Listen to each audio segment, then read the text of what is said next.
all today on this momentous morning. So yes, ladies and gentlemen, RYA Metro and MMA presents Business Conclave, Reimagining Business in New India. So once again, I extend my hearty and a warm welcome to everybody present here for taking your time out of your busy schedules and gracing this occasion. Thank you all so much. So yes, as they say, speed is calculated miles per hour, but a lifetime is calculated smiles per hour. So let's start this beautiful event.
Thank you. Thank you all so much. All right, ladies and gentlemen, I am profusely overjoyed to take the opportunity to welcome our chief guest and guest of honor for the day. It's such a great pleasure to have such a noted, warm personality here with us today. So ladies and gentlemen, put your hands together. Let's welcome, I extend my special welcome to Mr. Shri Sunil Mathur, Director General of Income Tax Investigation, TN Puducherry, as our chief guest for the day. I request Shri Mithun Jain, President RYA Metro, to please escort him to the dais with a big round of applause. Let's give it up for our chief guest for the day, ladies and gentlemen, Shri Sunil Mathur. Thank you so much, sir, for being here, sir. Let's give a round of applause once again. And one more noble personality with us, ladies and gentlemen. I would like to extend my special welcome to Mr. C.V. Subbarao, President, Madras Management Association and MD, Sanmar Shipping Limited, as our guest of honor for the day. I request Secretary RYM Metro, Shri Suresh Rathod, to kindly escort him to the dais. I would also request you all to give a round of applause to Shri Kishan Jain, Managing Trustee, Chennai Food Bank, and Group Captain Vijay Kumar, Executive Director of Madras Management Association. I request HRD Chairman Shri Hemant Bhandari to escort him to the dais. So we would also like to extend our special welcome to all our event sponsors. Without them, this wouldn't have been possible.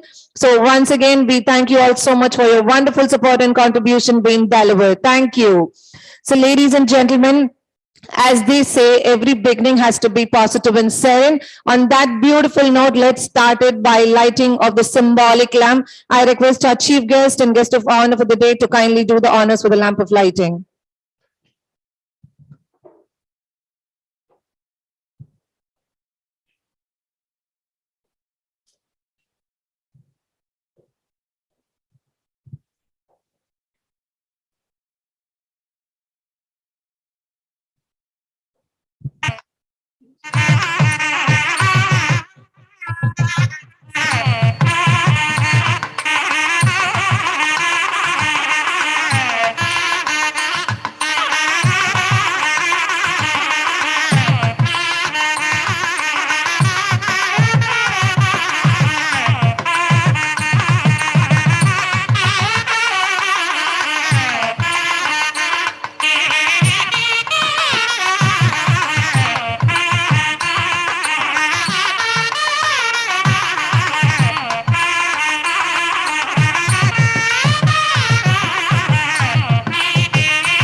Thank you, dear delegates, for doing the honors. Thank you so much. So we begin this beautiful business conclave with a very positive beginning and note. on this beautiful thing. So I would like to invite our President RYA Metro, Shrintan Jain, to please come forward for the welcome address, ladies and gentlemen. With a big round of applause, let's welcome our President onto the stage.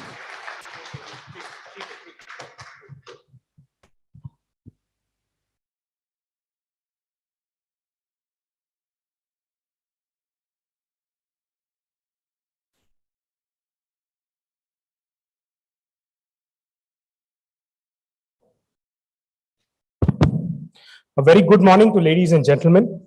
It's my pleasure to welcome you all this morning at the MMA Management Center. It is my pleasure to extend a warm welcome to our chief guest, Shri Sunil Mathur, IRS, Director General of Income Tax, Tamil Nadu and Puducherry, and Shri SCV Subbarao, President MMA and Managing Director, Sanmar Shipping. I would like to also welcome all the dignitaries who are present on the dais and off the dais, and all the delegates present. We are so excited to have you all participate in this iconic business conclave, Reimagining Business in New India, jointly organized by RYA Metro and Madras Management Association. We would not have pulled off this conclave without the hard work and dedication of Hemant Bhandari and his team, Group Captain Vijay Kumar and his team, and the entire board of RYA Metro team hashtag. They have worked tirelessly from day one to make this day a reality. Today's conclave covers topics grouped under 7 unique sessions.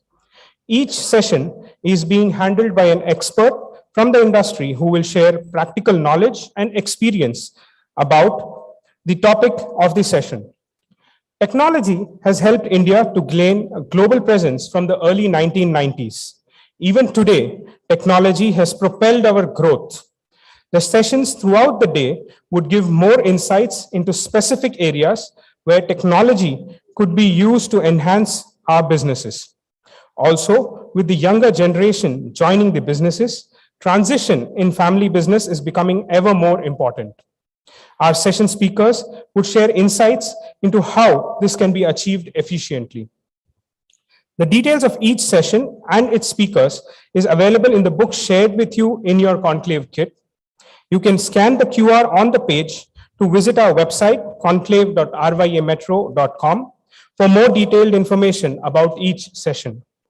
I hope that today's session inspires, motivates, and inculcates new ideas and energy amongst us to propel India to a super fast growth trajectory. I welcome you all once again for being here today to reimagine India in the new business world. Now I request our energetic MC, Ms. Deepika Bothra, to take the proceedings forward. Thank you. Thank you so much, sir.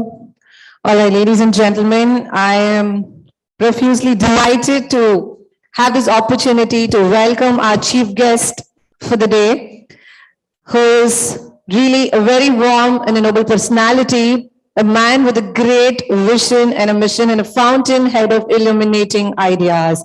Shri Sunil Mathur, who is an IRS officer from 1988 batch, whose educational qualifications are BE Civil, MBA, MA, who also completed BE Civil from BITS Pilani.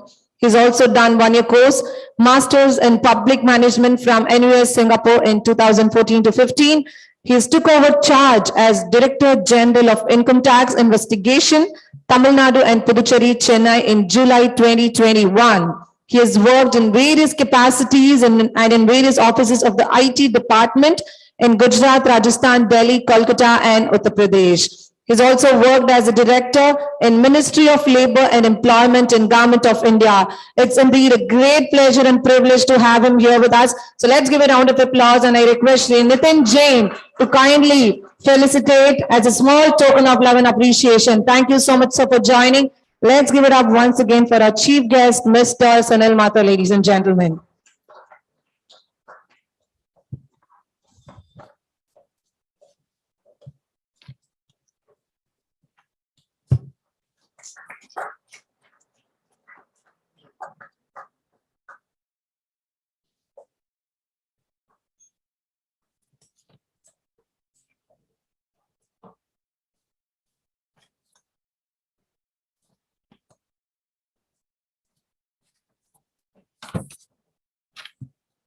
I request you, sir, to kindly give a small special address.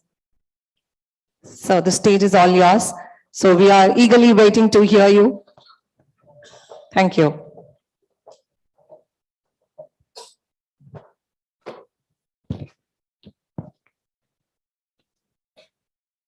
Dignitaries sitting on the dais, members of RYA Metro, members of Madras Management Association, ladies and gentlemen, a very warm good morning to all of you.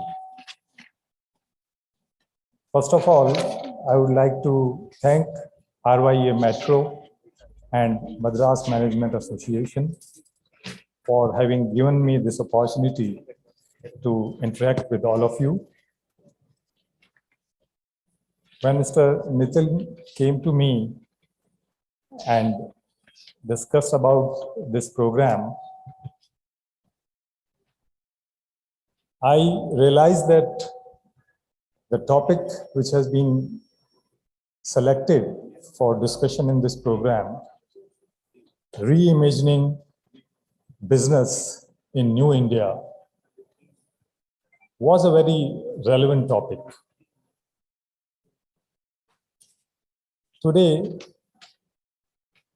we find that we have just come out of a very difficult period, not only for our country, but for the whole world. We have gone through a pandemic about which we had never heard earlier. We could never imagine that throughout the world there will be lockdowns. The whole life will come to a standstill. So all of us have come through a very difficult time. And we are really lucky that India, Indian people, Indian economy and Indian businesses have really been very resilient in going through this difficult time. If we see the recent statistics, we find that we had a very bad time in financial year 2021 when our economy was literally in recession and we had a negative growth of about 6%. But in the next financial year, 21-22, we have really done well. Growth rate has been around 8.5%. And in the coming financial year, the growth is expected to 7.5%. So this shows that the country is recovering. The economy has started gaining the momentum which we lost 2 years ago.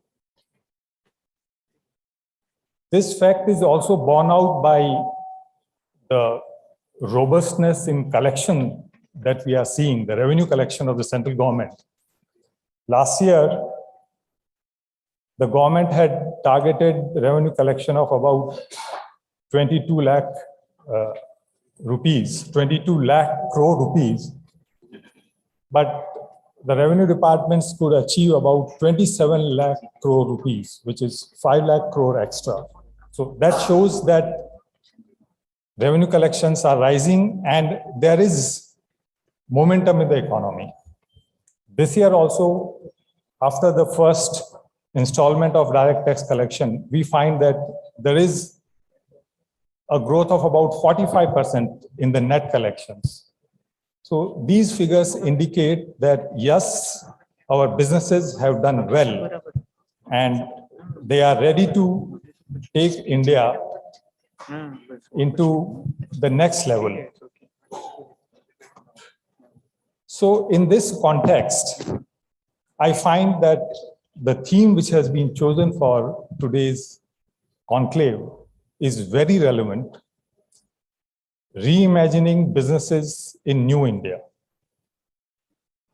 So probably you are going to discuss that we have a new India which is looking to leap into a league of advanced nations. And in this kind of new India, And our current government wants this India to be Atmanirbhar Bharat, self-sufficient India, self-dependent India. So in this new India, what is going to be the role of businesses?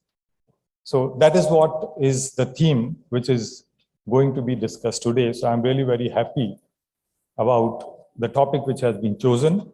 And I was going through the sessions, and very diverse areas have been selected, like trade, technology, transitioning of family-controlled businesses to professional businesses,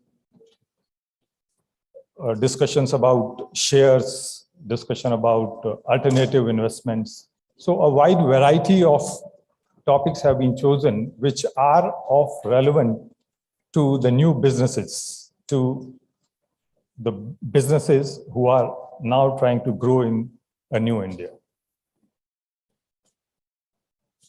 So when Nitin came and asked me to participate in this conclave, I thought, what would a taxman do in business conclave where they are going to discuss about how to adapt to new technologies, how to develop brands, and all those mostly business related topics will be discussed. But then I was suddenly reminded by some of my taxpayers who say that, sir, we treat the tax department as a 30% partner in our business. So maybe it is with this spirit that I have been called to this conclave, and I'm really happy to participate. I was also attracted by one of the topics which is being discussed, which is technology and tax. And I must congratulate the organizers that this is really a very important topic for discussion amongst businesses, because businesses among themselves are doing well in adopting technology. But here I want to convey to them that the government is also trying to keep pace with them. Government is not lagging behind. And the tax departments, both the income tax department and the indirect taxes department, they have taken a number of initiatives in digitizing their processes, in digitizing the compliance requirements, thereby making an effort to ease the compliance burden of taxpayers. And in this direction, I'm sure you must have seen what has happened during last 10 years in the income tax department. Right from payment of taxes, getting allotted PAN number, filing of income tax return, filing of TDS return, and processing of returns and TDS returns, etc. All these processes have been digitized and computerized. And now everything you can do sitting at your home online. You don't need to come to the income tax offices. About 2 years ago, or say 3 years ago, one thing which was remaining was scrutiny assessments, as it is called audit in Western countries, auditing of returns or scrutiny of assessments, which used to be done by the department. That was an area where the taxpayers were required to come to income tax office. So if their case got selected for scrutiny, they will have to come to income tax department to attend to proceedings of assessment and also subsequent proceedings. But in August 2020, again, a transformative decision was taken by the government. Honorable Prime Minister came out with honoring the honest scheme, in which it was decided that the income tax department, major part of it is going to become faceless.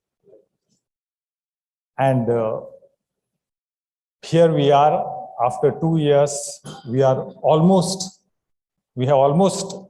implemented that scheme. I hope most of you know about this scheme, but I would just like to highlight some of the features of this scheme, which are very unique. These may not be there in many of the advanced countries even. So this is a scheme where if your case is selected for scrutiny, you will not be required to go to the income tax department. Whatever notices are issued, whatever communication is to be done by the department with you will be online. So in your registered account, the information will come, the notices will come, and then you will also have to file all your responses online. Whatever submissions you want to make about the questions which have been asked, you will have to make online. So that is one feature. Then here, another feature is scrapping of territorial jurisdiction. So you are in Chennai, you are, let us say, living in Nungambakam area. Earlier, there used to be an assessing officer who was in charge of that Nungambakam area, and you are appearing before that assessing officer for your scrutiny assessment. Now, your scrutiny assessment will not be done by him. It may be done by anyone else in the country. So your assessment case may be assigned to somebody in Gujarat, maybe in Assam, maybe in Rajasthan. So you will not have any contact with your assessing officer. He will be a far-off officer. That is another feature. And he will be communicating with you only online through the computer screen. Third feature is that now that officer who has been assigned, let us say somebody sitting in Calcutta, he has been assigned your assessment. He will not do it alone. It will be a group assessment kind of thing where he will interact with you, he will question you, and then he will prepare a draft order, which will then be shared with another unit called review unit. So that review unit will review that draft order, and only when the review unit also approves it, only then a final order will be passed. So it is again a group assessment kind of scheme. So these are unique things. And the idea is to make it comfortable for taxpayer to attend to compliance requirements sitting at his office. So during the initial implementation of this scheme, there were some teething problems. Might be even now there might be some problems. And some of the taxpayers wanted that, no, we want to have personal hearing, because personally we want to explain it to the assessing officer as to what is our case, what has been asked.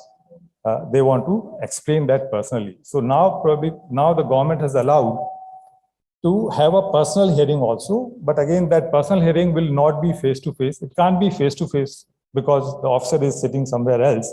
So it will be through video conference only. Through video link only, the taxpayer is allowed to have a personal hearing. And this faceless assessment scheme has now been extended to faceless penalty scheme. And then even the appeals, which were being done by commissioner appeals, they have also been converted into faceless and territorial-less. So appeal of Chennai will be heard by somebody sitting somewhere else. So this is a transformative change which has been brought by the government with the intention to minimize the compliance burden of the taxpayer. But of course, this has brought a lot of comfort to the taxpayer, but our offices and our officers have become lonely because nowadays there are no visitors to the income tax department. And earlier we used to have You see, parking problem in our offices, now that is no more there. Because whatever the taxpayer wants to say, he will say it online, and even it is compulsory for the officers also to communicate with taxpayer only through online. But there is an exception to this, and which is the investigation wing. The wing which is in charge of conducting the raids, etc. So in investigation wing, sometimes we go to the taxpayer, and other times the taxpayer is called if his case is selected for scrutiny. So by talking about this, what I just wanted to highlight was that the government is also aware of need for adopting technology in our business processes. And we have done this at a huge level, which is there for all of you to see. Because nowadays, whenever you file your return, it is processed through computers. And if any refund arises, it is directly credited in your bank account. You even don't come to know about that. So sometimes I feel that as in the private sector, it is becoming common that people are working from home. So gradually that work from home will come to us also. So sitting at home, we will be able to complete assessments, appeals, whatever.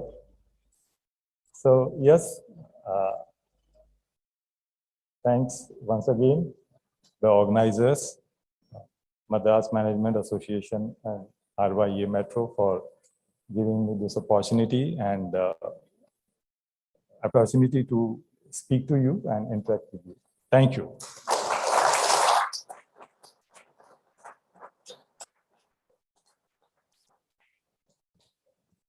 Thank you. Thank you so much, sir.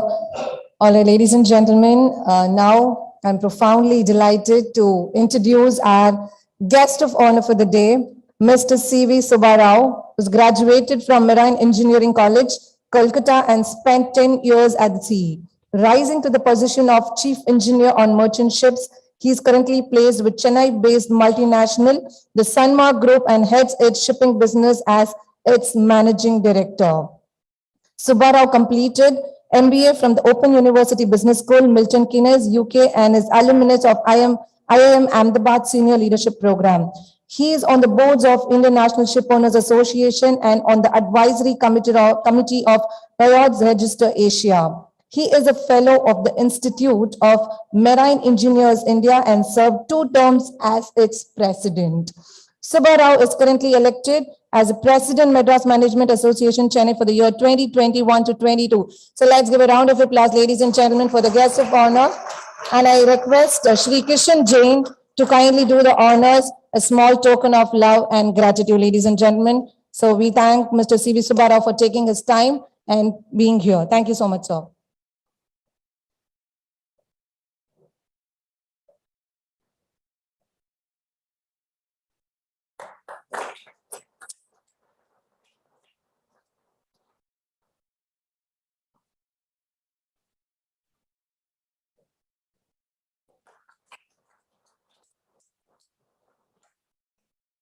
Thank you. So now I request our guest of honor to kindly address the gathering with his welcome speech. Thank you, sir.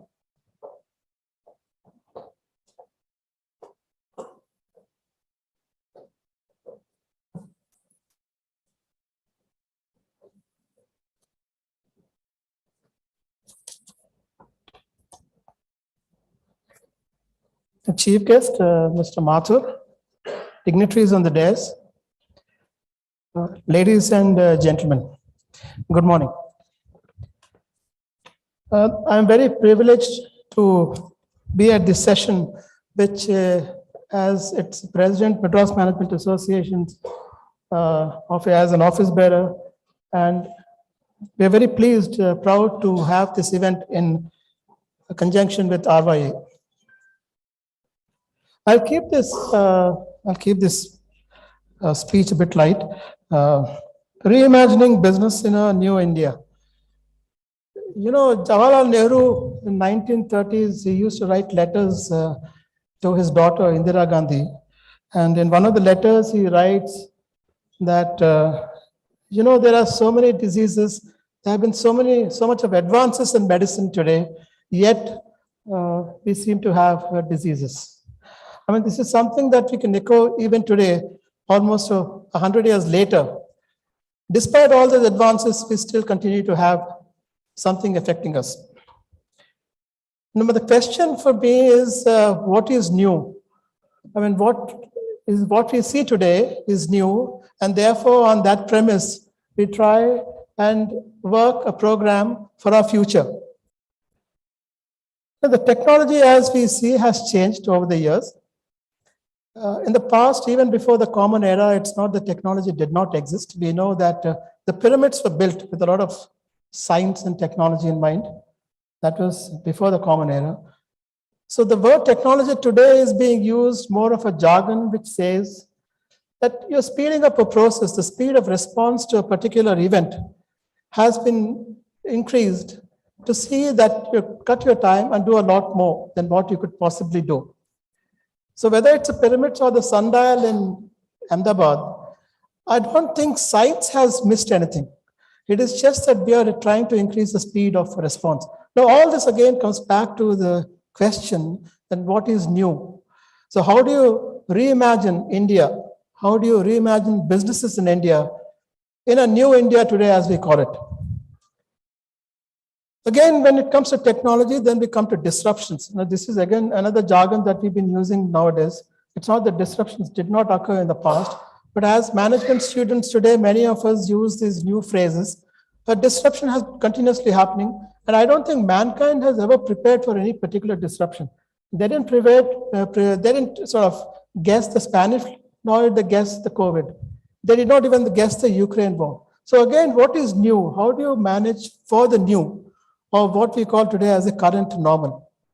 So for a business to interact and imagine how to run a particular product, an event, an industry, in a situation which is constantly changing, where science is at your back, where disruptions continue to occur, and yet you cannot live in isolation. Talking of isolation, I think India can hardly associate itself with incomplete isolation, because whether it's a borderless world as we call it today, it's always been that you are affected by technology, affected by science, affected by disruptions, and therefore you cannot exist in isolation. What happens elsewhere does impact you. Again, India is full of contradictions, whether it is a 24-hour primetime television, you have multiple views. It's not that one view is right and the other view is wrong. As George Hegel, the 18th century German philosopher, said, there is always a conflict between two rights and two wrongs. If there is one right and one wrong, there is hardly any conflict. So in light of such a conflict, how does businesses run? How do you expect to look at the future? And so what is new? This basic question that keeps haunting you. This is where I feel, to an extent you can imagine, to an extent you can understand what is new. But I think maybe you must have some basic principles as I see it, the way I have learned over the years. The two questions that arise is, the first is the Dhritarashtra syndrome in the Mahabharata. After the Kurukshetra war, Lord Krishna walks into the chambers of Dhritarashtra, and both husband and wife, Dhritarashtra and Gandhari, ask Krishna, you know everything. You are the Lord. How did you not prevent this from happening? That was a disruption. Over 18 days, there was a huge disruption. So Lord Krishna says, it is not that you did not know. You knew what was right and what was wrong. I'm not here to prevent something that whether it is right or wrong, it is for you to judge. It is for you to understand what could have been prevented and what could have been done. So it is not in my hands. Now, this is something that businesses have to understand. We have the Dhritarashtra syndrome saying that, especially in India, we are very motherly to everybody, not just to the children, but to our employees, to an association or a society, like Mr. Mathur rightly said about the tax collections. That is it that you need a Director General of Tax to really oversee a file, or someone else at that level? It is a norm, it's a duty, and you just follow it. So this is where the Dhritarashtra syndrome has to be eliminated from a human mind. And India is full of contradictions, full of issues, full of diversity. I'll leave you with something on discipline and quality assurance. It's easier said and done, but discipline can be a very serious issue when it comes to implementation. As you can see from my biography, I was at sea. 1982, I was in Japan. In a shipyard where we were doing a repair. It was a 15-year-old ship, and they had latent defects, and the Japanese had to cut a part of a frame called the stern frame, which is at the stern of the ship.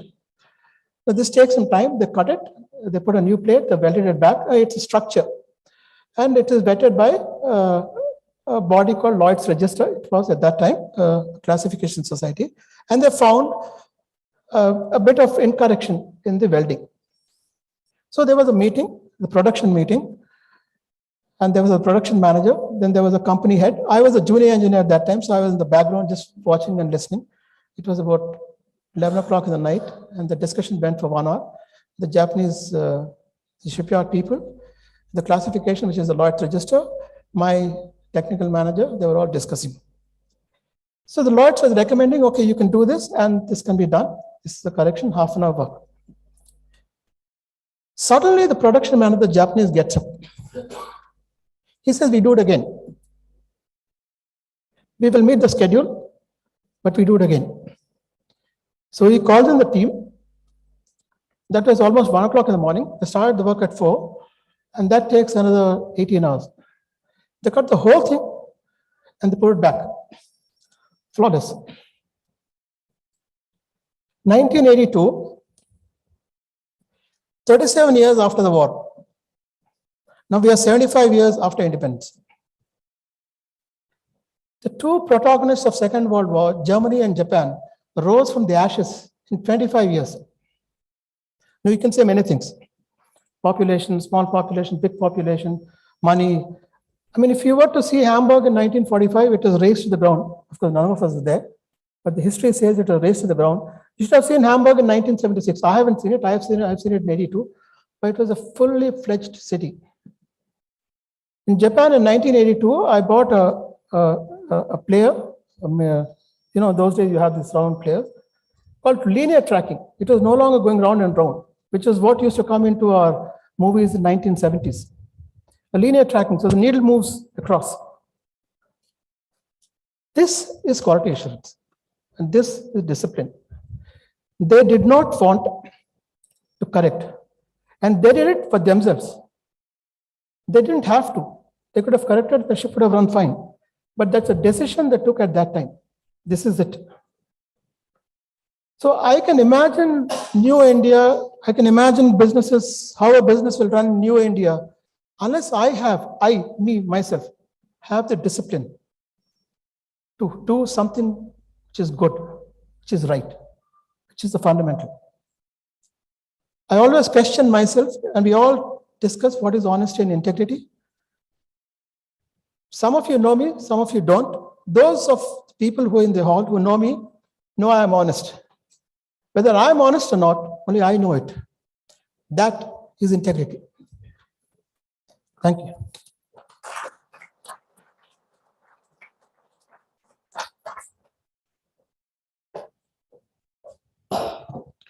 Thank you. Thank you so much, sir, for enlightening us with your zealous speech. All right, ladies and gentlemen, going ahead, we would like to thank our event partners for their wonderful support and contribution being delivered. This wouldn't have been possible without the generosity of supporters like you all. So once again, we thank you all. I request our chief guest, Sunil Mathur, sir, to kindly do the honors by presenting the mementos to our event partners. First and foremost, ladies and gentlemen, I would like to invite Mr.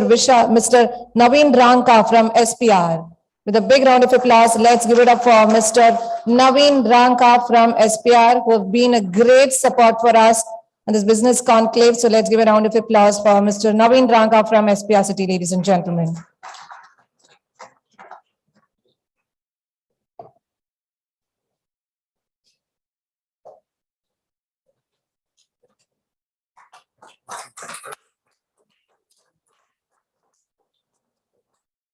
Okay. Next, I would like to invite Mr. Veera Manigandan from IDFC to kindly join us onto the dais. Mr. Veera Manigandan.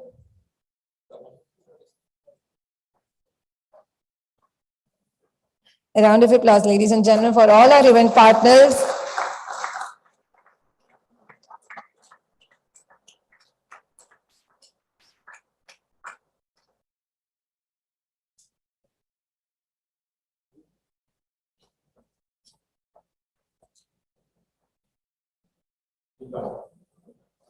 Next, I would like to invite Mr. Nitesh Jain from Rainbow.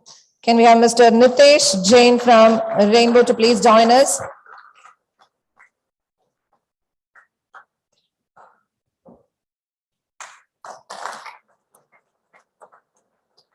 So we have our guest of honor, Mr. Subbarao, presenting the mementos to Mr. Nitesh Jain from Rainbow. Next, I would like to invite Mr. Shireen from Futura. Ms. Shireen from Futura, ladies and gentlemen, let's give a round of applause for Ms. Shireen.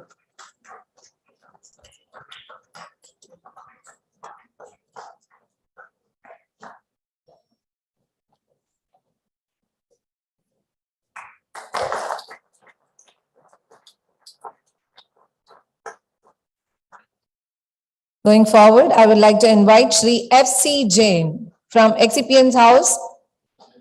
Shri F.C. Jain.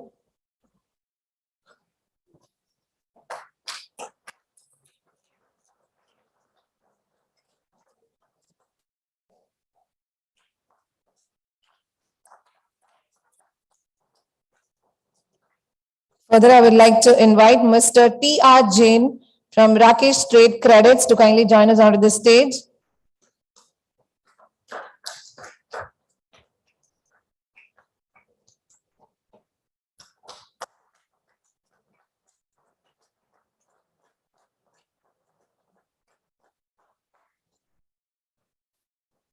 Last but not the least, I would like to invite Mr. Chetan Rathod from Triburi Studio to kindly join us onto the dais.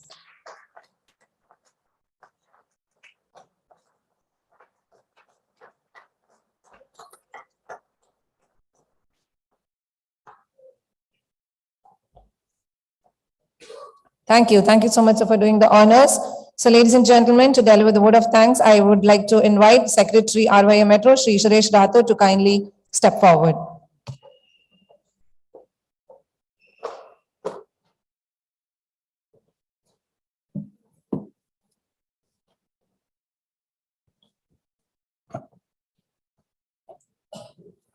Good morning, all.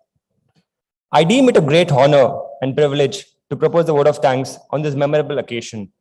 Let me first of all start by giving glory to the Almighty God to kickstart the conclave on a positive vibe. First and foremost, I thank our chief guest, Shri Sunil Mathur, Director General of Income Tax Investigation, Tamil Nadu and Puducherry, who despite his busy schedule has found time to grace this occasion. I also express my heartfelt thanks to Mr. C.V. Subbarao, President MMA and Managing Director Sanmar Shipping Limited for gracing the occasion. Thanks Kishan Shah, Managing Trustee of Chennai Food Bank. We are grateful to our partners of the event, SPR City, IDFC First Bank, Rainbow Foundations Limited, Futura Corporate Interiors Private Limited, Excipient's House LLP, Rakesh Trade Credits, and Tribary Studios. Without the contribution, this mega conclave would not have been possible. Also, I would like to thank Madras Management Association for the unstinted support for this program. Special thanks to our captain, R. Vijay Kumar, Executive Director of MMA. I owe special gratitude to the RYA Metro board members and HRD committee headed by Hemant Bhandari for extending their full support and working hard to make this day happen. Thanks our President Nitin Jain for his stewardship, support, vision and commitment. I thank all the distinguished invitees present here, accepting our invitation. I thank all the good hearts who work behind the screen. Last but not the least, I thank you, my friends, for your cooperation in making this inaugural session a resounding success. Finally, I leave you with this inspiring quote by Winston Churchill. Success is not final. Failure is not fatal. It is the courage to continue that counts. Once again, I thank you all for your attention. Thank you.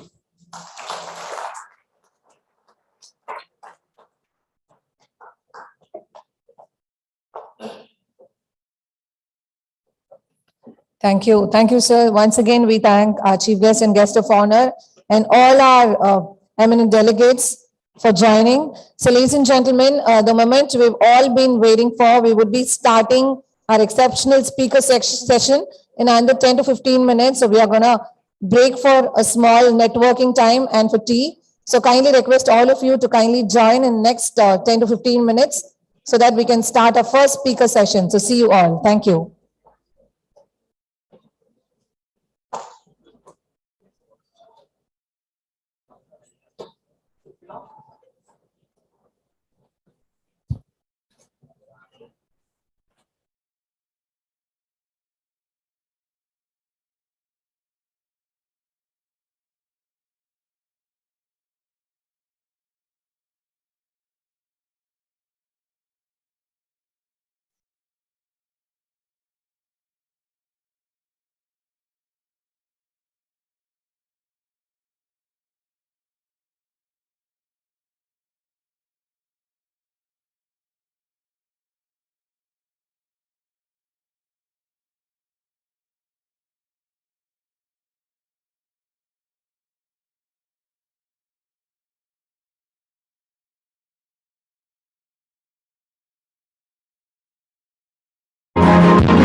Check, check.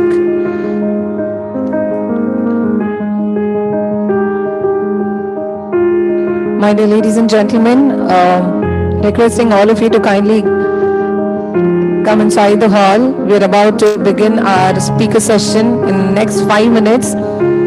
So requesting one and all to kindly gather inside the hall as soon as possible so that we can start our speaker session.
Check. Dear ladies and gentlemen, and all our invited guests, requesting all of you to kindly get settled down, requesting all of you to please get inside the hall. We are about to begin our speaker session. So once again, kindly requesting all of you to please gather inside the hall as soon as possible. We are about to begin our first speaker session for the day.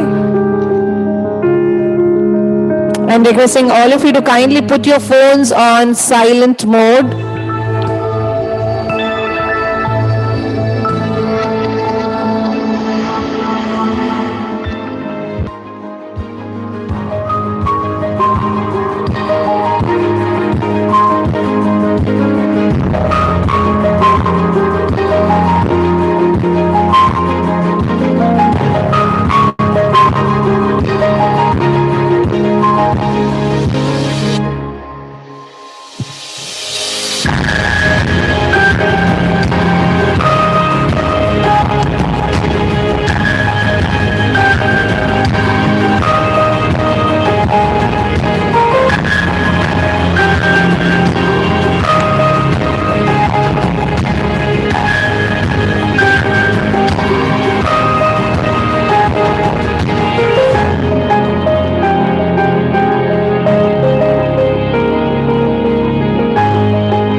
Welcome back, ladies and gentlemen.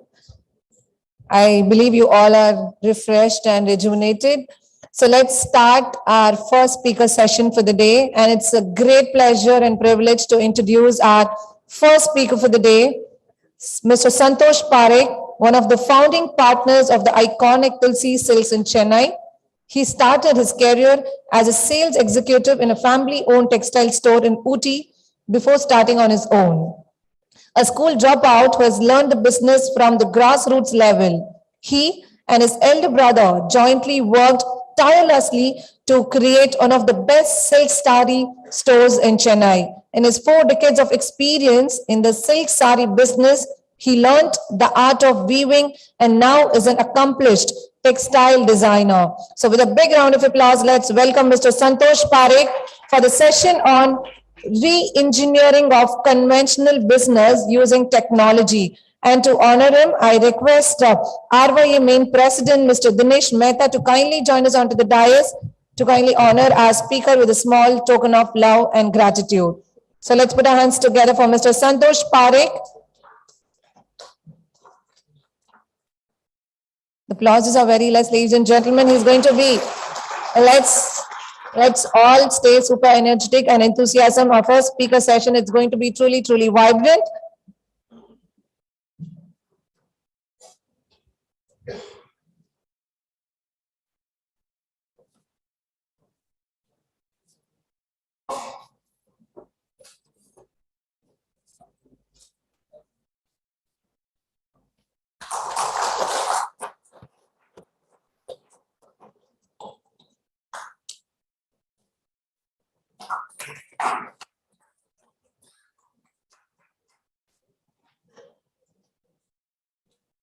Over to you, sir.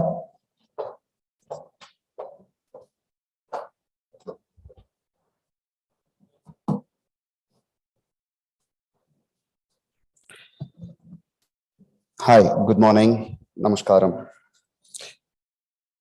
So, yeah, this is new territory for me. If it was textile, it becomes a little more easier. So I come from a business family from Ooty, born and brought up there, studied till class 10 and dropped out like, they said. So dropping out early in school and going to work actually has worked very well. When you start working at an early age, you tend to learn a lot. So that way I'll consider myself very lucky. Also at a very young age, generally, you seem to be fearless. You don't worry about what are the consequences because our family members were taking care of it. I got mentored by my uncle, who was, in my own terms, a Britisher. Man perfect. He knew at times we had to prune the rose plants there, water them well.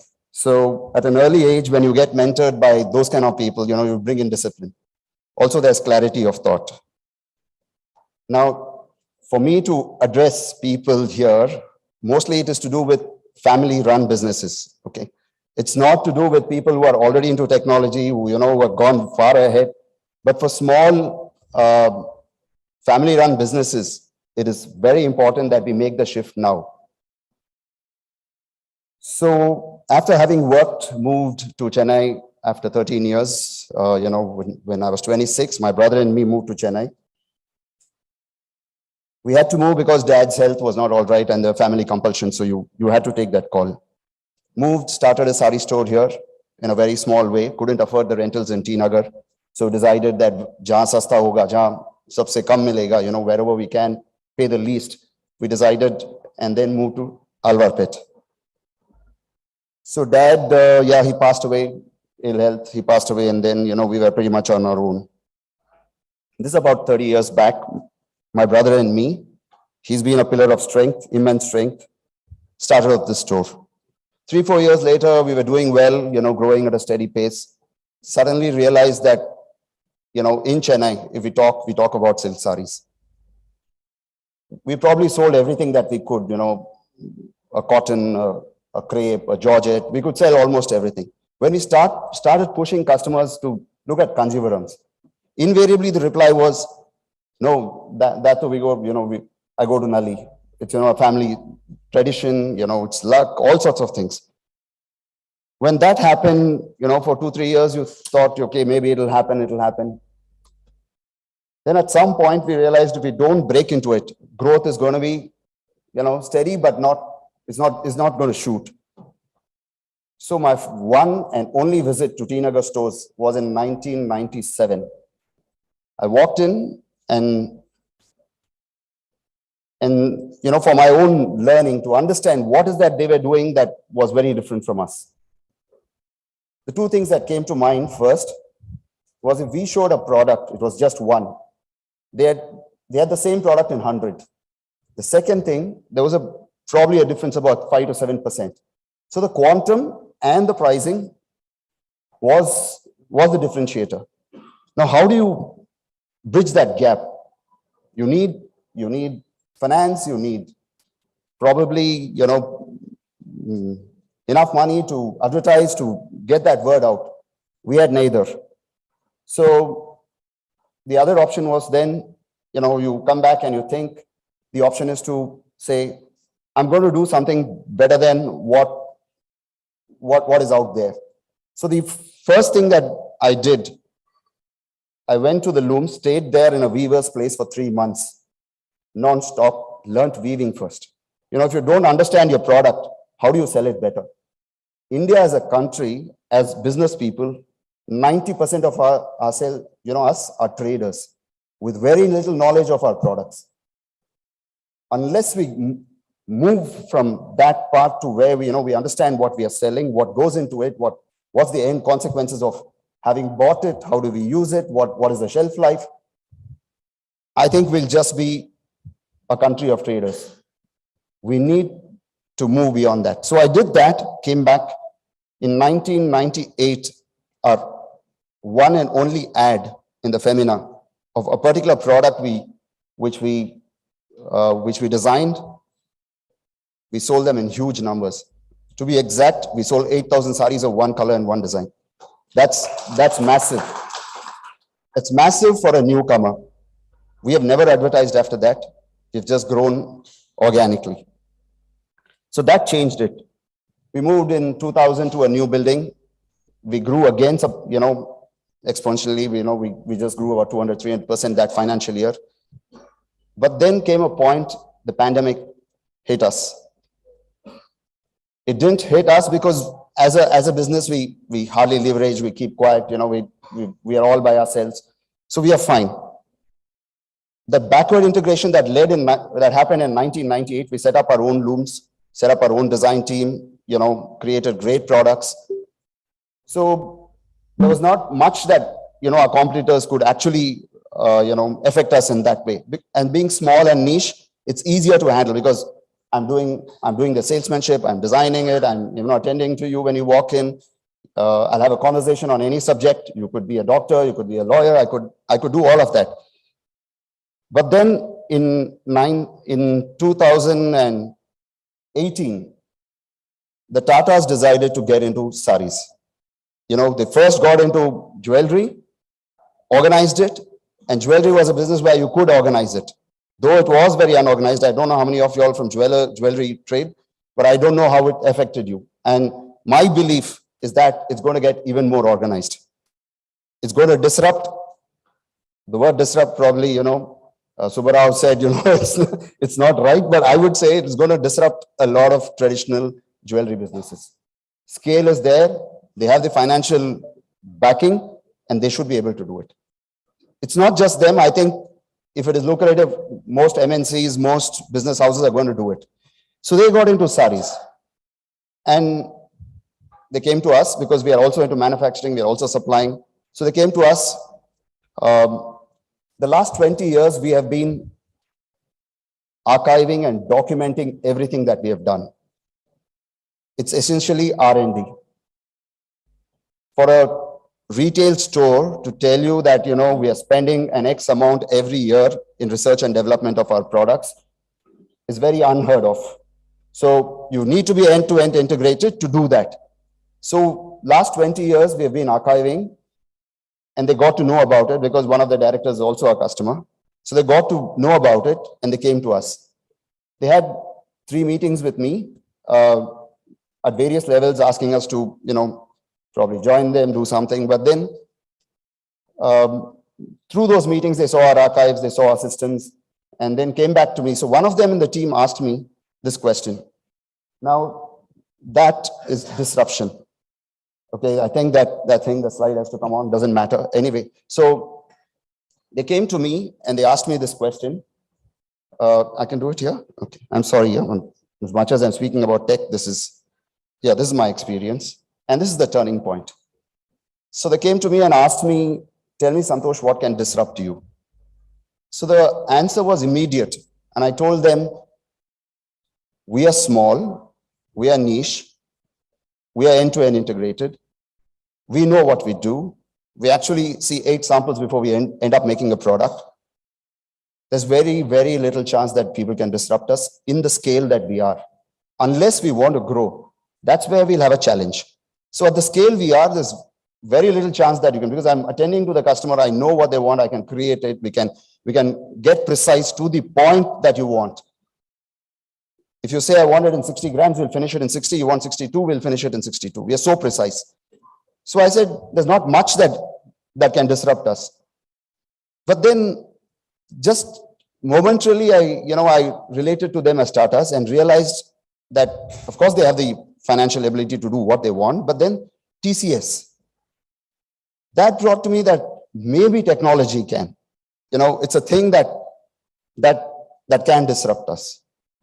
So they left, and I thought, why should I allow them to do it? For someone who's been there for 30 years, who understands weaving, why should I allow them to do it? So then this question came up. I'm a business person. I'm being driven by technology now, or I should drive myself by technology. They are technical people, they're tech people. Are they going to be driven by business? No, it's difficult. It can be done this way. A business person can drive it by technology further, but a tech person to do business, they can do tech business, but to get into something else is a lot of learning. So I sit down and I think about it and I say, okay, and luckily the pandemic, of course, for many people, it was disastrous. It continues to be in terms of business. But for me, it gave me time. It gave me time to think, what is that I need to do? So we put all the things that we do together. And then, for someone like me is scribbling. My handwriting is one of the worst. So I scribble. So I scribbled and I put all my thoughts in a mind map. And luckily I have a good team. So put it all together and then started off this.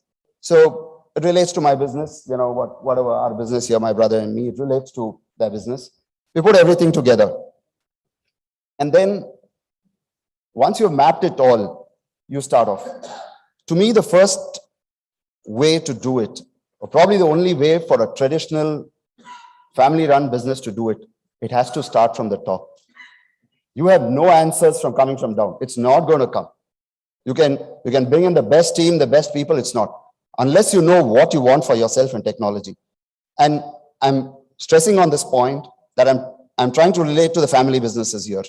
There may be a lot of you who are way ahead in technology, your implementations, your processes will be way ahead, but I'm relating to family businesses here. So it has to start from top. So I have to know what I want clearly. What is that? What are those systems that I want? And trust me, look at my hair. I'm 55. I'm old. I don't think I'm old, but maybe a lot of you out there may be thinking, I'm old, but I'm not.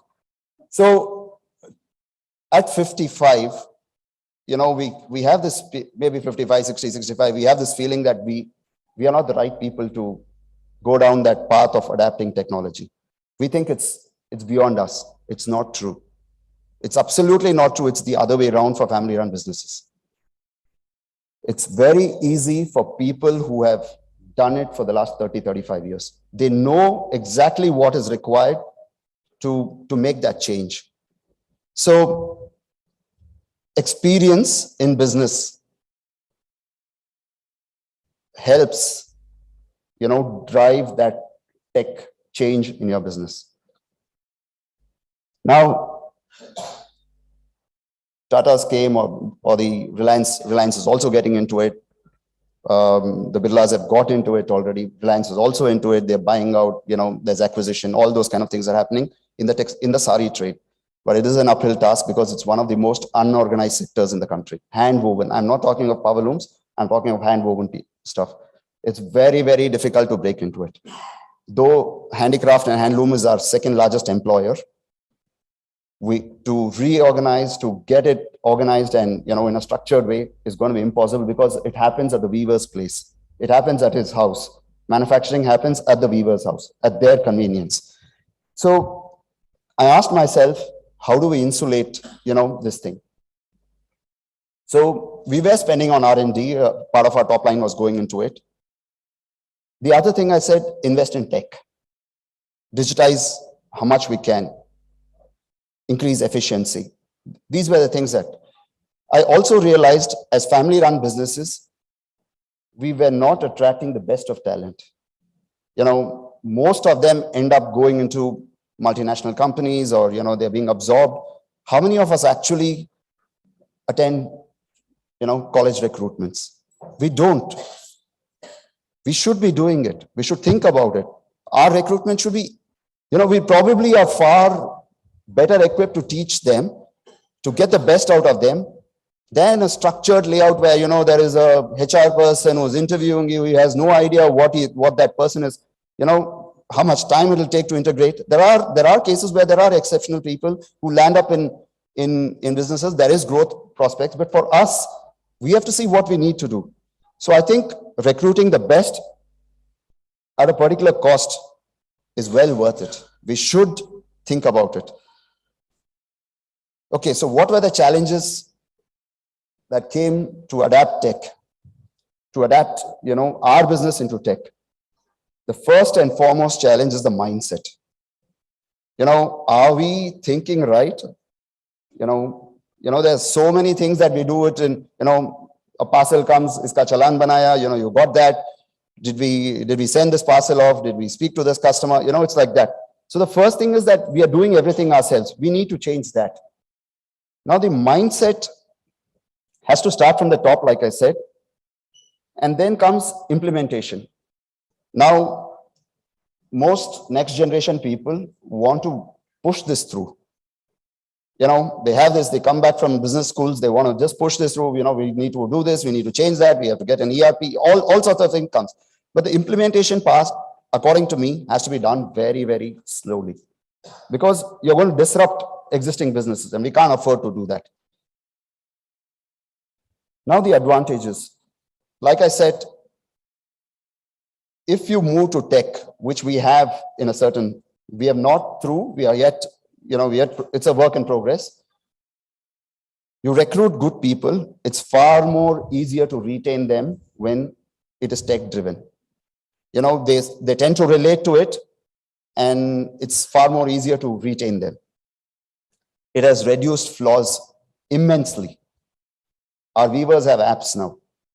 For them sitting in a village, where the technical details have been transferred by apps. No more are we using mails, paper, we are almost paperless. To say that, a weaver is empowered, it could be an iOS device, it could be an Android device, he's empowered now. Our suppliers have apps, our B2B customers have apps, all of it is seamless. The moment we make a payment, it shows up, it's a notification, they can download the voucher and it's done. In this context, I also told Nitin that there is going to be a time when auditors are going to get disrupted. Because if an auditor doesn't relate to what I'm doing, I have to move. I can't, because that will become a bottleneck. It's just not auditors. There are a lot of businesses that are going to get disrupted because of this. If you're in the service industry, high chances that if you do not adopt, a client of yours is going to move because he sees inefficiency there. It has saved time. Immensely, it has saved time. I have a lot more time to work on the technical aspects of the textile of the fabric than passing on information to my team or to the weaver and getting it across. Because it's saving time, it has also started saving resources, and that's bound to happen. It's just a natural thing. It has increased energy immensely in the system. The staff, the team are absolutely happy. It's not just happy, they are bubbling. And when it increases energy, it also brings in creativity. The creative team is having a ball, absolute ball there. Tech also brings in accountability. There is a log and we are aware. I'm again talking only of family-run businesses because that's where this whole thing relates to. Accountability leads to efficiency. When I know I have a job, I have to finish it, I'm becoming efficient. It also is bringing inclusiveness. Everybody feels, I'm part of it. It's not, like if we were dispatching a parcel today, we have an app there which actually records the weight of the parcel that's going out. If there is a label on top of the parcel, it has a barcode. If you're a buyer, you scan it, you see what is inside the parcel before you actually open it. You can download your invoice. We can upload the invoice into your system in whichever format you require. Our suppliers are uploading their invoices into our software before we actually get it. We get the parcel. Now here, that small person who's making a note of the parcel is also feeling very nice that, he's become part of it. The courier guy is photographed. It's absolutely removing all inefficiencies. The advantages further, I think for growth, now this is where we are. It has to be a stage-by-stage process. We cannot push this through. I cannot push this through myself. It has to be done in stages. Make the change in various parts of our businesses. Evaluate it. I need to be honest here. I need to evaluate it myself. And the possibilities are endless. Trust me, it's just endless where we can go. Today we are talking of our website, which is being worked on. As a buyer, you can actually decide which courier you want it from. And real time, you get the courier charges. APIs are being offered, like everybody wants it. Everybody wants you to integrate everything that you can. And it's a seamless end-to-end experience that is happening now. In all of this, I think the one thing that you should keep in mind is prioritize the customer. Keep the customer in mind all the time. That's very, very important. Okay, now there's nothing to lose. Absolutely, there's no, the only thing that you'll probably worry about is the financial aspect. Now, there are some questions that I would probably ask myself. As a family-run business, how much can we afford to spend in tech? For a company, it becomes far more easier. They go to a developer who's multi-layered, all of that comes into mind. They'll go to TCS, Wipro, I don't know, wherever they'll go, they'll get it developed they want. But for us family-run businesses, it's a challenge. We can't invest as much. So then you need to choose the right kind of people. We were lucky we got someone who was small, they understood what we wanted and they were ready to do it. So it's for each of us to take, our time and decide where and who's the best person for it.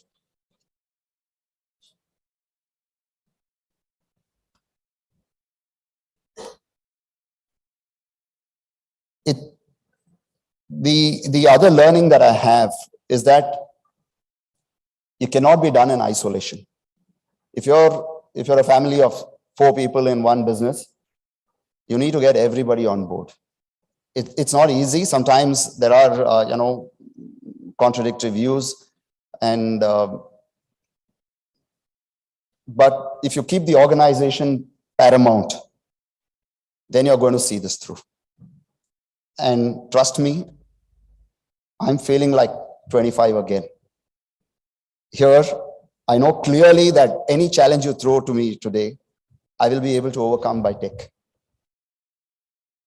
It's been a great journey, and I'm loving it now, absolutely loving it. So I'll finish there. If there's any questions, I'll just answer. I may be a little ahead of time or late of time, I don't know. She'll probably tell me. But if there's any questions, anybody has any questions, I'll answer. Otherwise, I thank RYA and the Madras Management Association for giving me this opportunity. Thank you. Thank you so much, sir. Any queries from the audience? So here we go there, sir. Yeah. Yeah.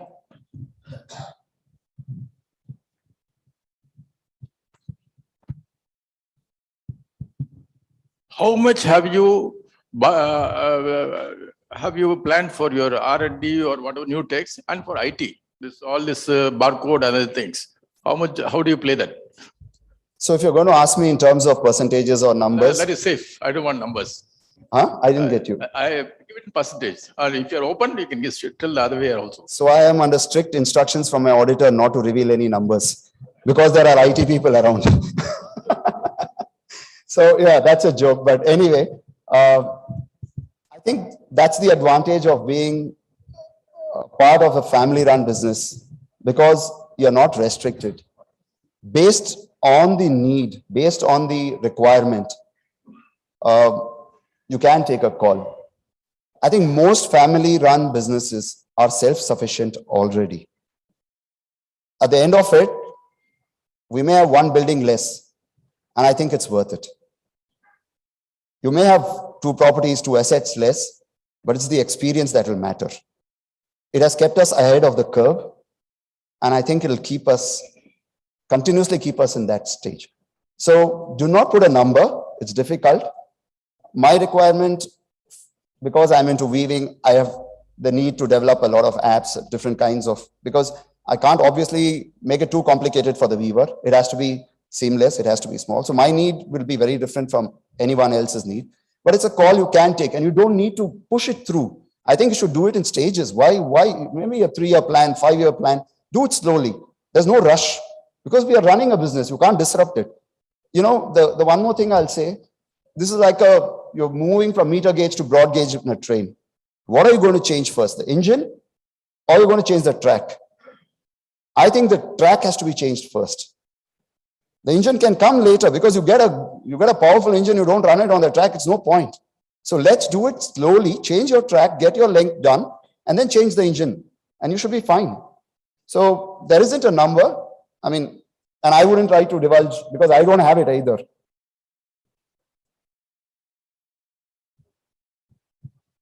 Yeah. I think there's someone there who wants to. Why was the Femina ad your last ad? Why aren't you in advertising? See, the thing is, you know, I think I related to my uncle who brought me up. There's a discipline, okay? And we do things when we require it. It happens in family-run businesses that, you know, do we need it? Is it important? If I can't handle more than what I already have, why should I go further on to it? Okay, our thought process is do it clean. We don't work on Sundays. We're 9:30 to 7:30. We are very structured. We are happy with what we're doing, but we want it really efficient. Now you bring in ads, you bring in customers. Now I have a profile of customers who we are happy with. We are very happy with. You bring in crowd and you're not able to cater to it. That's not our mindset. That's not our model of business. So at some point we realized advertisement puts us with 10 other people out there, and we are competing, and it'll suck you in. If you're a construction person, you deliver the first flat well, I think the second one will just come in automatically. So we have been brought up in a way where It is clear. Do we have a need, a requirement for it? Then go down that path. If there isn't, continue what you're doing. So maybe it's right, maybe it's wrong, maybe it's shunted growth. We don't know, but we're happy with it. Great session, sir. And also we could understand how empathetic you are. Like you said, you have included different courier channels in your website and how that thought process came in, because we have a challenge in bringing in this gap, filling the gap between the customer desirability and the viability.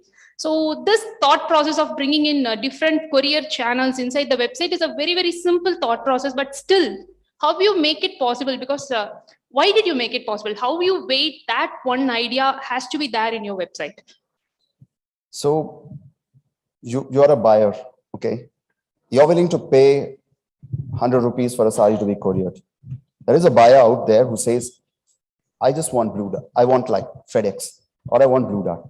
Why should I make it mandatory either for you or for him to take one particular courier? Not required. I give you, and it's real time. So I'm empowering my customer actually to take that decision. We have not implemented, the APIs are being integrated. It is a challenge for us because we don't have a tech team on board. It's a service provider who's actually doing it. But I would love to do that. Give you the opportunity to decide which courier you wanted. Not required for me to push it through, because everybody doesn't want a 200 rupee and the insurance for that particular product that they are to pay for it. They're fine. They're saying, Blue Dart, I can courier it, I can track it. I'm fine with it. So it's all right. Mostly to work with customers abroad. For them, it matters. It matters a lot. So I think sooner or later, most people will move into this direction. In a smaller scale. Maybe an Amazon will not give you that because it's too common. As it is, they may be in very reasonable rates. But for someone like us, it makes sense to give that facility. Hello. Yeah. Yeah, you have used technology to develop applications, solution, etc. And then, is there any specific mindset that is required? Specific mindset that is required for actually turning it into a real purpose for which you have developed the system, like in terms of rolling it out stage by stage, or any specific mindset where there'll be a lot of challenges in the rollout also? See, most of it is reactionary. As a nation, as a people, we are reactionary. We tend to react. We don't act. We don't proact. We don't act. Now, as a nation, we are reactionary. It's exactly. I'm sorry, there may be people who act first, but most of us tend to react to situations, to circumstances. Now, in our case, it's just that when we think the multinationals are moving in, and I can see them, already the jewelry being disrupted, then they're moving into textile. What is that they will do next? So I don't want to be reactionary. I'm thinking, as it is, we were reactionary when we started off, because they brought us and asked us, what are you going to do when it's going to disrupt you? So then, what is that I can do to insulate this thing? That's why I covered that topic. I said, we're trying to insulate ourselves by doing what we are doing. So that was the trigger. That was the thing that actually got us thinking towards that aspect. I'm done. I think, I've taken a lot of your time. Thank you so much, all of you.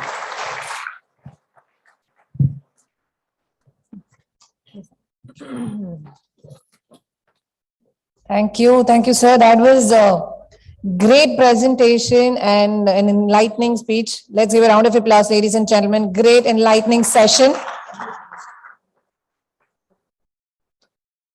All right, so the next speaker for the day, ladies and gentlemen, Mr. Naveen Ranka, who's a director and a board member with SPR India and has been involved since the early stages of SPR City at Binny Mills land.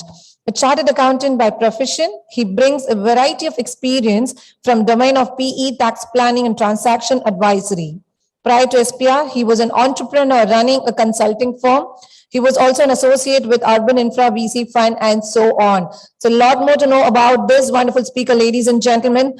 So he's going to have a session today on Trade from India, the story for next decade. So ladies and gentlemen, let's put our hands together for the next speaker, Mr. Naveen Ranka, Director SPR India, Chennai, and To felicitate, I would like to invite Mr. Sandeep Mehta, immediate past president, RYA Metro, to kindly join us onto the dais.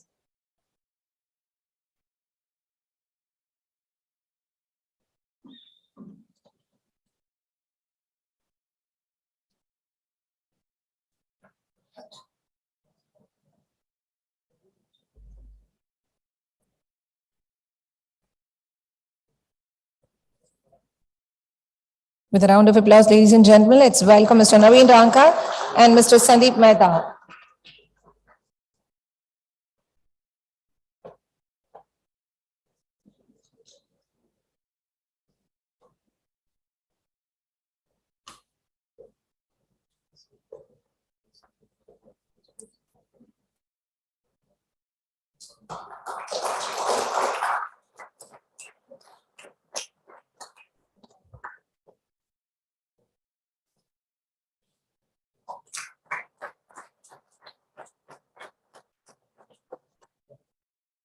Over to you, sir.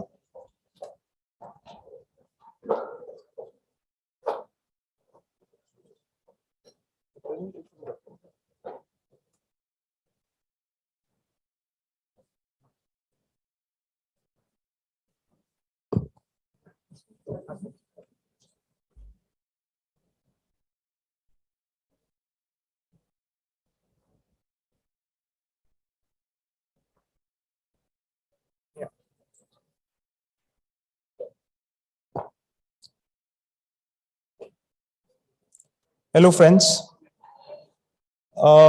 It's my privilege to be here and discussing about this topic called trade from India. So let's look at trade historically. So there's this myth, in 1991 we became globalized. How many of you believe that, 1991 we became globalized? I think everyone. This is true post-independence, but if you look at the history, the larger part of the history, the globalization in India occurred even before when the rest of the world got civilized. So that's how old we are as a global economy. If you have to look at history, I'll just take you, see, I'm just trying to build a context for a topic of trade from India and why I believe that the next decade story or the next 2-3 decades are going to be about that. So if you look at this, basically this map, this is an ancient map. The trade, if you look at it, the Cholas and the Pandyas, they were trading right up to Malaysia, Cambodia, and multiple other nations. And that's the history of Indian global trade. And the place where we are right now, South Indian, was an epicenter of global trade. That is how old we are. So, as Mr. Parekh said, the trading, we all have been traders. The India is a country of traders, and that's true. And to say that, it comes to us very naturally. All right. And this is what our global share in GDP was. If you look at, we were 51%, India and China put together were about 51% of the global trade before 17th century. And about after 100 years later, when East India Company started expanding its base in India and China, the GDP started falling. India slightly went up in between, and after that, the decline started. The decline went right up to almost 2% in 1900. So what was 25% in 17th century went right up to 2%. That is how it has been. So what is the point of all this, talking about all these things? The multiple people say that, history and all those things. So if you look in last 15-20 years, there has been a resurgence in homeopathy and Ayurvedic, which is ancient Indian medicines. There are colleges which are giving degrees. These degrees are now considered as an alternative medicines. They are even getting globally recognized. So the lesson from that is that, whatever was there once upon a time can be brought back again. Of course, it will happen with a flare of technology, but it can be brought back again. And that is what we are looking at, as an individual, as a brand, as a entity. We truly believe that, the cause of Indian global trade has to be picked up right now. This is the decade. This is where the opportunity is. So what are the things that changed last century is India's freedom in 1947, then the green and the white revolution. We achieved food sufficiency and economic liberalization that happened in 1991. After that, the IT revolution happened. The reason for in China, when the liberalization happened, it impacted the manufacturing and the trading the most, because they were not an English speaking nation. So they focused on what would support local economy, local demography very strongly, and manufacturing in a way came easily to them because it was all controlled by government. So land acquisition, the government could steer through the process very easily. India jumped that curve. It simply jumped that curve. It simply, from agriculture economy, it became to service economy. In between, there was something called manufacturing economy. Every country in the world, if you look at, be it US, be it UK, be it France, Germany, Japan, the three stages have been agriculture, manufacturing, service. Unfortunately, fortunately, I mean, the way we look at it, we missed the middle part, the manufacturing. The manufacturing curve was lost. And as a result, what happened on the trade was also something that our traders really did not reach out globally. In fact, they reached out globally from bringing things from there to here rather than taking things from here to there. So naturally, traders also suffered, because in the end, what happens, traders, who are traders effectively? They are the networkers, marketers, and the working capital provider to the manufacturer. That is what the role is. Because there was not enough manufacturing in India, we did not do that. We never had that networking, except for textile. I don't think we had traders in another segment to that extent. In US, if you go, as many innovators they have, they also have tech traders. There are people who have traded technologies. They take licenses, go to the nations, they distribute licenses, and all those things are happening. But unfortunately, that is something which we don't do that, because there is no innovation happening here. And therefore, we missed manufacturing. Another reason for missing the manufacturing was the manufacturing is something that happens with muscles more than a brain. It requires a lot of muscle meaning land acquisition, dealing with local agencies, dealing with government, dealing with lot of things, while software works with brain. All right. So if a person has a brain and he doesn't have a sufficient muscle, what will he do? He will choose what he can do with the brain. And moment it talks about muscle, few corporate companies really flourished well, while the majority of them suffered. They just could not venture into manufacturing to a greater extent. And that is the reason why we preferred IT. So we also made choices to the, we gave choices to our sons and daughters, saying that he पढ़ लिख लो, engineer बन जाओ, software में चले जाओ, at least वहां पे नौकरी मिल जाएगी, कुछ हो जाएगा. And that is how, the whole thing changed. And government also somehow supported more of this, which is not bad, but it also happened somewhere at the cost of manufacturing. So this is all the common story that you can see. We chose states' primacy over individual enterprise. There were banking that got nationalized, liberalization, privatization globally. Then we more became towards import substitution rather than innovating in something, exporting outside. We thought whatever we are importing, we'll just try to manufacture that and things like that.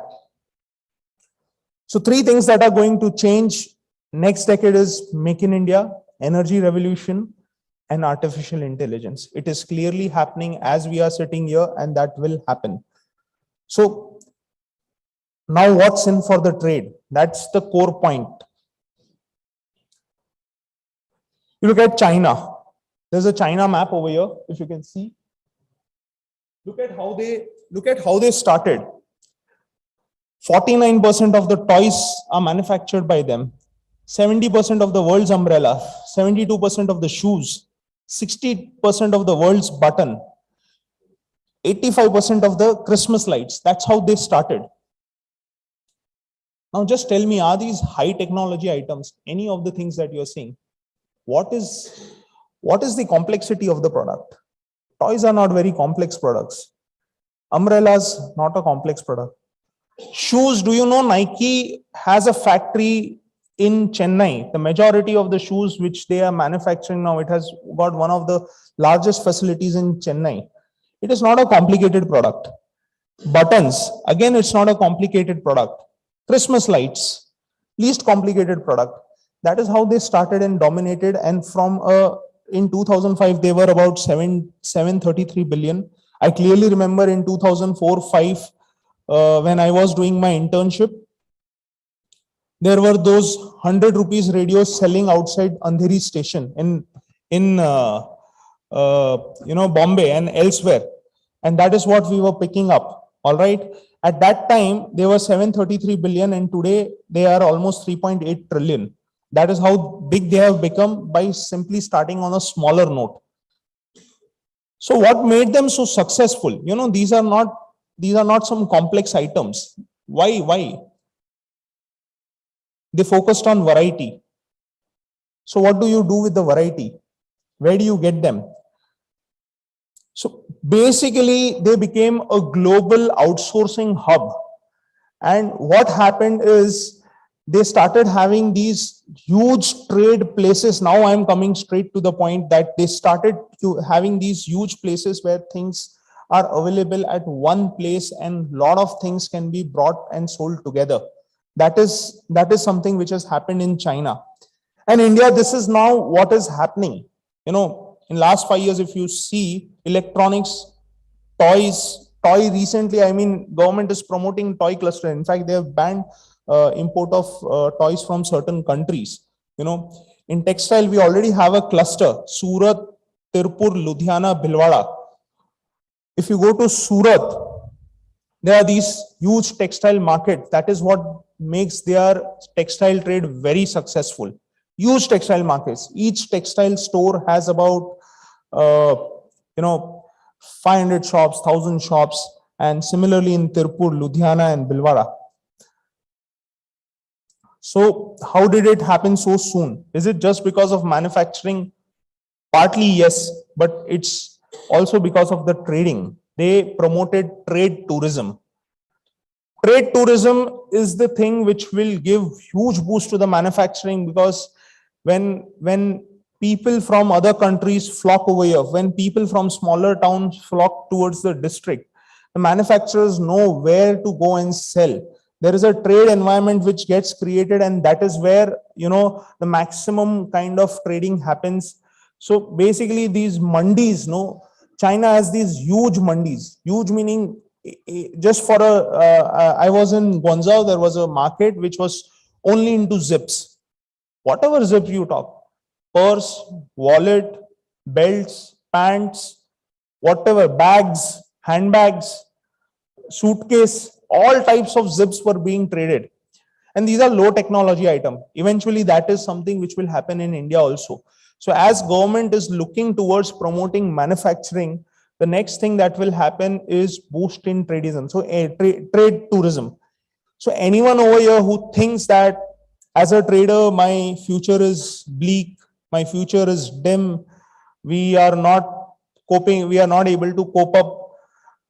I think you draw some of the lessons from Mr. Parekh on what he did with technology. If you take that, you're not going to get extinct, but at the same time, you need to be in touch with also what is happening in the manufacturing and how you promote Indian manufactured goods over here.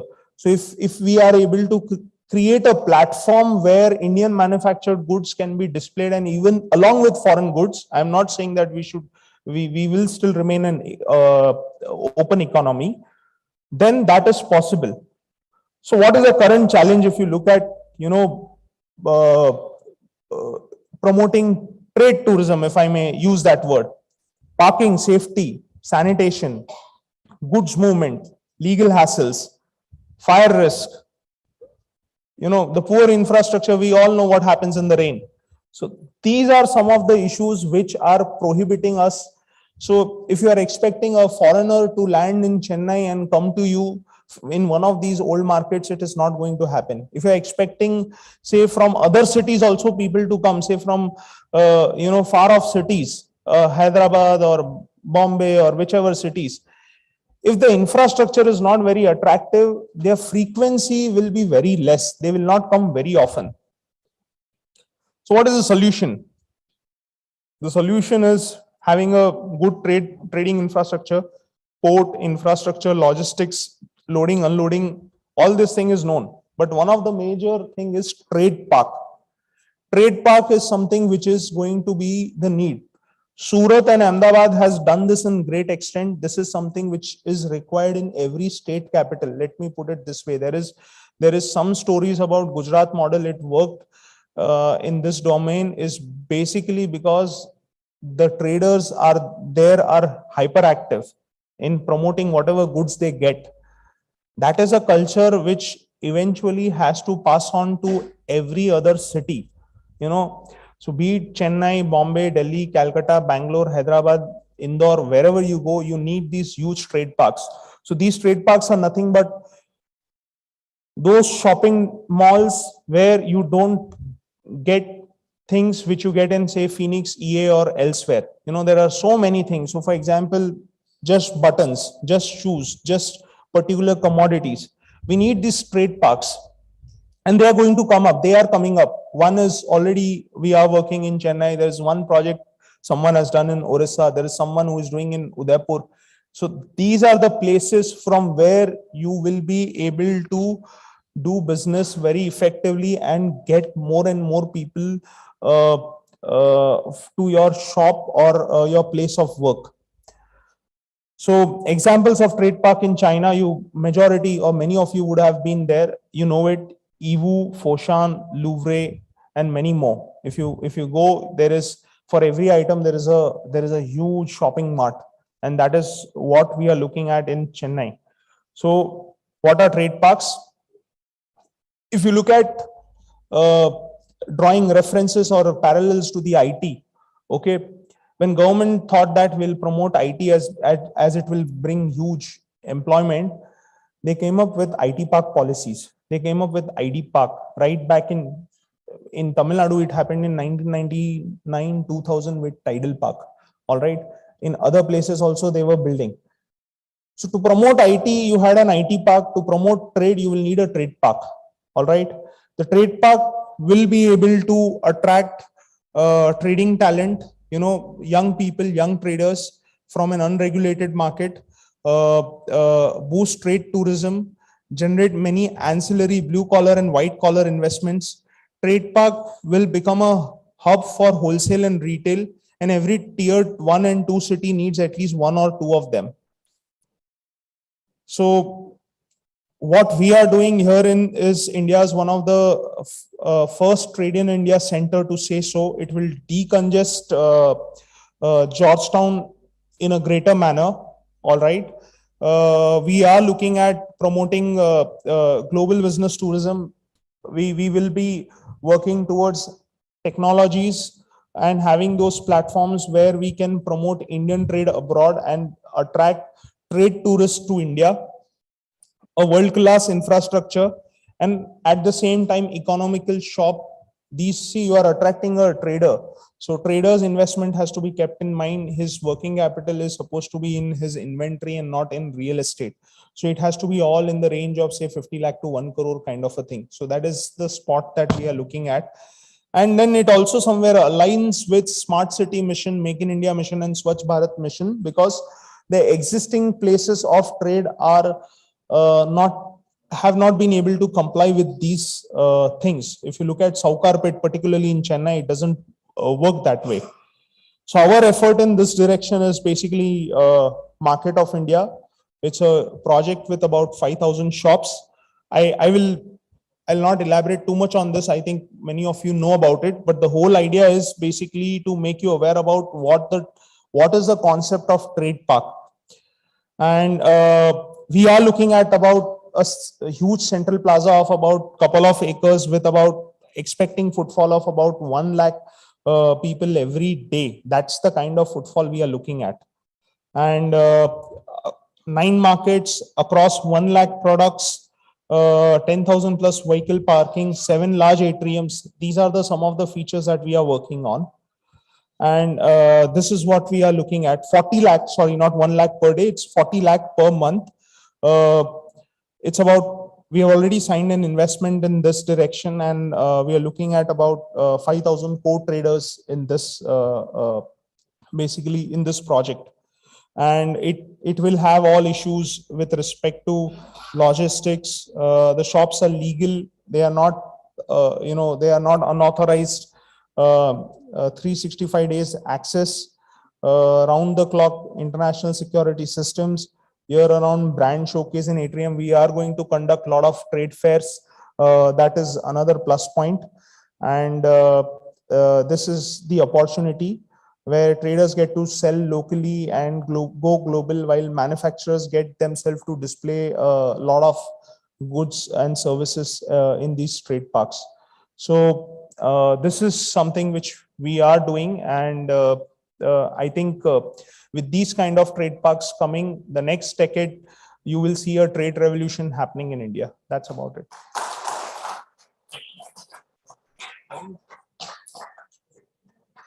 Yeah. Anyone, any questions? Yeah. Please.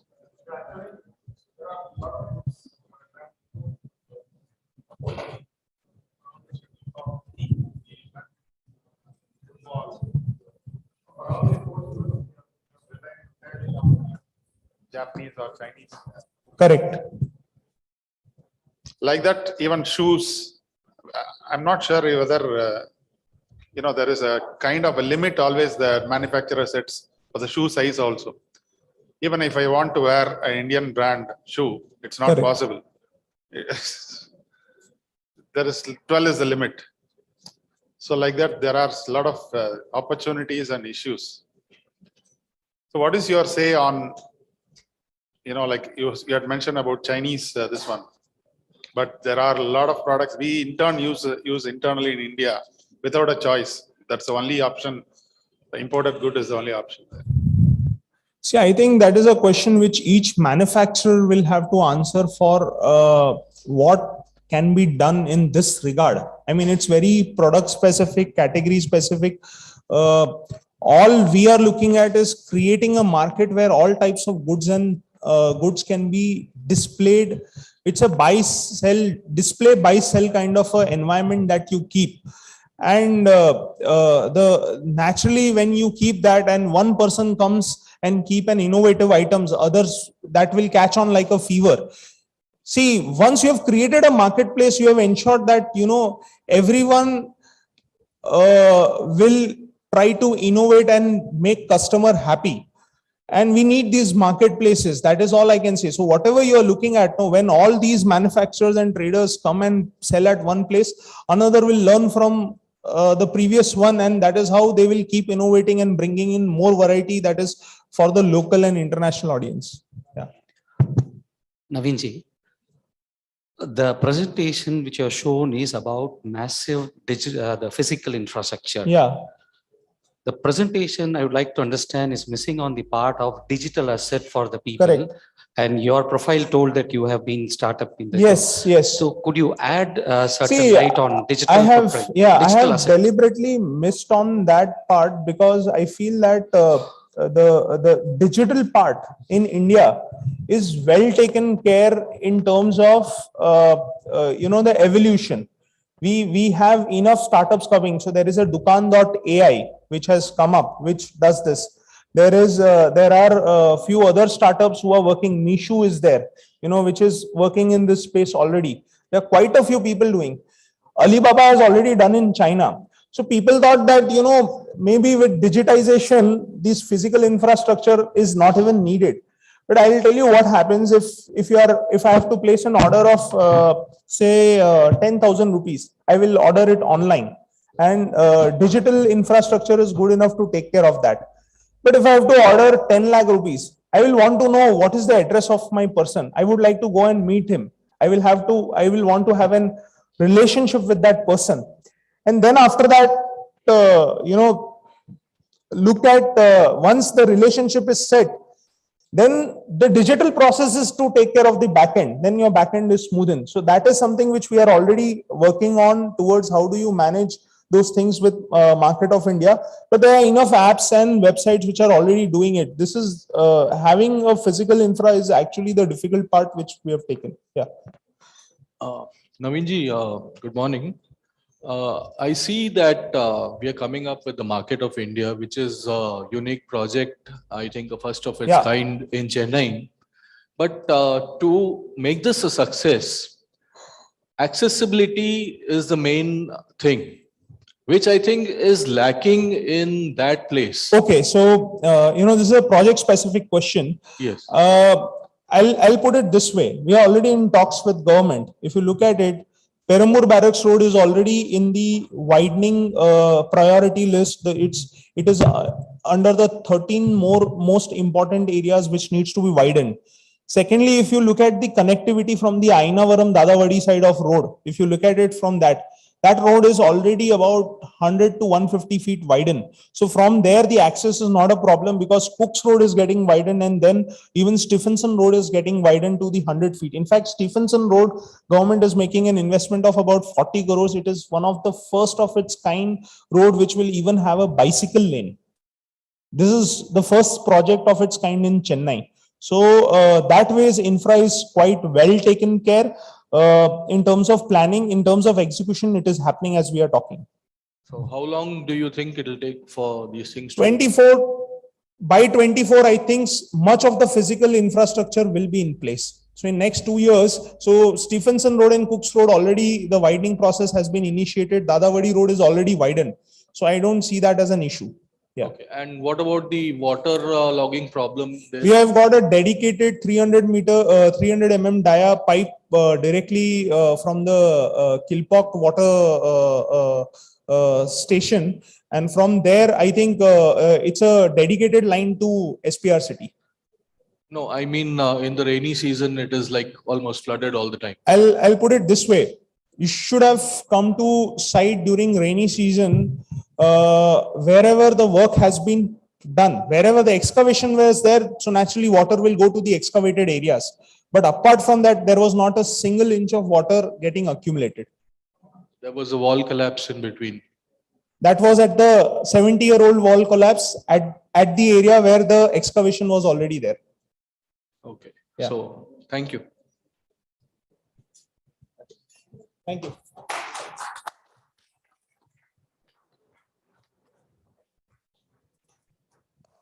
Thank you. Thank you so much, sir. That was a phenomenal presentation, ladies and gentlemen, by Mr. Naveen Ranka on Trade from India. Let's give a round of applause once again.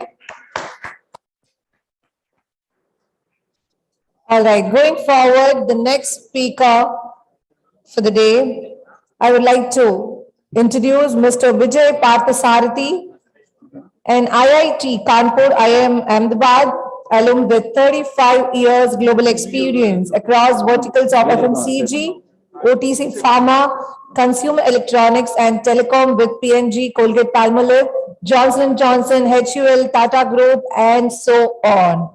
As a global CEO for over 20 years, he has energized 75 brands global across 22 countries along with 15 advertising agencies, and has been privileged to transform an international arena through a startup which surpassed all the major giants in a short period of time. So ladies and gentlemen, let's give it up for this massive speaker.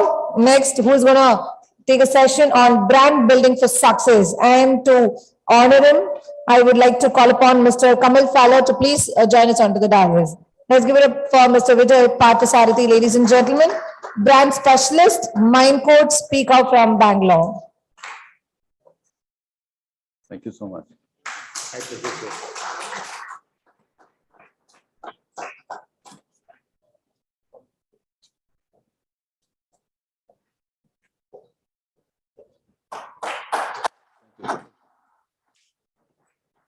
Can you?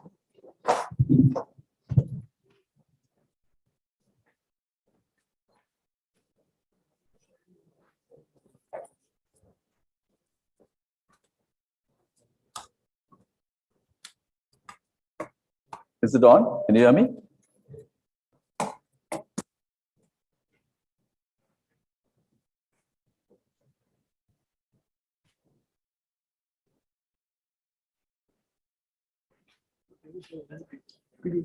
MMA creation.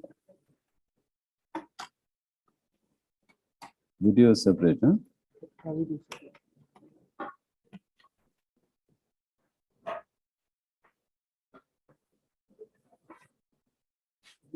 Yeah, this is the one. And where, if I want to go to video, then I'll call you for the video. Yeah. Yeah. A very good morning, everybody, and thank you so much, MMA and RYA Metro and Group Captain Mr. Vijay Kumar, for giving me the opportunity. Can you hear me? Yeah. And I really feel privileged to be a part of this event. And this is my first event after 2.5 years of being in COVID. Before that, I was here in 2019, and I feel like it's been a long way. Thank you once again for taking the effort to be here, and I will do my best.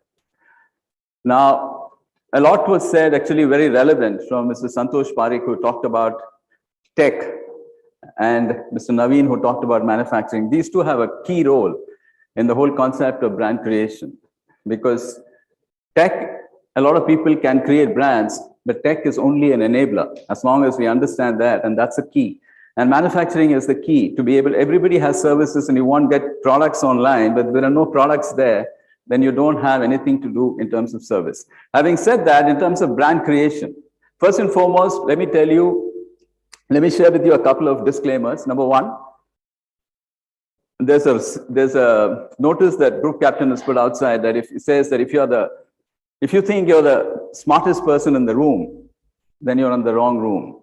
So I just want to make it clear I'm in the right room. I definitely am not the smartest guy. And secondly, what I'm going to talk to you about is not about how I can create certain thing and then spin my way with VCs and create a valuation and become the next unicorn in the next 24 hours. Yeah, that's not the scope of this discussion here. I mean, and that's, I just want to make that very clear. Sitting here, you will not be able to make a unicorn in the next 24 hours or 48 hours, even 48 days. This is about something else. This is a way that you actually transcend across generations and centuries. So before I start about brand creation, let me tell you what a brand is not. I think there are probably only about very few product categories that Amitabh Bachchan has not sponsored or endorsed. One of them could be sanitary napkins, right? Now, I'm not trying to be humorous or I'm not trying to be disrespectful, but that shows two things. Number one, it shows the power of the brand Amitabh Bachchan, and it also shows the misconception that many people have that by associating with Amitabh Bachchan, I become a brand. And that cannot be far from being wrong. When you associate with a brand like Amitabh Bachchan or something else, all you're doing is creating, any guesses? What are you creating? If you're creating awareness. You're creating a huge amount of awareness. And there is a funnel between awareness and sales. I mean, if you create an X amount of awareness, a small fraction of that turns out to be sales. Now that is, people misunderstand that when they generate sales, they're actually creating a brand. So the fundamental difference is brand creation is very different from sales generation, right? You can create a brand that will generate sales, but you can create sales, but never ever create a brand, even if you are doing thousands of crores of sales. So that's the fundamental thing what your brand is not. Why do people do this? People do this because, number one, either they're not aware of what brand creation is all about, or number two, they're aware, but they don't want to go through all this paraphernalia and nuances of brand creation. Or number three, they think that sales generation is brand creation. Or number four, they don't care. I mean, why the hell should I go around doing brand creation? One of the two. Let me give you some other examples. One day I was driving in Bangalore and I came upon this red signal. And then my eyes went up and I looked at this 4-letter word OPPO, right?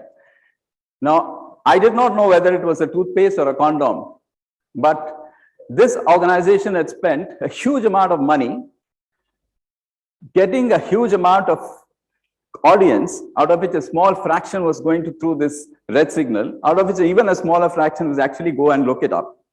That kind of a small mind space they've spent money for, and they have lost it because I didn't know what it was all about.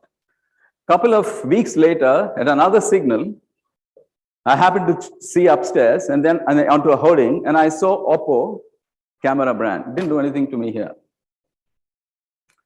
Once again, they've lost me. Couple of weeks later, I drive around and then I stop and then I see this beaming Deepika Padukone, right? And obviously I'm looking at her far more, and then my eyes drop into Oppo again. Now, what does this mean? What is the message that I'm getting as a customer?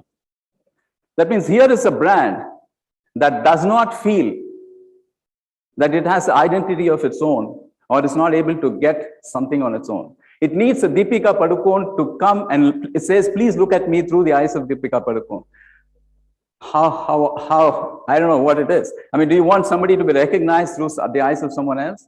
So what the company has effectively done is actually spent money elevating the brand of Deepika Padukone or Ranveer Singh, falsely mistaking that they're doing themselves a brand. Let me give you another example. Now, once again, all these brands do a lot of sales. One of the things about creating awareness and generating sales is you're actually on a treadmill, which you cannot get out of.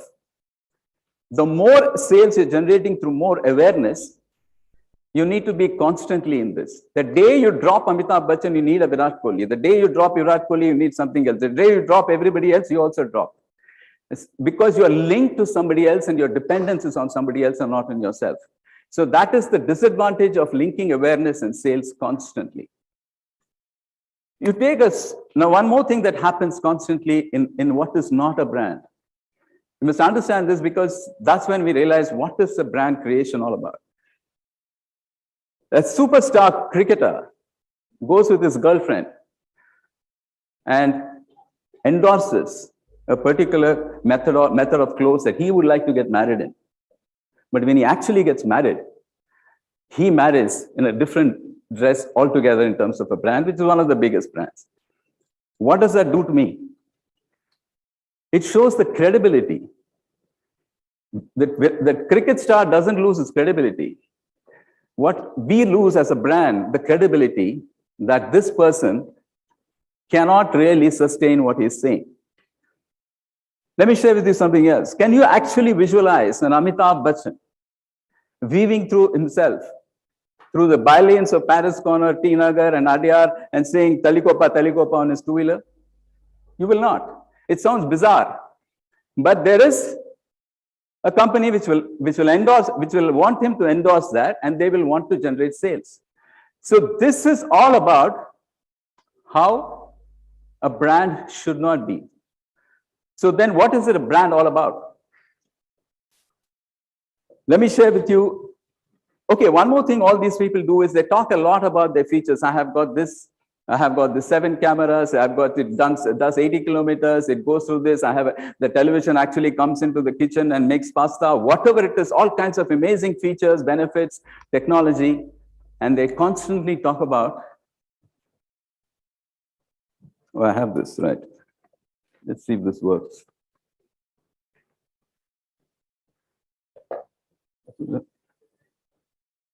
Okay.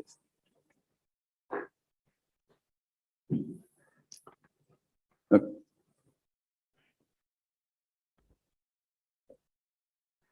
So first and foremost, brand creation is never about what we are. We are not the features and the benefits and the technology and everything that we talk about. That is not brand creation. Fundamental thing. It may generate sales, but that's not brand creation. So what's a brand creation? So during the pandemic, hundreds and maybe thousands of companies have collapsed. One COVID. But what if I say there are a few companies that have not withstood one COVID, but hundreds of them, not over decades, but over hundreds of years. World War I, World War II, Spanish flu, the Great Depression, hundreds and more of COVID. but they have not only sustained hundreds of years, but they have been number one in their position. And they're not just been number one doing something extraordinary, but doing something, selling ordinary products, which you and me can make, but cannot sell. And I have been luckily and fortunately privileged to be a part of these companies, Johnson & Johnson, 135 years, Colgate-Palmolive, 210 years, Procter & Gamble, 165 years, the Tata Group, over 150 years. Each of these companies, each have been on this planet longer than the combined longevity of all these companies together, Google, Microsoft, Apple, Amazon, all these put together have not been on the planet as long as each of these companies have been and selling ordinary products. So if you want brand creation, you need to understand what is it that they do so different? What is it that makes them sustain for centuries when people actually fall apart? Having been there, I've understood that there is one simple science that they do constantly. Across decades, across centuries, they do something simple, and actually wherever you are in your business, whatever you're doing, B2B, B2C. And in fact, I don't believe there's something called B2B or B2C. It's always P2P. Infosys never sells to Accenture. There is a human in Infosys who sells to a human in Accenture. As long as we understand that, that is brand creation, right? So there is no such thing like B2C. So whatever business you are in, if you can understand what these guys have done, and if you implement it in your business, you could be a chartered accountant. Like yesterday we spoke, right? If you understand the essence of this, you will be able to do this. What is it that they do? This is the same science that makes you and me walk into Starbucks, pay 200 or 250 rupees for a coffee, when we could have had coffee at the Madras Coffee House for 60 rupees, but feel good about it. Because they understand the science. And as much as you know, Starbucks makes coffee, sells coffee, but they're not in the business of coffee. Number one. Dunzo, they actually deliver packages from one place to another place, but they're not in the business of delivery. Royal Enfield, the bike, they're not in the business of bikes. They were in the business of bikes till the year 2000 when they were bleeding money and were about to shut down. That's when they decided that they're not in the business of bikes. So if all these guys are not in the business of what they seem to be for the majority of the audience, what is the business they're really in? So I'll show with you a couple of commercials where you will get a feel of what brands like Samsung, who were a non-entity some 20, 30 years ago, today they dominate. They've wiped out people like Sony. They're a major threat even to people like Apple. What is it that they do? So I'll just show you the video. I'll just show you a certain commercial. At the end of it, you can yourself guess what is the commonality and what is it that they do? What is the business they are really in? What is the business that Starbucks and Dunzo and Instagram are they really in? Yeah. You have to shut this, right?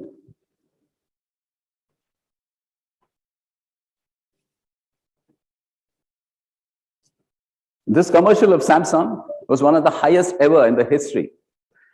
And you watch it and the end of it decide what business they are in. Samsung, it says somewhere? Yeah, just open it.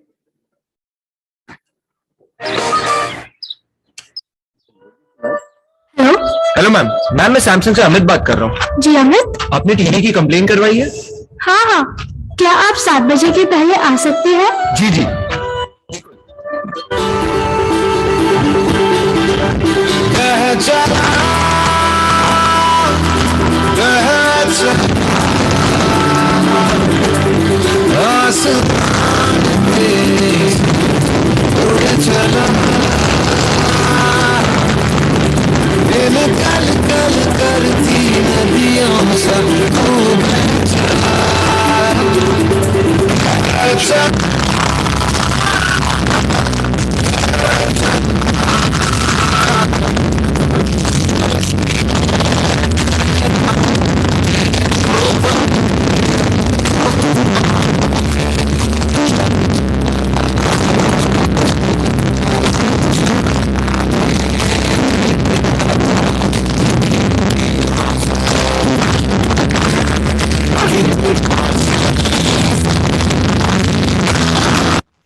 I know. लगता है चन्नू की भेड़ों ने फिर traffic jam कर दिया है। जल्दी आइएगा।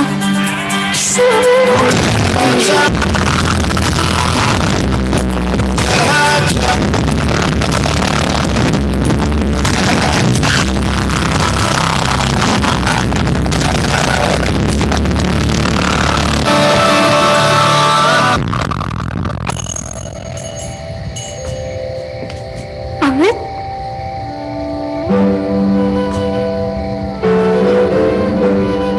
जी आइए आइए। टीवी अंदर है।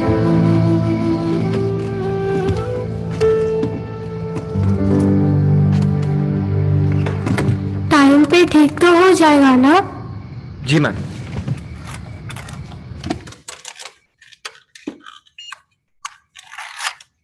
हो गया? बस मैम।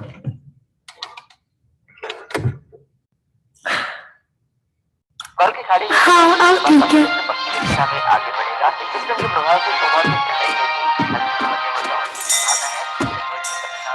चलो चलो चलो जल्दी चलो, शो शुरू होने वाला है। जल्दी जल्दी जल्दी, आराम से। अमित जी रिमोट। जी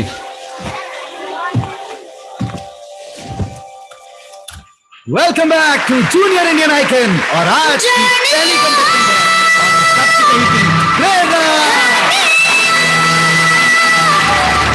तेरे बिन नहीं लगता दिल मेरा ढोलना, तेरे बिन नहीं लगता दिल मेरा ढोलना। हमारे हॉस्टल की है और पता है मेरी बेस्ट फ्रेंड भी।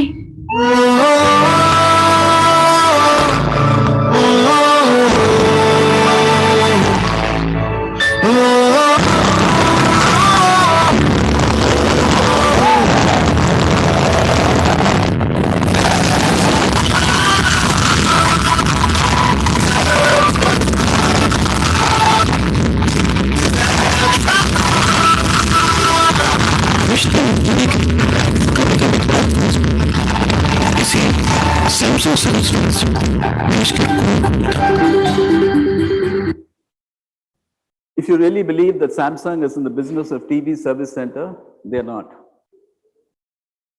Right?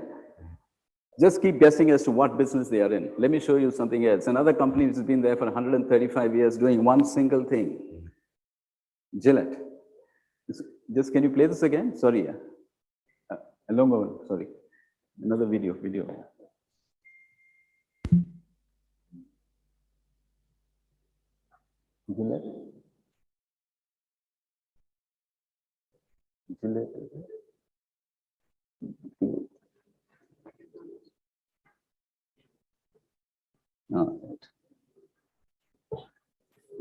Good morning, sir.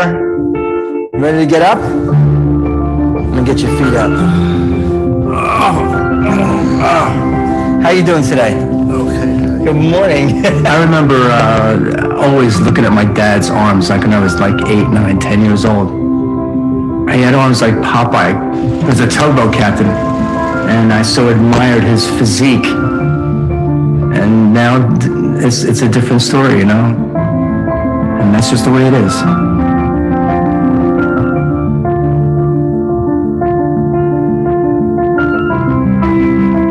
So my dad had a stroke, and now he can't get around, he can't walk.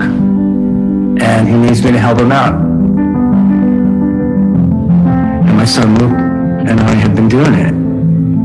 And I'd do anything for him. I can give you a really good mohawk.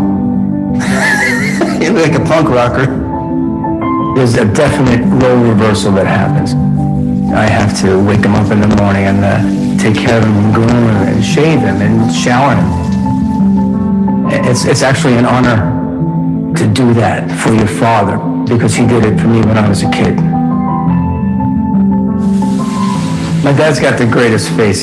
His squishy face is just amazing. He's sort of thin skinned and I don't want to cut it at all. So I got to be careful with that face. But he'll just say, do this, do that. You gotta make sure that you shave my neck down. You gotta do my lips up. You know, he's really particular about his sideburns.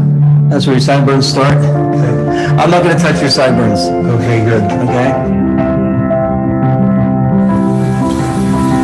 How am I doing so far, Dad? You know, it takes me like a half an hour to shave my father, because I have to be so careful. Gently with that razor. Okay, I will. Oh, there we go. Okay, good. With that face. Hi. I'm one of the lucky ones. A lot of my friends my age do not have their dads, and I still have my dad. He always says to me, he looks up at me after I pour love on him for the whole day, and he says, I don't know what I did to deserve you. And I say, Dad, I got you. I got you, Dad.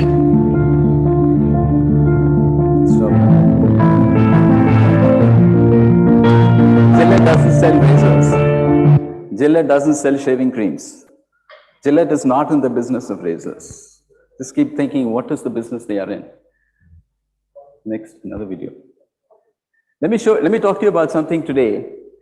Can you believe that there are only two companies in the entire world, who actually mix sugar and water and make you and me drink? Not 10 years, 20 years, not 30 years, but 130 years.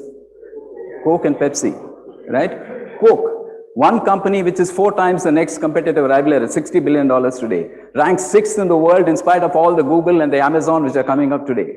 What is it that they do? Are they in the business of soft drinks? If they are in the business of soft drinks, they would have been wiped out long back. Talking about advertising, Sunil, if I had $100 million to advertise and create a soft drink product tomorrow, I will never reach Coke, because it's not about advertising. It's not about spending money. It's something else that they do. Watch Coke. Yeah.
Coca-Cola is not in the business of soft drinks, right?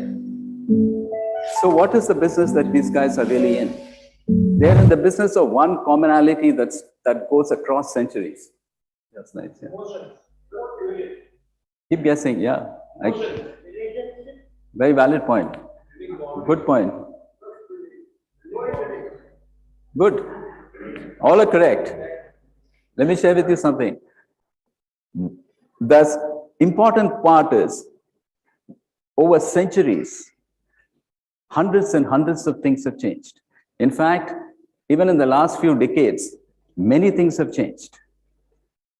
Once upon a time, people used to actually watch movies in theaters, in the same theater, Devi Paradise, Sapphire, and things like that, which are non-existent today. People watch on the phone. The modality of communication has changed.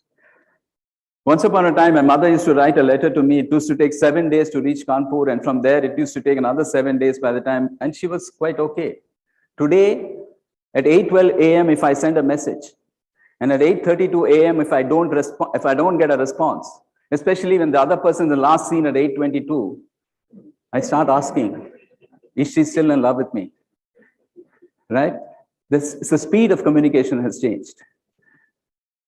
Once upon a time, people used to travel out 7 days, 10 days, no news. They'll come back, everything is hunky-dory. Today, you want to travel out for a 3-hour journey, you get down, first message, got into the cab, on the way, next message, reached the airport, checked in, security, boarding, waiting to take off, taken off, landed, 20, 25 messages by the time in 3 hours.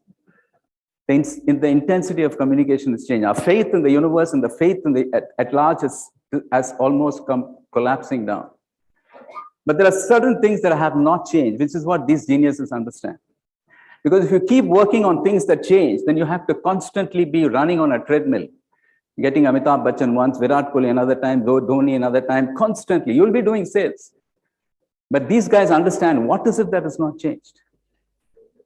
When somebody is sitting near the telephone and eagerly waiting for that long-awaited call, and finally the phone rings, and your heart misses a beat, that hasn't changed. Love. When you're walking in the middle of the night, and you hear footsteps in the back, and the sound of the footsteps starts increasing even more, and you don't have the courage to look behind, that hasn't changed. Fear. You're driving in Mount Road, and suddenly somebody comes and cuts across, and you feel like killing that guy, and that hasn't changed. Anger. You're waiting at the airport to see somebody off, not knowing when he or she will come back. That hasn't changed.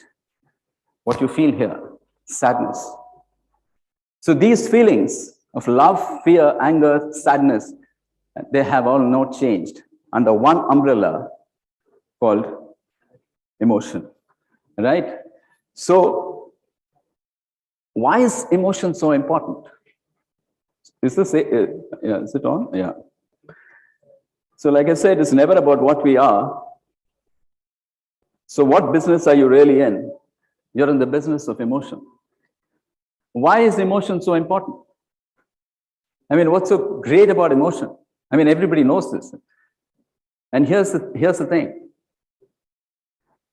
Emotion creates certain biochemistry changes within your brain. When you start feeling a particular feeling, there are certain hormones that start secreting. Sometimes it could be the good feeling hormones like dopamine and oxytocin. Sometimes it could be the bad feeling hormones like cortisol, etc. And when they secrete, they create a behavioral pattern which is independent of your conscious brain. Remember this. That is the power of emotion. So many times people do things which they did not want to do, they did not believe in, but they'll still do it because of what is happening in the brain. Now, let me tell you why Coke is like this. Why you and me cannot sell soft drink even if you have $100 million a year in terms of advertising. Advertising is not brand creation. For some of you who know, if you're not, you read this book I was telling you yesterday called Predictably Irrational by Dan Ariely, where he says that every single action which looks irrational of the human brain, there is a pattern which creates a predictability to the whole thing. If you understand that, you can actually work with every human being to make him do what you want him to do. That's amazing, isn't it? If you can tell your wife to make her do what you want to do. But even then, he didn't talk about that. So when they did an experiment at MIT with 100 students, and each of them was given 1 can of Coke and 1 can of Pepsi. And they were asked to evaluate the taste. And they were blindfolded. So by and large, the result was the same. About 51% said Coke tastes better, and about 49% said, Pepsi tastes better. And the same 100 people were given again a can of Coke and a can of Pepsi each, and this time their eyes were open. 71% or something said Coke tastes better, and about only 25% said Pepsi tastes better. All these guys were baffled. What is happening here? The same guys who said Pepsi 50-50 is now reached to 71-30. So what they did an MRI scan on each of these 100 guys. This is serious stuff.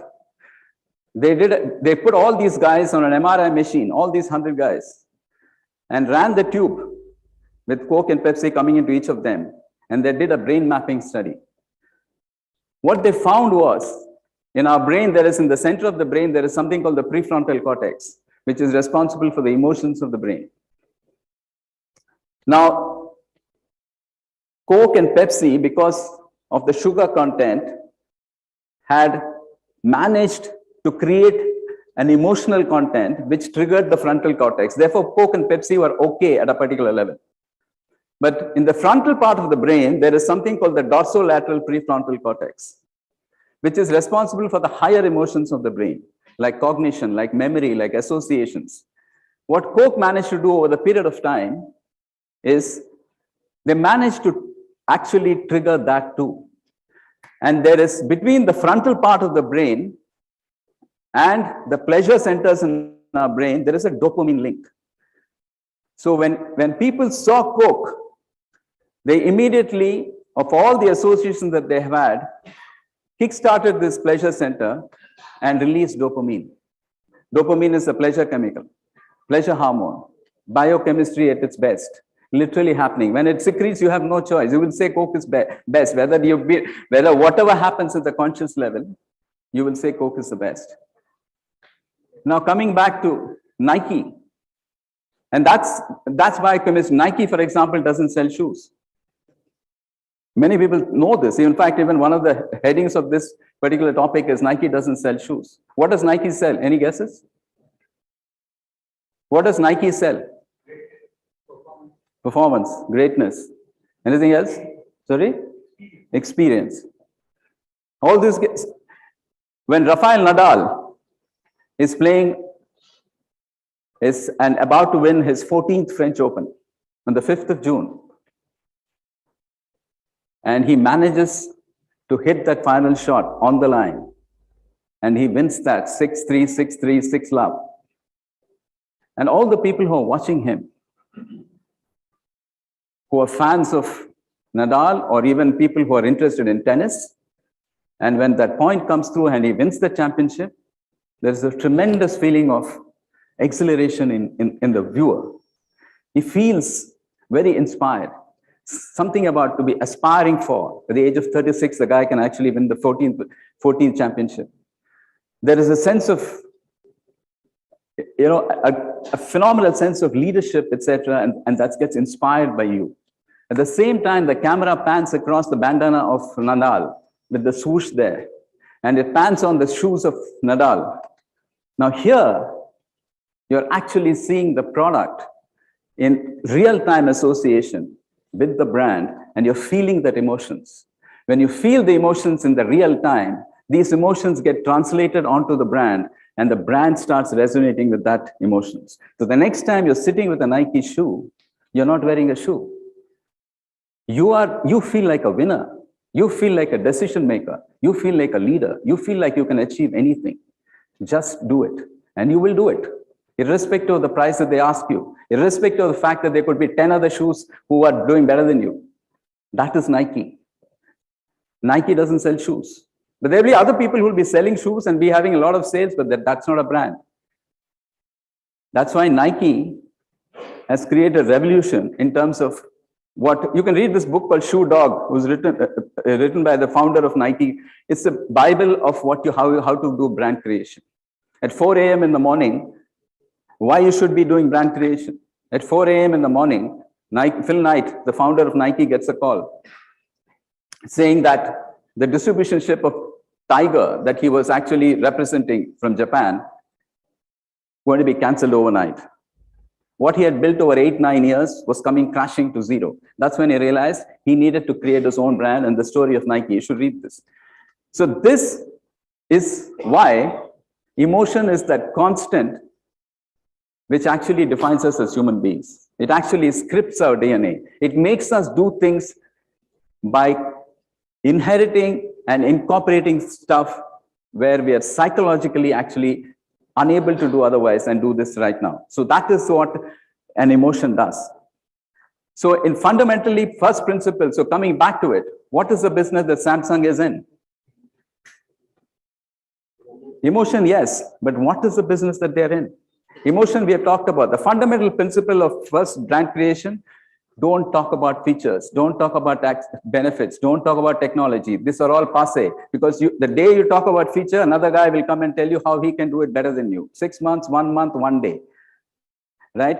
So you talk about, so the first and foremost is to make your business, what emotional business are you in? Samsung is in the business of empathy. Gillette is in the business of love and care. That's why the best a man can get, right? When you watch it, you have a feeling, irrespective of how many times you watch it. I have watched this at least 20 times. Every time I get a tear in my eye thinking of my dad. And that is what it does to you. Coke is not in the business of soft drinks. They are in the business of love and togetherness. All their entire campaigns. So that is the first step of brand creation. Now the second step, there are only 3 steps in this. If you can follow this, you will create the greatest brand in life. The second step, now somebody may ask, there are hundreds and hundreds of emotions. How do I know which emotion to do what? Any guesses? There are so many emotions. How do I know which emotion to do what? So actually in our consulting company, we have done a research and found there are only about 7 or 8 emotions which actually account for 90-95% of the businesses. In fact, we have a self-learning tutorial video program where it teaches all this. Now, the important thing is, if you don't get this right, you can go all over the place. But if you get this right, you will really, really sail. So the first part is majority, like I said, majority of the people don't know that they have to be in an emotional business, and they're all the time fighting the best styles in the country, the best digital marketing services. I'm the best guy. Nobody cares who you are, right? They only care as to what happens to them here. And that is what you need to address. So coming back to this, what is the kind of emotion that you need to do? You know, let me give you an example of both. So it will give you an idea, irrespective of the business that you're doing in, how to find what emotion to create for your business. In an industry which is dominated by giants in the juice industry, where people like Tropicana and Real and Mazda, and people said, you can't enter this business. Here comes a guy and really takes it to the skies. Any guesses? Paperboard. Paperboard did not talk about a feature called fiber. Paperboard did not talk about a benefit called taste. Paperboard did not talk about price. All Paperboard said was, when I was young, I walked to the river, I took a paper, I folded it into a boat, I put it on the water and watched it float. Emotion, nostalgia. Paperboard understood that the audience that it has got a large section of people who crave for the emotion nostalgia. And then Paperboard became a success. On the flip side, you heard of this movie called 83, right? Now 83 was projected as, with a tremendous amount of fanfare, as going to be one of the biggest blockbusters. At that point of time, I wrote a blog that is not going to do well, right? 1983, at 12:30 in the night, when I was watching the match, Mohinder Amarnath bowling to Michael Holding, India 140, West Indies 140 for 9. And he gets LBW, and India win by 43 runs. There was silence all over the country because it was completely unimaginable for India to actually win the World Cup. And that is a kind of eruption in pride that everybody went through. A tremendous amount of pride cut across all generations. And that was a tremendous, and pride is such a phenomenal emotion. Fast forward 2022. India has done it a couple of times. Pride is not a great thing. I feel proud, but nothing great because India has done it. So it's not such a great emotion. So what did 83 do? They flipped the emotion into nostalgia. Imagine 70% of India's population is below 35. And you create nostalgia for a 39-year-old brand where people don't even know what it is. Nostalgia doesn't exist for 70% of the population regarding that. Their nostalgia stops at 7 to 8 years. So they couldn't care. And the balanced population also had only a fraction which was interested in cricket. So it did only that well, not like what Pushpa was supposed to do. So that is when you choose the wrong audience. So principle number 2, when you know that you have to be in an emotional business, spend time, who's your audience? Irrespective, even if you're a chartered accountant, what is the audience that you are? And therefore, what is the emotion that resonates with that audience? And then build that emotion into your product. And that is when you will hit it big. One is understanding that you need to be in emotional business. And number 2 is understanding the fact that what is the emotion that resonates with him? And then they put it in this. And the last, many people even get it till here. Then what they do is they don't know how to, I've seen a couple of videos that float around, which is fantastically created emotion, which comes on a video, in a viral video. At the end of the video, there'll be a slide saying this brand.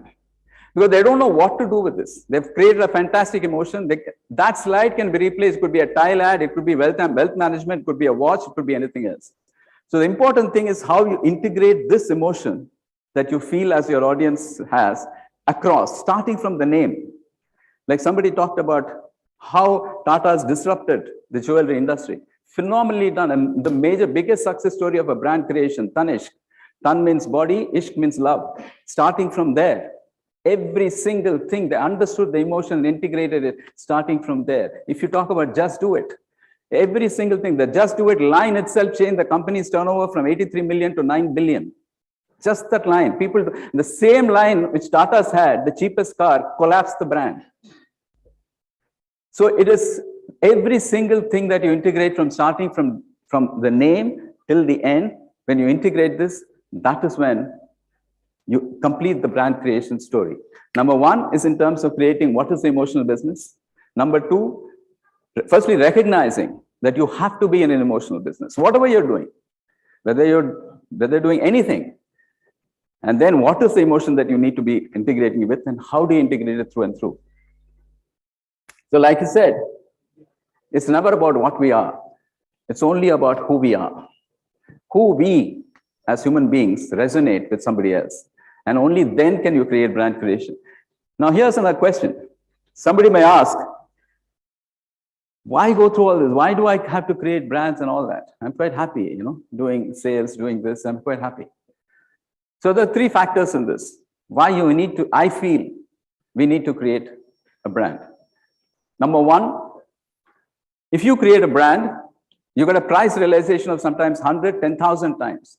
The same product which will tell you the same time between a Rolex Omega and a Titan, you will get 100 to 10,000 times. People wait for the brand and they actually feel favored as if when they get the product. That is wealth creation.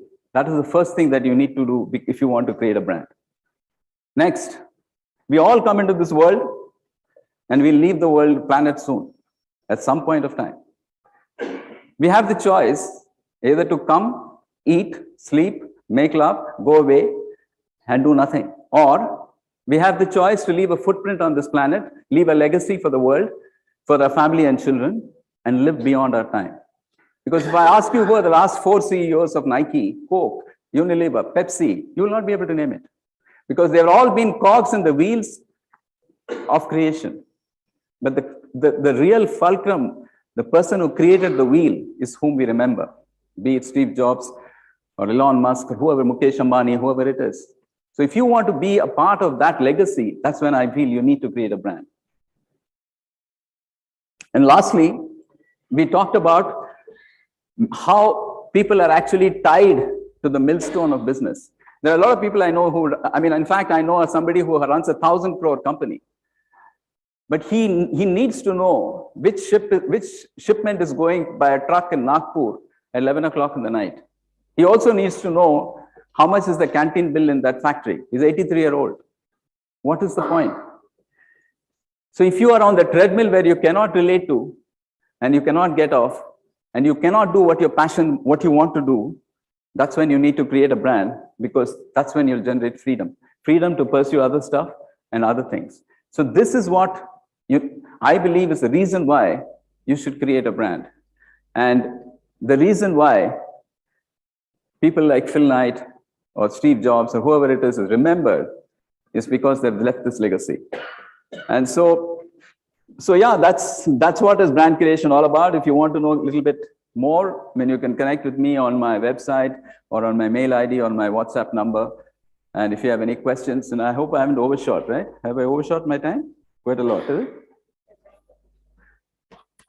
Thank you so much.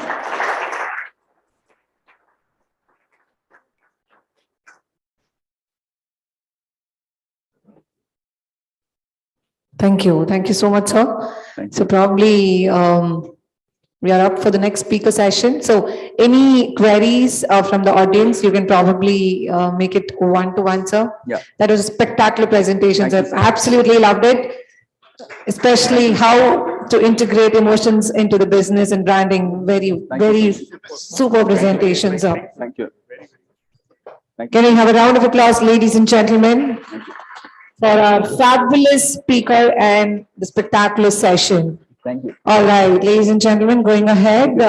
Thank you so much. We're going to have the next speaker who is going to join us virtually over Zoom. So this session is going to be about tax technology, current and future trends. Session speaker, Oh, wow. CA Divyesh Lapsiwala is a partner in EY's indirect tax practice and has more than 21 years of experience in advising clients on various indirect tax legislations, including GST, service tax, excise, customs, foreign trade policy, and value-added tax. He also leads the functional lead for EY's indirect tax technology solution and also a key member of the EY advocacy team and champions of the tax finance operate solution to help clients automate and outsource non-core processes. So ladies and gentlemen, let's give it up for Mr. Divyesh Lapsiwala, partner Ernst & Young from Mumbai. Thank you. Thank you, everyone. Are you able to hear me well?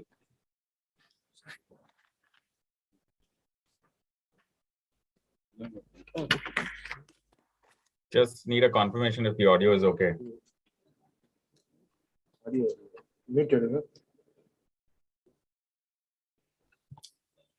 Check. Sir, are you able to hear me?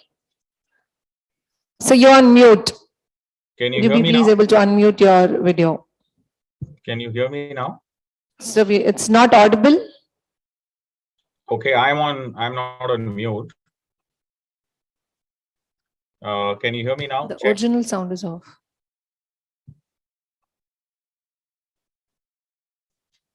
Am I audible now?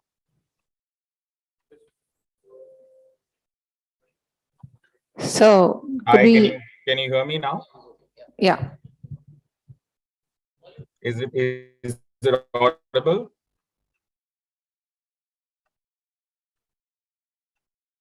Yes, sir. Hi. Very audible now. Hello, Okay, sir. lovely. Welcome. Warm welcome, sir.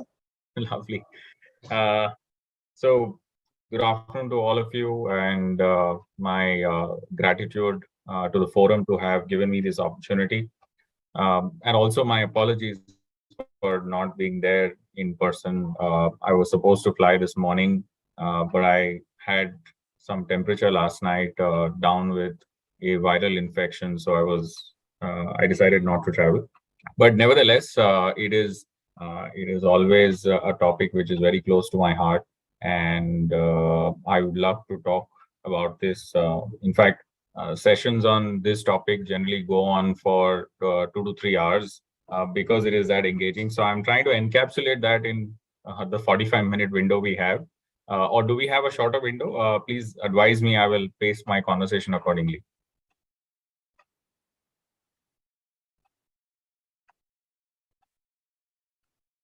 Can I go on for 45 minutes? So, half an hour until 1:15, we can go ahead with the session, sir. Okay. Yes. Okay. Fine. Thanks. So then I will pace my conversation accordingly. So without further ado, then I think I would just put up the slides that I want to show. Just a minute.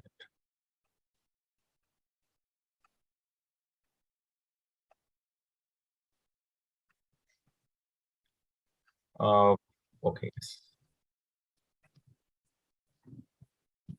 Hopefully, the screen share is visible. Yes, sir. Yes. Okay, then I'm going to put it on slideshow. Yes. So the topic is what is changing for chartered accountants and tax consultants, and how are we going to lead this whole new transformation into machine age? So there are so many terms that we hear all the time, starting with robotics to tax technology to machine learning to artificial intelligence to blockchain. And yes, some of these sound super technical and appear to be terms that are used only by specialists. And there is always a question of whether there is a role of a chartered accountant in this space. So today I'd like to talk to you about my perspective on this, my personal experience through this. And we are breaking this up into 3 sections. First is what has India done, right? So what is the big transformational change that India has done on tax technology front, starting July 2017 when GST came in? We know some of the usual aspects, but what are the more intricate aspects? Second, how have taxpayers or client community reacted to this? And that's very important because as a professional, you need to know what is the ask or what is the environment. You need to know what is the current market condition or reaction, because that's when you get to the third section, which is what is my opportunity? Because only when there is a gap, there is an opportunity, and we need to understand the ask and the current status to know the gap. So starting off, I would say that we must remember, and this is something that I would share with all my chartered accountant or tax colleagues, that that tax technology is all about tax professionals, and it is very less about software or technology professionals. Unless you are driving this with tax, unless a tax professional is driving the whole solution, it's not going to work. What we've seen in the India market is a strong resignation of that. You are unable to fulfill a client's requirement only by giving technology. Technology actually cannot take care of all the requirements of the client. And therefore, there is always a GST practitioner or a customs practitioner who has to be driving the solution to the client with use of technology. So we all are the fulcrum of success or failure, so to speak. And therefore, this is our opportunity. What has happened, as you would have seen, that earlier it used to take a very long time to summarize transactions, collate transactions, and tax used to be the last point when any determination or decision used to get made. Now with ERP is being used by all sizes of organization, not just big companies, you're seeing a frequent use of tax codes, frequent use of pre-planned tax modules in the ERP, and therefore tax is determined way upfront, and the knock-on effect of tax then comes in through all the transactions. So this is a big point, and this is actually the biggest reasons why a GST practitioner or a tax consultant has the play. Before we look at India, it's very interesting to look at the world map. This is a 2020 compilation. Things have moved a little bit from here. But if you see on your slide, you see that we've tried, this is an EY study, we've tried to classify companies or countries in 5 levels. Level 1 being e-filing, which is how service tax, let's say, was getting filed earlier. Level 2 is e-accounting, which means that it's mandatory for you to account only digitally and manual records are not permitted. Level 3 is e-match, where you have to integrate and match your transactions using government platform. Level 4 is e-audits, which means the government is performing reviews or audits through technology. And level 5 is e-assess, which means that the government is essentially going to the extent of not even asking you to file a tax return. They are able to pull data directly from your systems and do your assessments. As you can see, India is at level 3. I would say that 2022 they will move. We have already moved to level 4. But you will be surprised to see that many large jurisdictions are actually not even level 2. And that is because you look at US, you look at UK, Australia, Japan, and that is because the penetration of digital tax and the transformation that we've seen in India has not happened in many of these jurisdictions. In fact, you will be pleased to know that majority of the European countries are now planning to introduce e-invoicing and real-time reporting. Same is happening in the Middle East and Australia, and now US has started talking about it. And a lot of similarity of the India model is being looked at. In fact, India model is one of the more successful e-invoice, e-way and GST filing models being debated globally as compared to maybe a Russia or a China or South America. So it's a proud moment for us and also an opportunity as we go along. From an India standpoint, I will skip many of these sections in the interest of time, but the principles that have been used are digitization of tax compliance, creating traceability across the value chain, simplifying compliances in many ways, and also using analytics by the regulator to boost tax collections. Just very interesting data. This is the snapshot of the presentation that GSTN puts up on its website every year. This is 4 years of GST. Hopefully next week we will have 5 years of GST slides. But if you look at this data, 80% of taxpayers are proprietary concerns. 10% are partnerships. So 90% or 91% of taxpayers are small-sized organizations. So there is a very big market which does not necessarily want to work with large firms or large software firms for their solutioning. And they are in the need of transformation, automation, and process standardization. When you look at e-invoice as a story, e-invoice has been one of the most successful and transformational implementations India has done. The drivers were to check fake invoice menace, and I think each one of us in the room would have had at least one experience if we are practicing in GST on an inquiry happening for fake invoicing and we having to respond or determine way forward in relation to that process. How is it possible? How is this that the government is able to weed out transactions of parties that they need to examine for fake invoicing? It is only because now with the massive data that has been created by GST, government is able to run very interesting analytics and is able to weed out or identify, examine parties or transactions that need to be reviewed. And it's that has resulted in the whole campaign from the government side. Every transaction is now getting authenticated upfront, so there is no possibility of changing transactions or books later. You know that the limits of e-invoicing keep falling. The targeted fall in the limit is up to 5 crores. So the population will keep expanding. Compliance is happening at source. If you've experienced compliance for a client who's doing e-invoicing, government actually puts the same data in the return. So once you do e-invoicing, your e-way bill is done and your return is also done.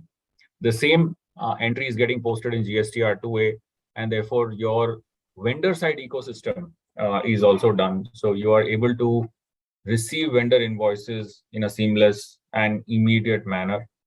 And because this is now end-to-end automation, there is an ecosystem that is evolving where people are using the whole e-invoice, e-way bill framework for the purpose of internal communication.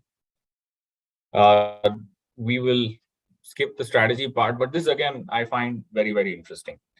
If you see today, about 200,000 or 2 lakh taxpayers are obligated to do e-invoicing. This is going to go up to 5 lakhs once the limit falls below up to 5 crores. Now, if you see the size, 5 lakh taxpayers needing to do e-invoice compliance is massive. Also, I must tell you, and this is also on the GSTN website, there are 2 very interesting propositions that are on the table, in addition to all of that you're seeing. The first one is called MBMA, Mera Bill Mera Adhikar. This is an optional B2C e-invoicing. So as you all know, currently the e-invoicing framework applies only to B2B transactions. But now there is a proposition to extend it to B2C transactions on an optional basis. What is the purpose? The purpose is that if I can start capturing B2C transactions, then the ability for the last mile shops, where I don't have any wherewithal or infrastructure to audits, assessments, investigations, the ability of that shop to evade GST, to collect GST and not deposit GST goes away. So why would, how would this be done? Essentially, the buyer at a shop, let's say you're buying a mobile phone, you would request an e-invoice to be issued for your transaction. Because once an e-invoice is generated, then the shopkeeper will be compelled to pay tax on that transaction. But the question is, why would you do that, right? Now, you would do that because the government is thinking of making MBMA and the e-invoice that gets generated under MBMA as a lottery number, so that the person who purchased that mobile phone in my example gets a chance to win a prize. Now, if you see this, it's a very, very innovative solution to capturing tax evasion. But at the same time, for tax professionals, it's a massive opportunity. Now, 5 crore is no longer a limit. It can be for even a shop that has a 1 crore turnover or a 50 lakh turnover. Why? Because B2C invoicing can be requested by any customer under MBMA, right? So once the scheme gets rolled out, you need to understand this, and then the opportunity is just possibly for all taxpayers that we are seeing across the board, especially in the retail side. From what has happened, therefore, thus far, is that the government has been able to do an enhancement and automation process with the last 5 years of GST. They have also deeply integrated with income tax, as you may already be aware. We're all receiving cross notices between income tax and GST, and the amendment to the tax audit report under income tax, which has been held in abeyance for now, will go live at some point in time, which is therefore making necessary your whole income tax TDS deduction and your purchase register to be mapped with your 2A, and your whole income registers to be mapped with your 26AS. Integration with India Stack. If you've noticed this year's amendments that happened in the finance bill, Aadhaar authentication has been made mandatory. This is basically integration with India Stack. Now, beyond the PAN, you have the base, which is Aadhaar number of the individual or the director or the proprietor, which can be traced back to every transaction. So when we talk about blockchain, we talk about big data, we talk about the use of non-congruous multiple databases to do data triangulation. Once you start integrating with beyond tax registrations and integrating with other taxes, your ability to do deep analysis and make sure that the good do not get investigated or audited aggressively, but the people who evade the taxes are being pulled up and forced to get compliant, increases massively. Again, this budget amendment and the last few budgets have seen on the input tax credit, the conclusion effectively is that the ask is that now you need to make sure that your vendors have reported the transaction on the platform. And if the transaction is not reported, you will not get the credit. Again, there is a massive push that is now going to come from buyers to make sure that sellers are compliant. Hoping, therefore, the government is hoping, therefore, that the entire system quality compliance will improve and real-time reporting will ensure matching and locking of transactions immediately. What is happening on the analytics side? On the analytics side, like I mentioned, network visualization is becoming a tool that the government is using to choose to identify fake invoicing. Carousel frauds are getting reduced. To explain what is a carousel fraud, which is the biggest menace of European Union, almost 15 lakh crores of VAT they lose every year is the estimate. A carousel fraud is A sells to B, B to D, D to C, and let's say D exports it. But these are all fake transactions. An empty container is sent outside. Everybody gets refunds. Everybody gets export benefits and export turnover, income tax concessions. However, actually no exports happen. The government is now able to detect these transactions using data analytics. And therefore, India has seen a much better crackdown on carousel frauds than what Europe has been able to achieve, although they've had this tax for 60 plus years. And the MVMA scheme that we already spoke about. So this was part A, slightly rushed part A of how digital tax administration has evolved in India. What are taxpayers doing?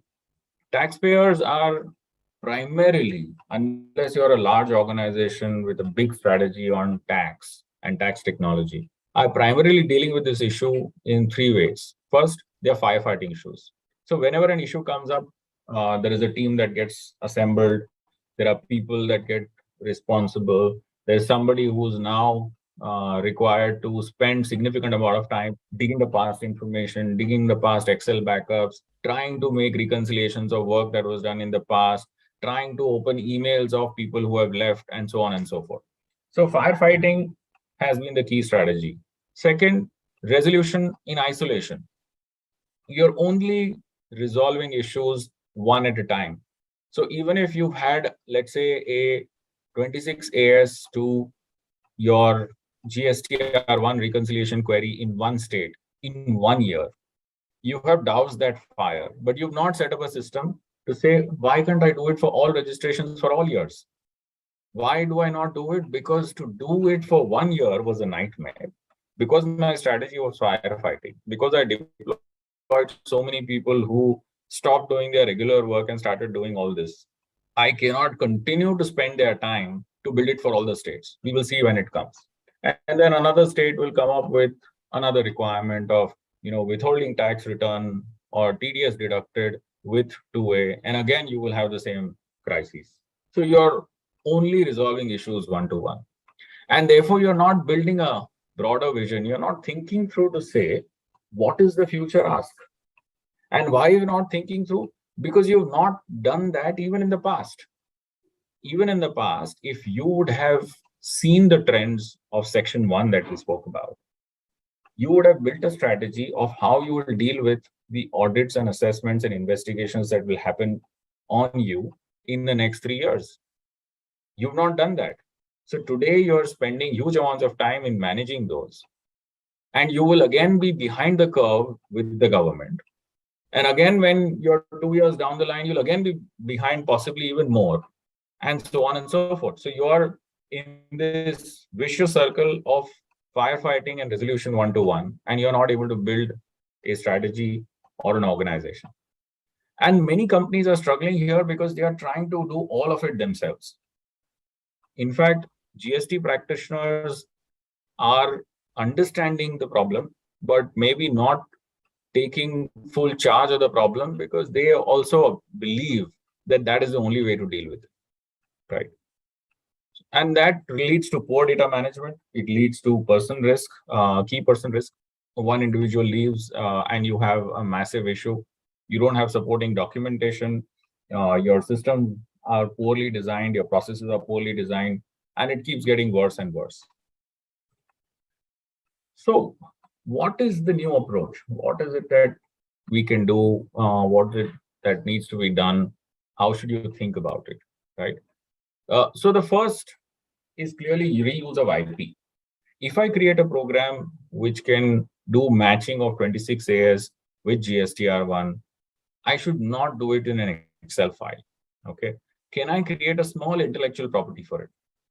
Can I create a process which will say, this is exactly how it needs to be done? I don't need to create a program first. I need to create an intellectual property in terms of a process to say, okay, if Mr. X is doing it today, but Mr. Y has to do it tomorrow, as long as he follows the flow chart, he will be able to do this activity. So, which means I'm institutionalizing knowledge and removing the key person risk. And I am reusing intellectual property. Second is leverage technology. Once I was able to make a flow chart of how 26AS to GSTR1 reconciliation happens, or how purchase register with 2A or 2B happens, and what is the near match and what is the potential match, and what is the tolerance limit, and so on and so forth. If I can flow chart it, I can use technology. So there are enough technology tools available which can convert all these processes that we do into simple, repetitive, automated steps. And there is a massive advantage. The advantage is they don't ask for a pay increase, they don't take leave, they don't leave you and go, and they work 24/7, right? So if you're able to flow chart it into a reusable IP, and then if you're able to write it in a program, and you don't need to be a programming expert, but you need to know that there are several tools available to basically very easily automate what you do, right? So can I use new technology to immortalize my IP, so to speak, right? And the third is reuse of data. If I am doing this once, and if I am doing this extraction or calculation once, can I foresee at how many points in time in life will I need this data? And can I therefore reuse it? A simple example of your purchase register versus 2B matching. If you're doing potential matches, you think, okay, yes, this is 10,000 rupees, but I paid him less because of quality. So 9,900 transaction matches with this 10,000 transaction. You written a note in an Excel file. Next month, when you again do matching, somebody will have to remember, yes, this actually was a match, right? But if I can reuse my old information to say, yes, that information was matched last time, I don't need to relook at it. Or if I have extracted data for income tax TDS deduction, I have to use the same data for my 2B matching. Why should I again extract a purchase register, or vice versa, right? Or if I have done e-invoicing and e-way bill, the return should be prepared only from that data mandatorily. It should not be prepared from new data generated again at the end of the month. So how can I reuse data? And if I do all these three right, then I can certainly deal with all the existing problems. And then if I understand what is coming next, whether it is the MBMA or there is a platform called BNRS, we don't have the time to talk about it right now, or when India moves to level 4, level 5, where data analytics driven questions are put on to the taxpayer, you will have to basically look at all your past transactions and move backward from here to automate and reconcile what I would say from your record to your report to your return, and from return to report to record reconciliation. So record being what is the data captured at the time of the transaction, report being what is generated by the system in which the data has been captured, return means what you filed with the government. So record to report. Does the record have all the attributes that are required for tax purposes? Is the report directly getting generated from the system, and is it sufficient and complete to be able to prepare a return? And is the return directly getting prepared from the report, or are you using Excel and people and so on and so forth in between? And then if I'm doing a record to report to return reconciliation, I should also be able to do a return to report to record reconciliation, which means that if I start drilling down from a return that I had filed, I should be able to go to the source transaction. If I have reported a July transaction in August, and that transaction in B2C has come in my return, then because there is no transaction level information in the return, once I drill down, I should be able to open a database of all B2C transactions in the report. And the report should give me a transaction ID, which should take me to the record, which is the July transaction, although reported in August. So that's what you need to do as a solution. So I will, yeah. And if you really are able to do this, you are going to invert your triangle. Today, maximum time is being spent in transaction processing. And then there are controls and verification on top of transaction processing. And then very limited or no time is being spent on data analysis. The future is that you would spend less and less time on transaction processing. Controls and verification layer should remain the same. In fact, a lot of the controls and verification layer can also be automated. And then you're spending more time on doing more interesting analytical, intelligent work and strategic work rather than just churning of data. So there are three pillars to this journey. The first is driving efficiency. Do more with less, stay ahead or at par with the government, and automate process. For simple example, report has come out from your ERP system. This report data format is DDMMYY. If GSTR1 requires YYYYMMDD, you are possibly currently using Excel, going to the date column, right-clicking, changing the date format, and so on and so forth, and then you're able to file, right? It's a very simple process that you can automate. Or the report does not have the GST registration number of the customer. You're doing a VLOOKUP or you're doing a Control F, copy pasting the GST registration number to complete the sales register. You don't need to do this. They can be very easily automated. So there are lots of things in the day-to-day activity that you can very easily automate and build efficiency. Second is risk and governance. Like I said, the controls framework, a large part of the controls framework can be automated. You can build validations on your data, especially when you're looking at large sets of data. It is very difficult for somebody to validate or verify that all reportings are correct. So it's only possible if you automate and if you put it in the system logic itself to check the risk parameters that you've identified. And the last, and possibly the most important, is that how do you contribute back to the profit and loss account?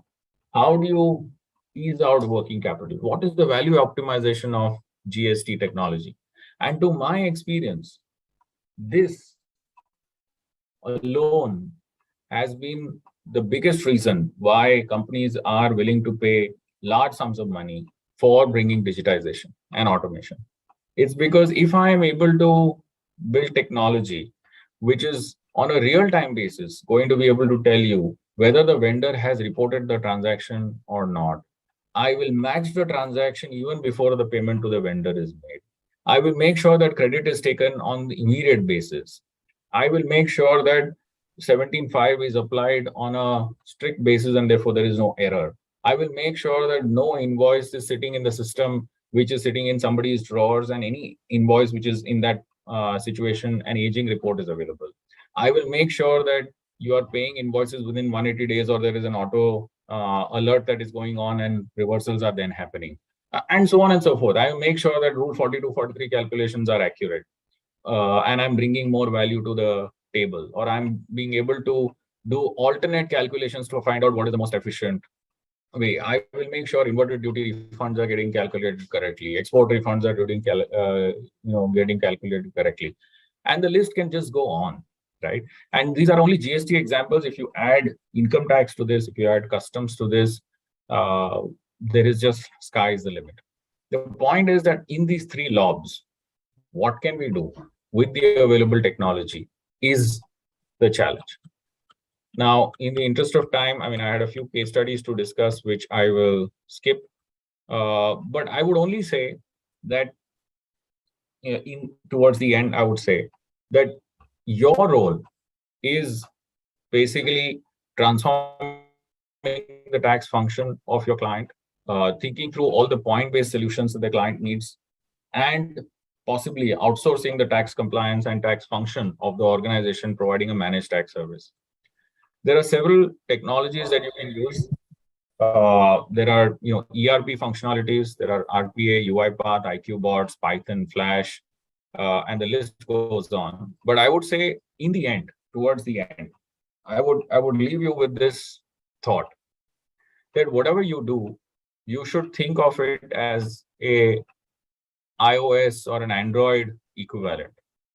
When you're using iOS or Android, you never think whether this app is going to work properly, right? You go to the App Store, you search for the solution, and you download the app. You do not have the same app that gives you maps as well as restaurants or SMSs, right? Or camera. You're okay to download different apps as long as they work in an integrated fashion on the same platform. That's what we should aim for building for tax. Can we build a platform where then we can sell different apps to clients as services so that the client gets a seamless experience? We continue to reuse data in the same manner. And there could be compliance apps, there could be accounting apps, there could be return filing apps, there could be data analytics apps, and so on and so forth. But you basically then compel the client to tie down to you and stay with you for the longest time. And therefore, if you identify all the different attributes of the services that you provide or you can provide and tie them with a single thread of technology offering, whether it's your own or a third party, you will be able to achieve a lot more with your clients as compared to what we are all doing today. So with that, given the little time that I have, thank you very much.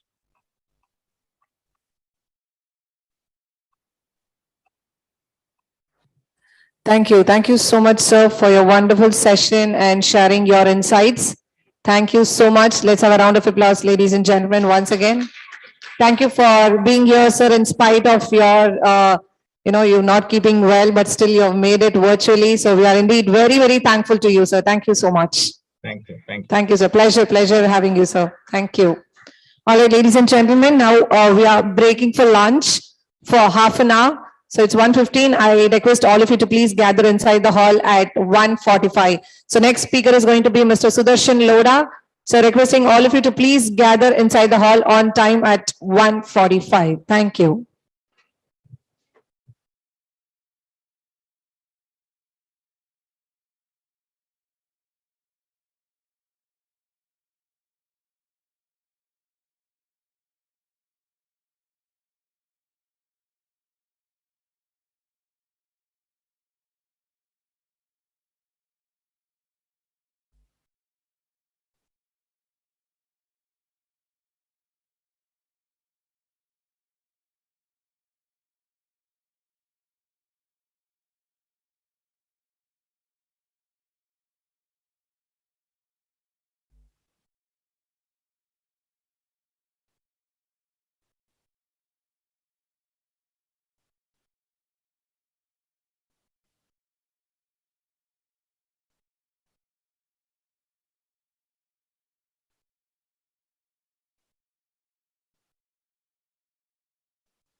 The company's strategic roadmap, delivering a world-class customer experience and also managing the key resources. His vision is to offer premium commercial real estate, enabling investments accessible to everyone and driving the adoption of technology in the real estate industry. So ladies and gentlemen, let's put our hands together for the man with a great vision and mission. And to honor, I request Mr. Prashant Jain to kindly join us onto the dais to honor our speaker with a small token of love and gratitude, ladies and gentlemen. We are indeed very much thankful to have you here, sir. Thank you for joining us.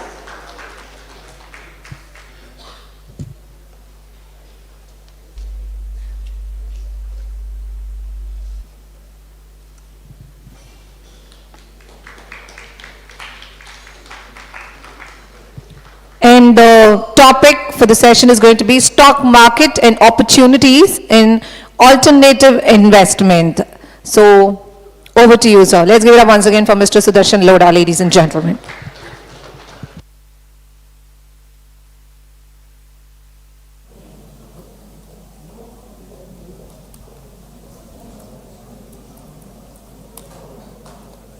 I don't know if you can see my screen.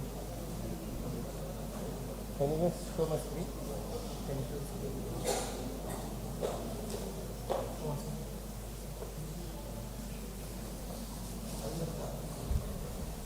Hi everyone. Before we just begin, we would like to understand in generally, probably you can raise your hands in general. Where all do you make your investments, right? How many of you invest in stock? How many of you obviously have gold? I'm sure every Marwadi has gold in their portfolio. I don't have to say. Real estate also I would not say. But can you just mention 3 other investments you have made which is not mainstream except gold, FD, bonds, mutual fund for that matter, or real estate, like I said. Any other 3 asset classes where you have your portfolios and you don't mind sharing where you invested? Startups, great. Crypto, okay, awesome. How's your crypto portfolio doing? AFs in what? Okay, again, startups again. Anything else you guys have thought of or know about, at least if not invested? Bonds, yeah, bonds mainstream again. Any other investments you guys have made? Okay, perfect, sure. Investment in? Skill development. Oh, that's a different thing for India altogether, right? So I would like to give you a little glimpse of all the other kind of asset classes. So as a topic, we're speaking about alternative investments, to kind of investments which only the ultra HNIs have been doing across the years. We as a community are one of the richest, and we still haven't been exposed to most of these investments as such, right? So I'll just give you a little glimpse of India's market as such in the alternative investment landscape, right? So alternative investments is where there are funds like Kotak Fund, Motilal Oswal Fund, IFL Fund. Close to about 11% of India's money is parked into that. Gold, India's money is 40%. So one of the core things which government wants to do is monetize the gold sitting at our homes. Especially tier 3, tier 4 markets, the amount of gold which exists is more than probably our treasury itself in India as such, right? Savings, FDs, equities. So clearly if you see the majority of their investments, which is savings account, FD, gold, etc., or even real estate is predominantly residential real estate, which most of our investors own, or even our community. I know people who have 5, 7, 10, 15 apartments, getting 1 crore ke apartment mein 20-30 हज़ार रुपए का भाड़ा मिल रहा है. As such, you're talking about 2-3% return, which prima facie in their business they're making upwards of 18-20%, but when it comes to investing their passive money, they're investing in 2-3% return. So if you understand why people are doing this, it's the mindset of the investors, right? So the mindset is, मैं पैसा बना लिया, now my intent is to save capital, right? Capital preservation mindset comes in handy rather than capital making mindset as such, right? So once you keep crossing those limits. So we clearly understood that market requires new investments. People are hungry to invest apart from the whole mainstream. There are investments like today you can buy a Netflix ka stock sitting in Bangalore. Right now on your mobile app, you can buy a Netflix or an Amazon, which earlier people didn't even know you could make those investments as such, right? So I'll just give you a quick interest on the different kind of products which exist. Again, I'm just giving you few of the products which are evolving, which are doing well, and give you a glimpse of what I've been doing in the alternative investment space as such. You'll be surprised, as per income tax, there are only about 7,000 to 8,000 people who file an income tax every year of 5 crores. I'm sure many in the room also make that kind of income, but they don't file that income. But only 7,000 to 8,000 families make 5 crore in India as such, right? So you're talking about a 0.00001% of India who really makes $1 million a year and declares that kind of income tax. People who make 20 lakhs to 5 crores a year are close to about 15 to 20 lakh people in India. Now, these are people who come to events like these, ask their friends, कौन से stock में पैसा लगाऊं? बोलते ये stock अच्छा है, खरीद लो. तो कौन सा अपार्टमेंट खरीदे? बोलते SPR का खरीद ले, चल मैं भी खरीद लेता हूं, right? So these are people who invest on hearsay, who only listen to friends, families, no professional advice, nothing. But that 7,000-8,000 families You have Kotak Wealth, IFL Wealth, Motilal, etc., all chasing those families because they have that kind of money and they get the best products at the best price, and they eventually downsell to this audience and to the audience below जो 20 लाख के भी नीचे कमाते हैं, right? So this is where, you know, we thought that this audience is the most underpenetrated audience in India, who does not have personal finance, who does not have the knowledge of how to actually invest, who believe we know everything, who check Google and take a final decision and take a judgment on their investments, or they listen to friends and families and make their investments call without any rational, because that friend also would have heard from some friend, his friend would have heard from some friend, and you know, the whole word of mouth keeps going up. So there are multiple startups which have come in different things, and I'll take you guys through it. The whole idea why most of these startups have done is they've taken the whole digital approach. Like what Zerodha has done to stock broking business is a classic that I know of at least 10-15 brokers in Chennai who ran out of business because Zerodha has taken over their business, right? So obviously digital adoption, I'm sure in your previous sessions people have told the need of digital adoption in your business, otherwise you're going to be dead meat in terms of your business. But data-driven investment decisions is very important. If someone is telling you to buy a stock of MRF today, you need to know why you should buy the stock of MRF. What is the rationale around buying it? How does the company perform? What is the EBITDA of the company? What is the growth plans, etc.? People guaranteed do not even read one page of the balance sheet and they make judgments about MRF also, right? But read the balance sheet, know the growth prospects before taking a call. I'm just taking MRF as an example. But the whole idea is we as a community in general are the biggest risk takers. When it comes to our investments, we are the least risk takers, right? धंधा करने के लिए जितना risk होना उठाने के लिए ready है, बट जो पैसा धंधा से कमाते हैं उसमें रिस्क नहीं लेना चाहते, right? So that is unfortunately the mindset of most of the investors, and the idea is that there are certain multiple products in the market which you can use for your business to grow your business as well, and at the same time you can make investments into such products and start doing. I'll give you an example. I recently bought a 16% product of Byju's, which was Byju's gives loans to its students to buy, you know, your products, which is 50,000, 1 lakh, whatever. I picked up a 5 lakh rupee paper at 16% because they're making about 18% as interest or 21% interest. They discounted that invoice at 16% and offered it to me. Now my chance of default is nothing because I have 2 recourses from Byju's as well as the parent who has to default. Also at the same time for me to lose my money, right? So there are multiple products which you're not aware. I'll give you little glimpses of what all is happening in the alternative investment space as such. So what I do is we fractionalize commercial real estate. We make smaller ticket sizes of a good grade A plus asset, and I'll give you a little more glimpse of what we do. There is inverse discounting in a large way. There are large platforms today. There's a platform which a friend of mine, Ajay, runs called Credex. It's been 8 years they've been into business. उन्होंने आज तक 40,000 करोड़ के invoices discount किए अपने platform पे, right? And doing a fantastic business also at the same time. P2P lending. I need to give money to Prashant, but I can't trust Prashant. So there are platforms who says, okay, I'll take care of Prashant's, CIBIL score, credit rating, whatever, and I'll take care of everything, and I will give the loan and I'll take care of responsibility. So there are companies where person-to-person lending hota hai, which today is risky. I'm sure we've been doing it for 100, 200 years as Marwadis, but at a larger scale, look at India as a market. It's immense to how much money can be deployed and made. Working capital financing, bonds of different kinds, right? What bonds you buy at mutual funds, etc., are all AAA rated, AA rated, but there are A-rated bonds as well, which gives you double-digit returns with double recourse, senior secured bonds, etc., which people are not aware of, which gives fantastic returns and are great investment products. But typically, those 8,000-9,000 families are the ones who are buying and enjoying the returns apart from the other mutual funds, etc. Revenue-based financing, asset financing, these are very, very new innovative things which have come. Like for instance, asset financing, Tata today wants to set up 5,000 electric vehicle charging points across India. They need money to finance that assets. They're ready to give you returns as high as 17 to 18%.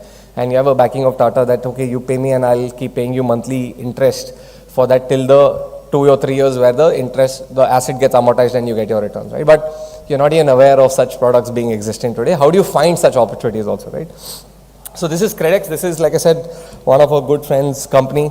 Started in 2015, 7 years old, 40,000 crores worth of invoice discounted to the platform. Now, what you as an investor can do, let's say I'm a vendor to Infosys. Infosys says, I'll make the payment to you after 90 days. I go to Credex and I say, please discount my invoice to me right now and give me the money right now. Credex, instead of 100 rupees, gives me 90 rupees upfront and keeps a 10% cushion for themselves.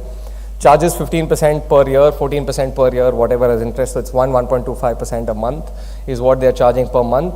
And they discount and give the money to me So now I need to go and take recourse. I mean, Credex has to take recourse from Infosys and get the money, right? Then Credex comes to you as an investor on a platform and says, hey, why don't you buy it off? आपको Infosys अगर default करेगा तो आपका default है, वरना तो default नहीं है, right? So they take all these blue chip companies as invoices and they discount it to you. TVS Motors, I bought close to about 3-4 crores of TVS Motors invoice at 16%. Can TVS default is the question, but considering how IBC as a resolution mechanism, which you have today, you know that you can be an operational creditor and make the company go bankrupt in the event they don't pay you your 5 lakh rupee, 10 lakh, 20 lakh rupee invoices, right?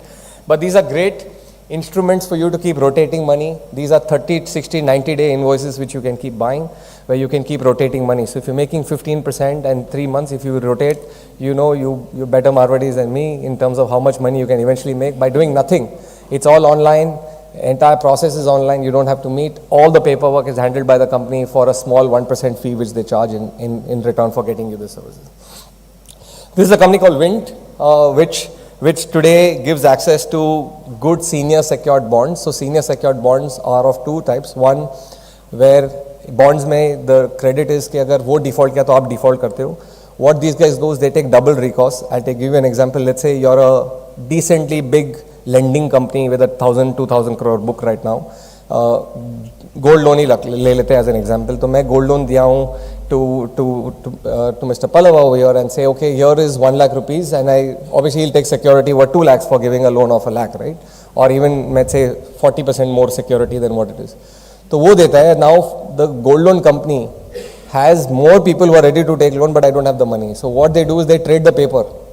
And they say कि मैं भी तेरे को guarantee देता हूँ, plus अगर Pallava default किया तो वो भी है, प्लस सिक्योरिटी का भी तेरे पास है क्योंकि गोल्ड मेरे हाथ में पड़ा है, right? So 3 layers of security is there with you. These are senior secured bonds, gives you 9 to 11% returns to investors. Now why I'm talking to you about 8, 9, 10, 11% coupons is because you see India, right? India is putting money in FD bonds and savings account and real estate, residential real estate and gold, which traditionally gold, let me keep it aside because it's very close to everyone's heart. It's a rainy days asset, but otherwise you see all the other asset classes are 3%, 4%, 5% return, and they're not even meeting your inflation returns today. Inflation is at 7%, so it's not. I'll give you a classic. I remember my granddad talking to me, you know, I picked up a 1 crore worth of a lifetime term life insurance for you about 10 years back, which was a big amount. 20 years from now, when my term life insurance or whatever matures, what is 1 crore after 10 years? It's nothing, right? Imagine you bought in 1990 a 50 lakh rupee insurance for a family. It was huge. It's probably equivalent to 5 crore in today's value, but what is 50 lakh today? It's nothing as such, right? So inflation is one thing which is eating away a lot of your returns. You're not even aware what's happening, but that's when it's important that you make returns which are beating inflation, which means you need to make 7% and above, bare minimum, otherwise you're only losing money by putting your money in banks and losing money at the same time, right? So that is another approach of what they do. This is GRIP. GRIP does asset equipment financing. Example I gave you of Tata's, let's say the charge zones which they need to build across India as such, it requires a lot of money. Not banks give funding for that, or the banks give you probably only 20-30%, but if the company sees that kind of demand and the growth and it's backed by great people, this company finds those kind of opportunities and brings it to you with, again, double security at the same time, where it gives you opportunity to buy and invest into such asset equipment financing, which gives you close to about 18 to 21% IRR. Month-on-month payouts milte hain. So effectively your IRR is about 18 to 21 because your risk is also high and hence your reward. The whole idea why I'm giving you all these things is for you to be aware of how the world is changing, the opportunities available for investors in India, and how if you're a business, even you can think of using these platforms to raise money and, you know, grow your business very, very fast also at the same time. Club, again, a fantastic business model. There are 4-5 unicorns in US doing this. They are revenue-based financing. This is not like invoice discounting, but based on your revenue forecast, which they're seeing over here, they are able to give money to people. Again, coupon rates of 14-15%. You can buy those coupons as well if you want to, with good brands, and you can enjoy your rental returns, investment returns every month and month. Liquid loan is P2B lending, which I was talking to you about. P2B lending as an industry today is about a 20-30,000 crore market.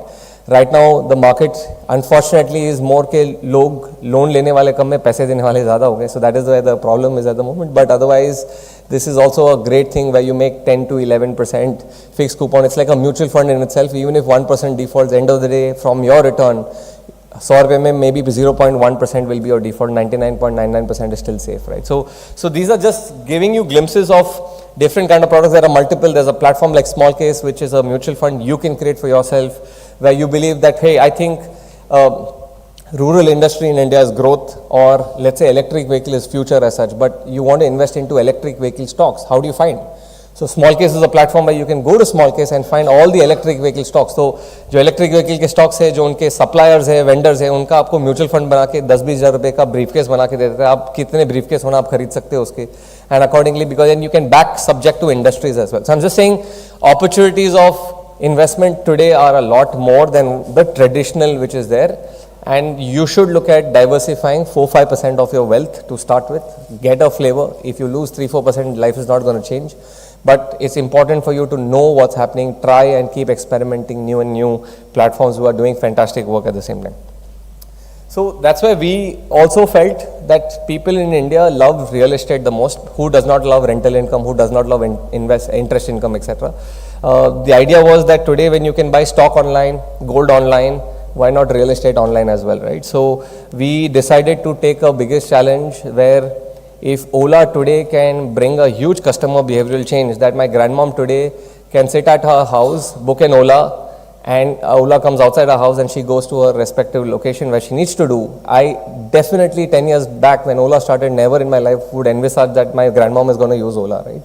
Convincing my dad itself that Ola exists itself was a big thing, right? So you imagine the customer behavioral change they brought. We were also in the same thing, that real estate, which is a very touch business, which is कि कोई घर खरीदता है तो वो 3 लोगों को दिखाता है, पहले अपने घर वालों को दिखाएगा, दोस्तों को दिखाएगा और 2-3 दोस्तों को दिखाएगा.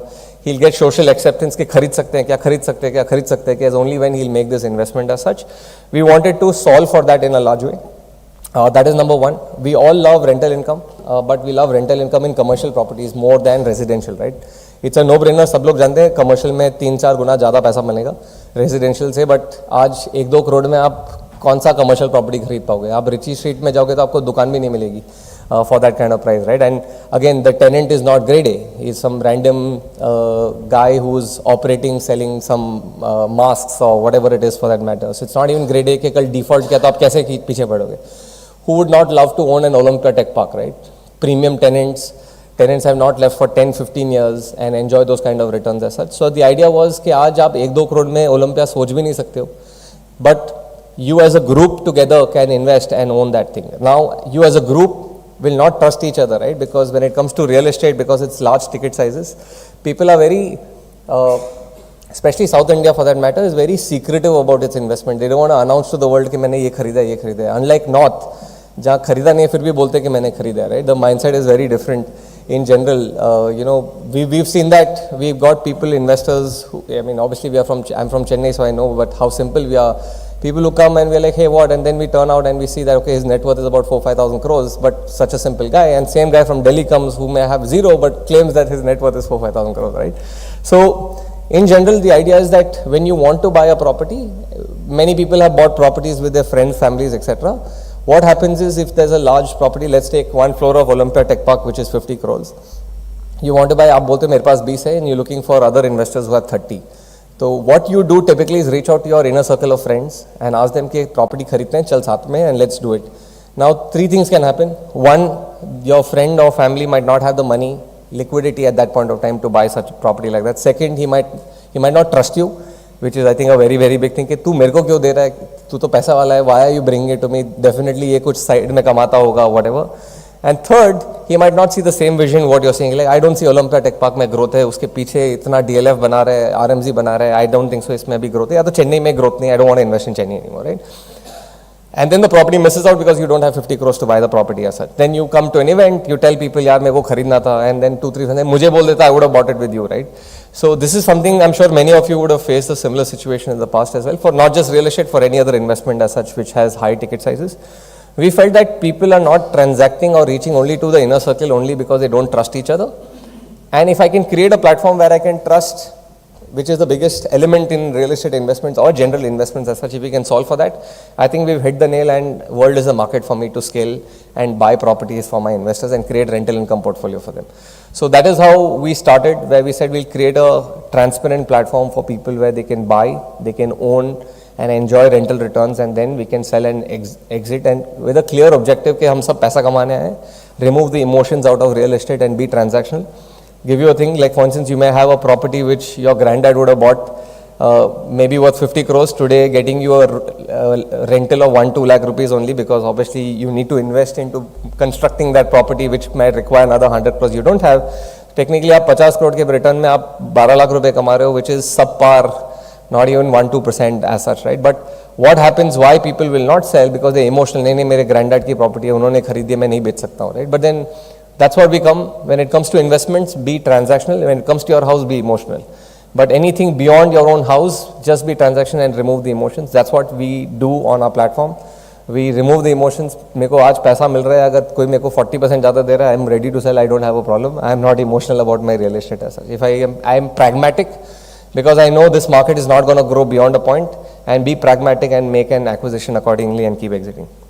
So we realize CRE का सबसे बड़ा problem है high capital requirement. Each floor, let's say सामने आपकी VST motor जहाँ Pfizer tenant है, each floor is about 100 crores for you to buy. Not everyone has the capability to buy 100 crore properties.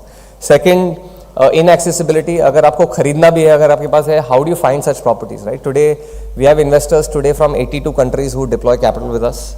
From all over, we have investors from Satna, Kanyakumari, Tirupur, etc. Now, let's say a crafts automations founder who's an investor on our platform, sitting in Coimbatore, उसको कहाँ से मिलेगी बैंगलोर में या हैदराबाद की properties? How do you evaluate? कहाँ मैं legal work करूँगा? प्राइस बेंचमार्किंग कैसे करूँगा? क्या करूँगा, etcetera. Whole lot of elements which goes behind buying a property as such is another problem. So inaccessibility, concentrated exposure, larger thing. Investment का thumb rule यही होता है कि diversify करो अपना investment into multiple boxes so that tomorrow if one falls, your entire portfolio is still balanced out. Unfortunately, real estate does not offer diversification at all, right? अगर आपके पास 100 करोड़ का आपको एक फ्लोर लेना है तो 100 करोड़ का ही ले सकते हो, आप diversify नहीं कर सकते हो. So that is where again we come and we say, okay, we'll help you diversify. Selling a 100 crore property is always very difficult as well. Selling a 50 lakh, 1 crore property is comparatively easier also at the same time. So that's what we do at Startup. We buy such good grade A commercial properties. We buy industrial facilities. We buy office spaces. We buy retail. We buy warehousing. And now we are buying hospitals as well. And we bring investors opportunities, least to grade A clients. So we have clients like Swiss Bank, Puma, Westside. These are all Wipro. These are all my clients who give rents to my investors who are technically owned by them, right? So that's the kind of properties we identify and keep distributing rents to them on a month-on-month basis. It's been about 18 to 20 months since we started business. We've done about 650 crore of business through our platform already. We've acquired 14 properties till date. And like I said, world is the market to where it is. Now, how we could do it, I think thanks to pandemic, when the whole market, world market was crashing, people had no option but to listen to what we do, because we realized our TG sitting at home, crude was all over, stock price was all over, and we said people, when recession comes or when stock market tumbles, people move to fixed income products or capital preservation products, which is real estate or bonds, etc. at the same time. So if you're hearing about the looming recession, if I'm at 700, I'll be at 7,000 in 2 years, purely because people would want to start deploying capital again into this sector rather than taking money back in stock market as such. So that's what we do. Very simple. Minimum is 25 lakhs. So the whole idea why we kept 25 lakhs minimum, because we wanted mature investors to come in. People who put 5-10 lakh typically have the mindset कि मेरा पैसा double हो जाना चाहिए next day. जो real estate is not such a product. It is a 7-8 year tapasya you have to do for your real estate to really think of doubling your returns as such, because it's a mature, it takes time for any real estate or a market to mature before it comes.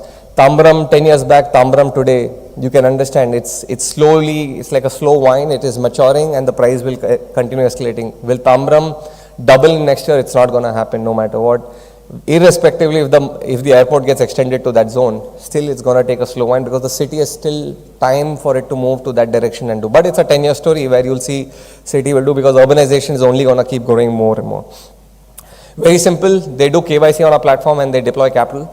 And then they get units of the particular property which they've invested into, and then we distribute rents to them on a month-on-month basis.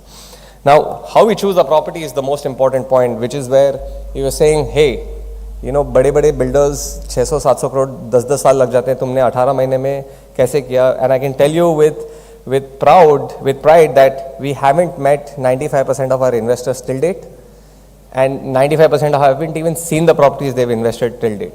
It's just a simple Zoom webinar or a presentation which says that this is the property, this is what it is. If you like it, deploy your capital and done. right? Still we've been able to do is purely because of how we choose our properties and how we do, diligence as such. I'll just give you a little glimpse. This is our data platform where we give investors access to all the data of their investments.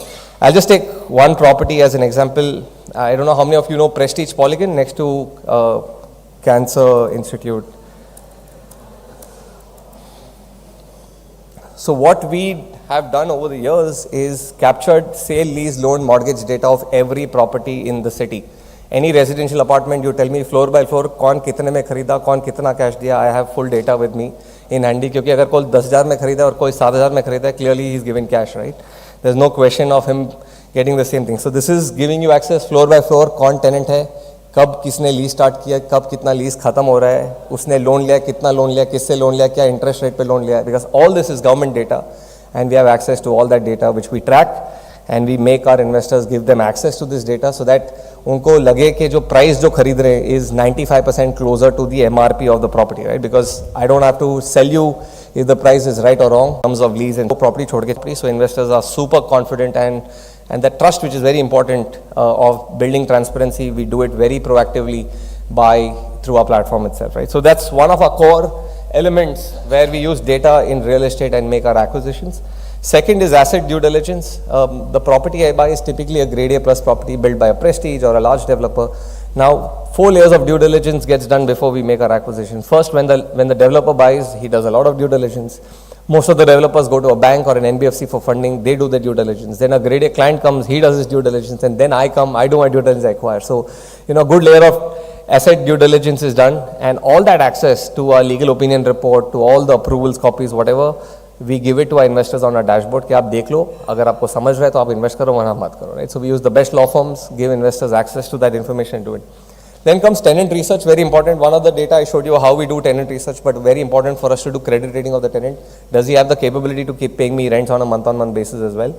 And that's something which we do very proactively. There are companies which you've seen, Fortune 500, they have a debt of 25 billion on their book, making a yearly profit of $1 billion. मतलब 25 साल लगेंगे उनको सिर्फ debt clear करते करते, ब्याज गया तेल लेने.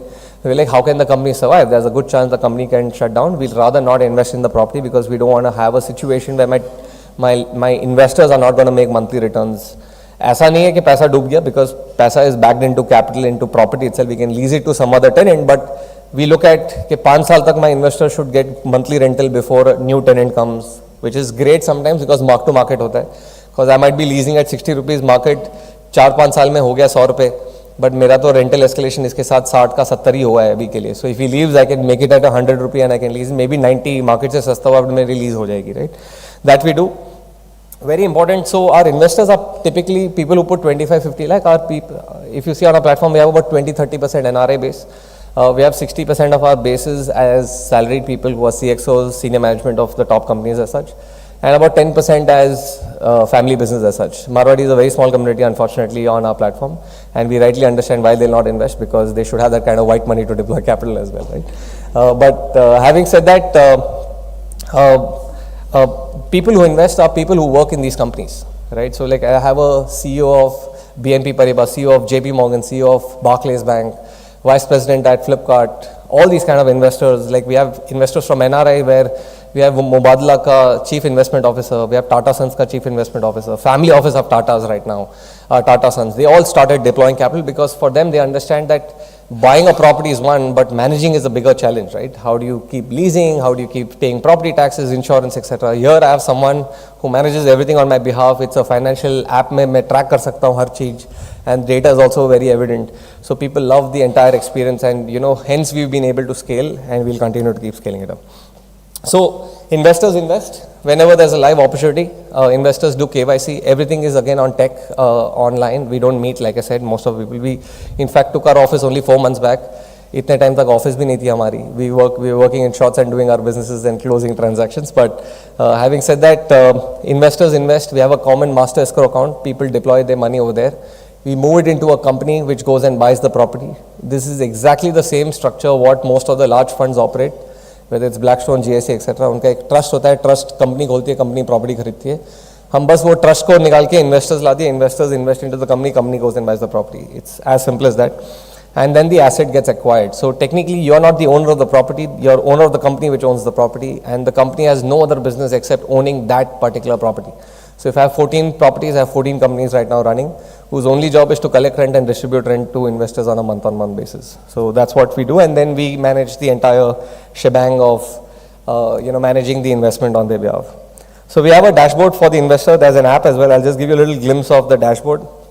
We understood, being a part of family business, I understood that usually the Karta decides the investment on behalf of all the families from a tax planning standpoint. So we created multiple family accounts on the platform where you can have one login ID, open multiple family accounts, and keep deploying your investment on behalf of all.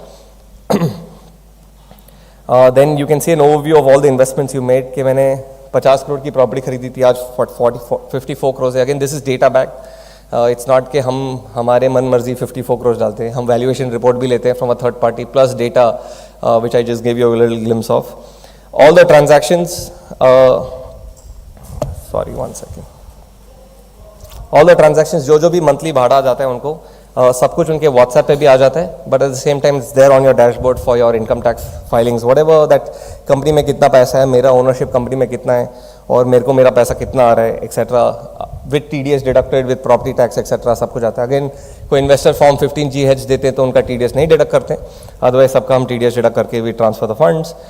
Reports, monthly rent report जो आता है with the TDS, including the TDS का जो form 16 है, it's there on the dashboard itself, so we don't want our investor to call us and check कि क्या है इसका, मेरे को report निकालो. Everything is there, and a half yearly statement automatically goes to him so that he can make his advance tax or income tax filing reports very easily. All the documents of the investments which they make, property documents, sale deed, lease deed, etc. I can guarantee all the properties you own, you have no clear approach of managing the investments. पड़ा है कोई locker में, you have no idea. We keep all our documents with ICICI Bank as our custodians, but other scanned copies are all available on the dashboard for you to review at any given point of time for every property as such. जो company हम खरीदते हैं उसका bank statement भी हम plug in कर लेते हैं इन्वेस्टर्स को, तो तुम ट्रैक कर सकते हो कि कितना पैसा है, कितना डिस्ट्रीब्यूट हुआ है, because we don't want you to come tomorrow and say कि तुमने मिसमैनेज किया funds. So hence that level of transparency, we brought onto our platform where investors can see everything, question anything. End of the day, I'm just an asset manager. Property aapki hai, you're doing everything. I'm not guaranteeing you anything. It's all a legal agreement with grade A plus tenants, and if they default, we take recourse and have a far better risk mitigation than what you would do individually as such. So that's what we do. Very important, people ask, how do you exit these investments? पैसा डालना easy है, return कमाना easy है, but मेरे को मेरा principal कैसे निकालना, that's very important for me. So real estate in general is for people जिनके पास 5 से 7 साल का इन्वेस्टमेंट टाइम फ्रेम है, that you can park a chunk of your wallet share with a 7-year, 5-year investment mindset. If you don't have that mindset, it's not recommended for you at all. अगर आप चाहते हो कि मैं 2-3 साल में exit करूं, आप कर सकते हो, but will you get the real value of your returns? You will not get the real value of your returns, right? I give you an example.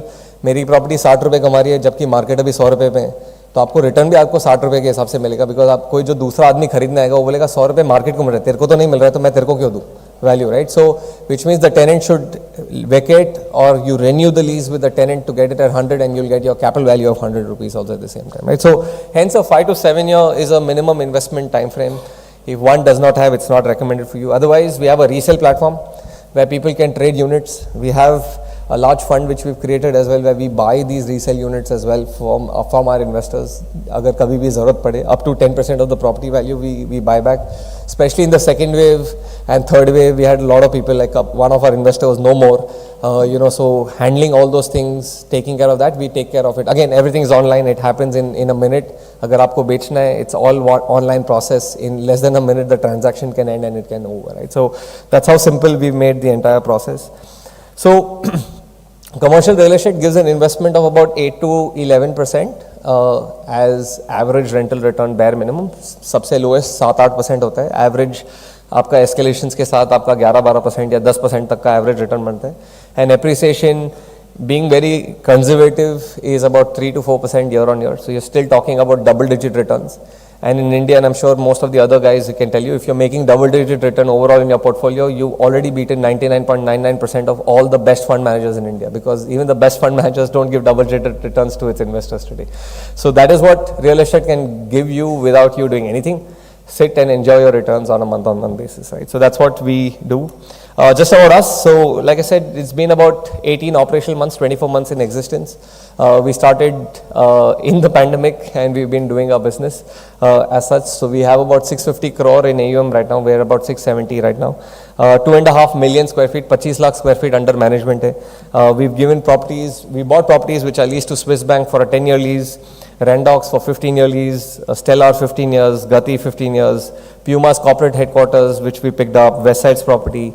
Microplastics is our largest investment we've made, which is a 8 lakh square feet factory. Microplastics owned by Wipro. They manufacture toys for Hamleys, and our facility is where all the toys of Hamleys across the world are getting manufactured right now, right? So these are the kind of investments which we keep doing. We tell corporates, तुमको क्यों real estate में पैसा लगाना है? तुम 20-30% वाले धंधे पे हो, मैं 9-10% वाले धंधे पे हूँ. मैं तुम्हारे लिए पैसा लगा देता हूँ, and I'll enjoy my returns as such, right? So that's how we've been able to convince Wipros of the world, etc. And we are getting into these because you rather put your money into high growth businesses where you can make better returns rather than real estate. Like hospitals is another example. I don't know how many hospitals you've seen which have shut down, right? Apollo has been there for 30-40 years. They just don't move, right?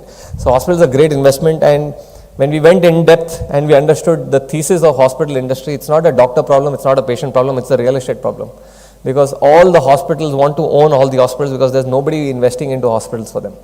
Right, because a special structure, so people are like, "Tu niklega to main dusra hospital kahan launga?" But hospital nikalta nahi hai if you're building large hospitals. Clinics can go 5-10,000 square feet, but if you're talking about 1-2 lakh, 3 lakh, 4 lakh square feet, large multi-speciality hospitals, they only get acquired.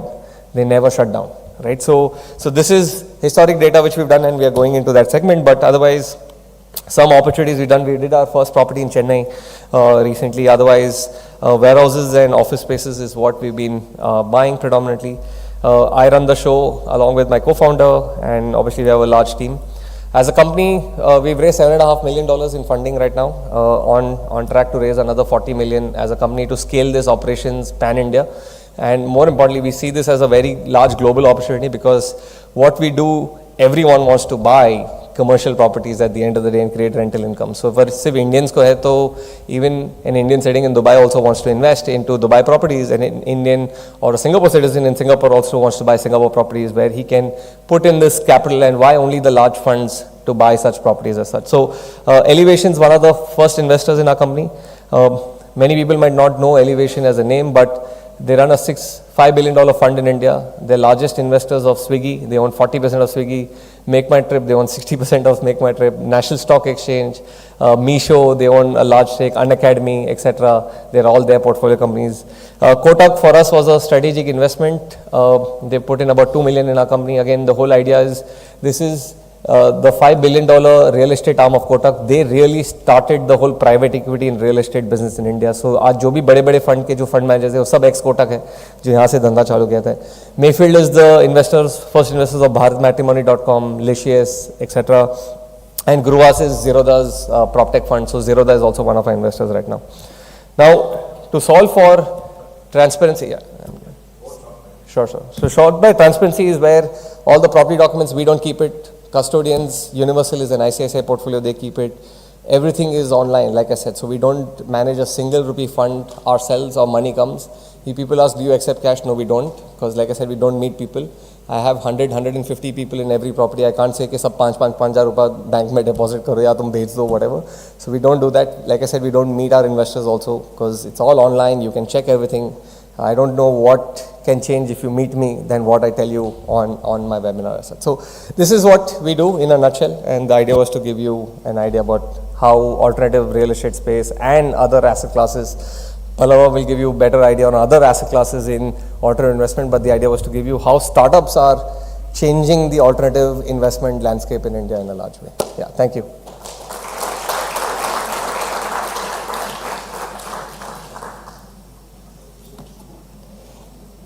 You want to take questions? Check. Thank you. Thank you so much, sir. That was truly brilliant session. Thank you for your enlightening seminar. So, ladies and gentlemen, going forward, I would like to invite Mr. R. Pallava Rajan, who has over 14 years of rich experience in financial services industry in serving high impact advice to rich, wealthy and affluent individuals and families across India and the globe. He founded PMS Bazaar in the year 2017 to bridge the gap about PMS and AIF products in the form of an exclusive portal. Since launch, PMS Bazaar has become the most respected brand and won accolades for its customer-centric goal and execution. Says, ladies and gentlemen, his expertise in financial sector earned him the invitation to speak in SEPC Financial Services event initiated by the Government of India, chair multiple panels and the de facto spokesperson of the billion-dollar India PMS industry. Says, ladies and gentlemen, let's put our hands together for Mr. R. Pallava Rajan, founder director of PMS Bazaar Chennai, and to honor our speaker, I would like to invite Mr. Ashish Golecha to kindly join us onto the stage.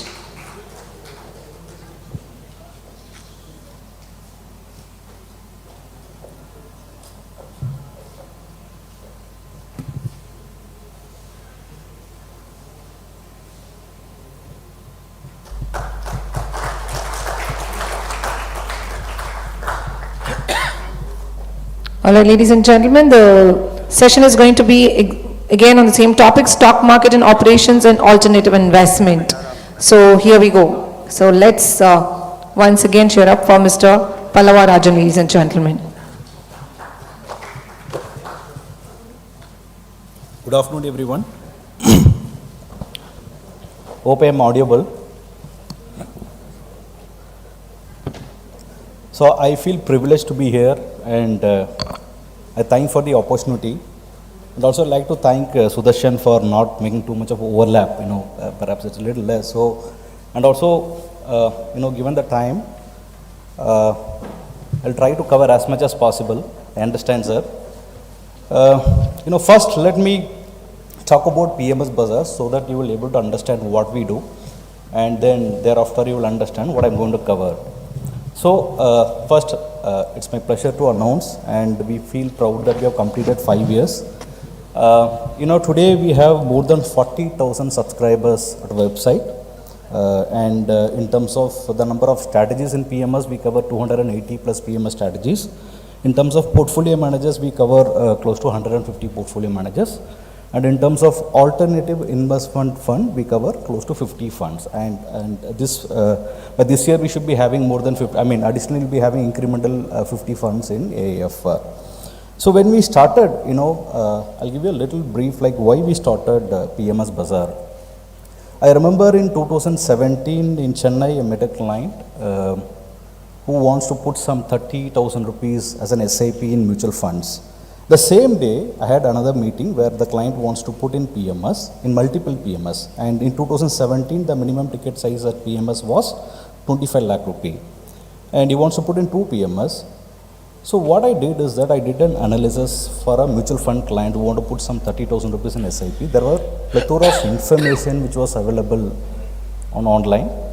And whereas for the PMS client, I was struggling. It took almost a week time to get just 3 PMS information. So just imagine a client who want to put 1,000, 2,000 rupees as a plethora of information, and whereas a client who wants to put 25, 50 lakh rupee is actually poor when it comes to the information. So that is the kind of scenario in 2017. And as I speak now, I'll tell you like how we transformed this alternative industry. We are transforming the alternative industry, how PMS Bazaar has helped. Basically, this product was difficult to understand, and we still believe that there are a lot of people don't understand much about this product. But today, we have ensured that, most of the HNI clients understand what this alternative investment is about. Second, the information, as I mentioned, I gave a scenario, the actual scenario, how it got prompted about, to start the PMS Bazaar. And today, there are a plethora of information when it comes to PMS or on alternative investment funds. You can visit PMS Bazaar website. You will have a lot of information. And there were no media coverage. Today there have been plethora of media coverage on the alternates product. Visibility, it was limited to only a large players.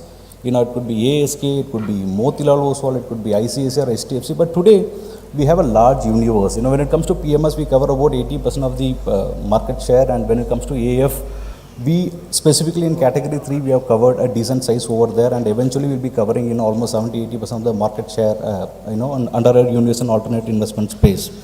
And it was unpopular, only mutual funds and direct equity was popular, but today it has been more popular. And that's why even today I'm discussing on that subject. And then in terms of reach, it was very less on the product. And today I would probably say that you can visit my website for more information. And in addition to that, every month you will see that at least one coverage will come from a different media house, being it Money Control or Business Standard or Business Line, any media for that matter. And then we also have tied up with Paytm Money, where again Paytm Money clients could able to access the PMS and alternative investment products. And then we have an interesting product which is called Finalica, which is again a new product which has been created by PMS Bazaar. And this is more of an institutional product.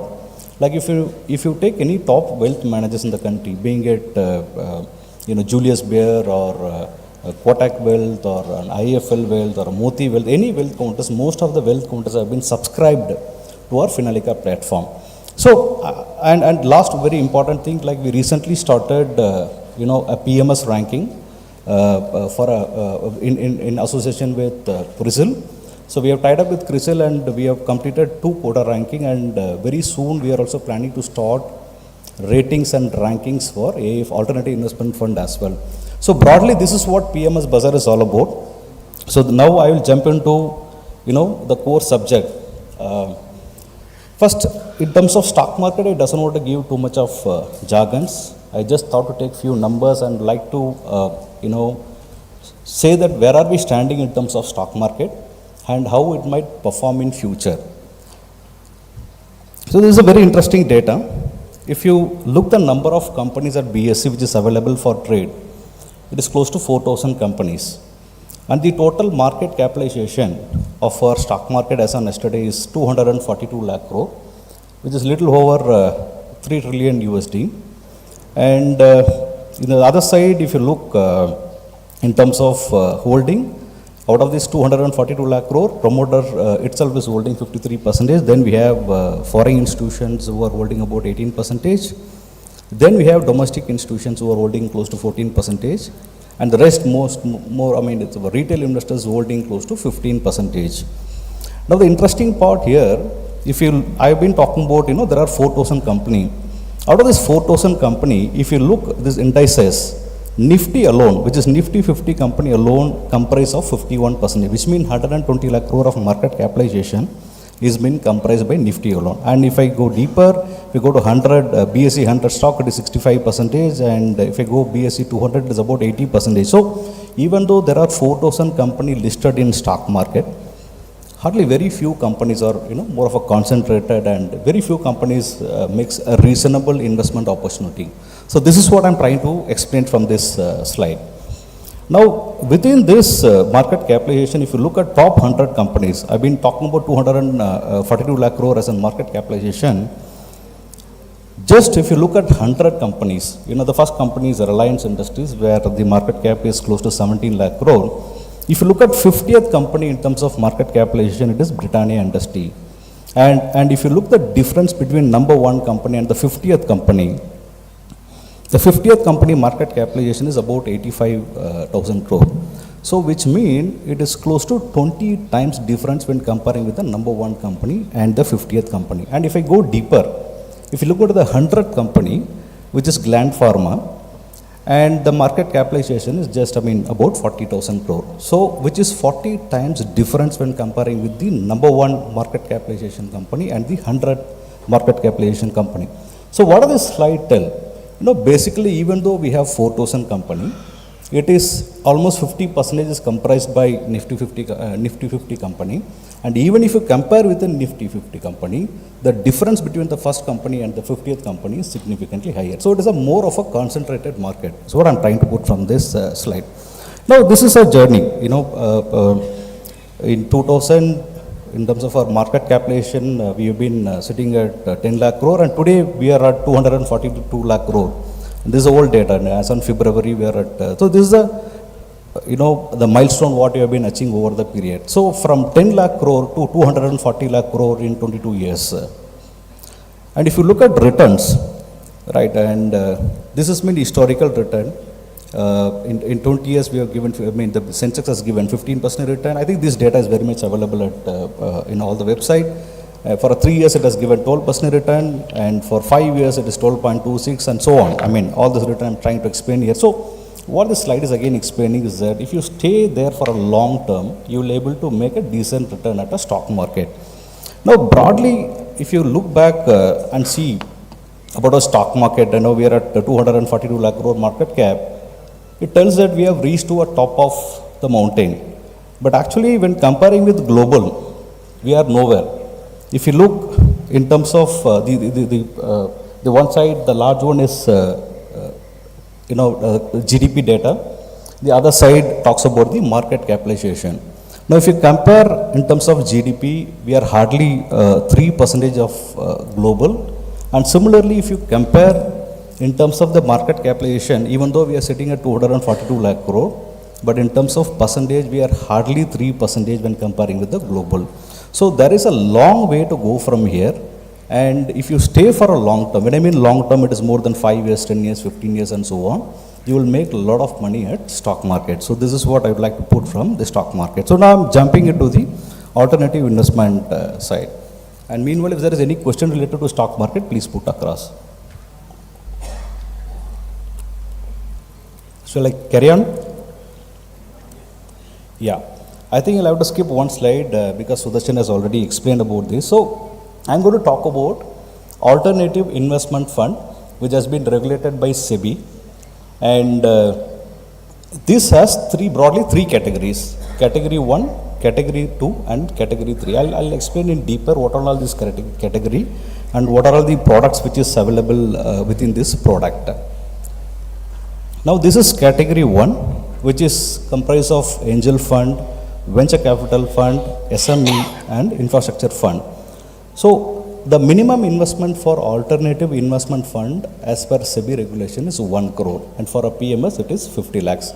Now, when it comes to angel fund, there is an exemption while filing there. The minimum ticket size can be 25 lakhs. So there are very few funds, angel fund, which is available at 25 lakh rupees investment. Otherwise, broadly, all other funds comes with a minimum investment of 1 crore rupee. And next, we have a category 2. This is the largest category when it comes to AIF. The total industry size, I'll show you the slide. And out of that, almost 80% is comprised from this category 2. It's a very interesting category. Now, we have private equity. And second, we have a debt. And within debt, there are the underlining are different. As Sudarshan was mentioning, the biggest is the real estate on the category 2. And we also have an interesting product. You will have an interesting product at category 2. Just to mention one, there is one product which finance at film industry for a producer. So similarly, you have a different variety of product which will come in category 2. But broadly, it is more of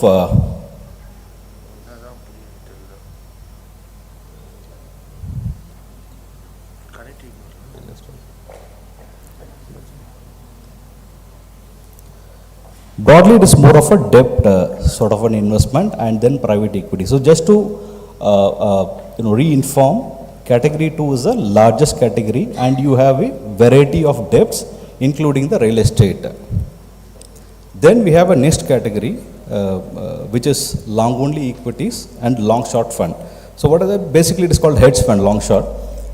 In long only fund, it is a plain vanilla equity product. A fund manager buy an equity for a long term sort of a product at various categories. It could be small cap, large cap, mid cap, or a multi cap as such. Whereas a long short, this at category 3, SEBI allows to leverage. If there is 100 rupees, a fund manager can leverage up to 200 rupees. So with this option, there are a lot of fund manager who runs a long short fund, which is a sort of a debt fund, but it tries to give little more return than the debt. So that hedge fund has been, a long short fund has been growing significantly for last 5 years. And there is a huge need for long short fund and there is a huge demand what we could see around the long short fund. So broadly, long short fund is a unique product which is available again at category 3 level. So broadly, to summarize, category 1 is a more of angel fund, SME fund, infrastructure fund and so on. Category 2, which is the largest one, which give an option to invest into private equity, debt fund, fund of fund, real estate fund and so on. And third, which I've been talking about, is about the long only equity fund and the long short fund. Now, how the industry has been, growing.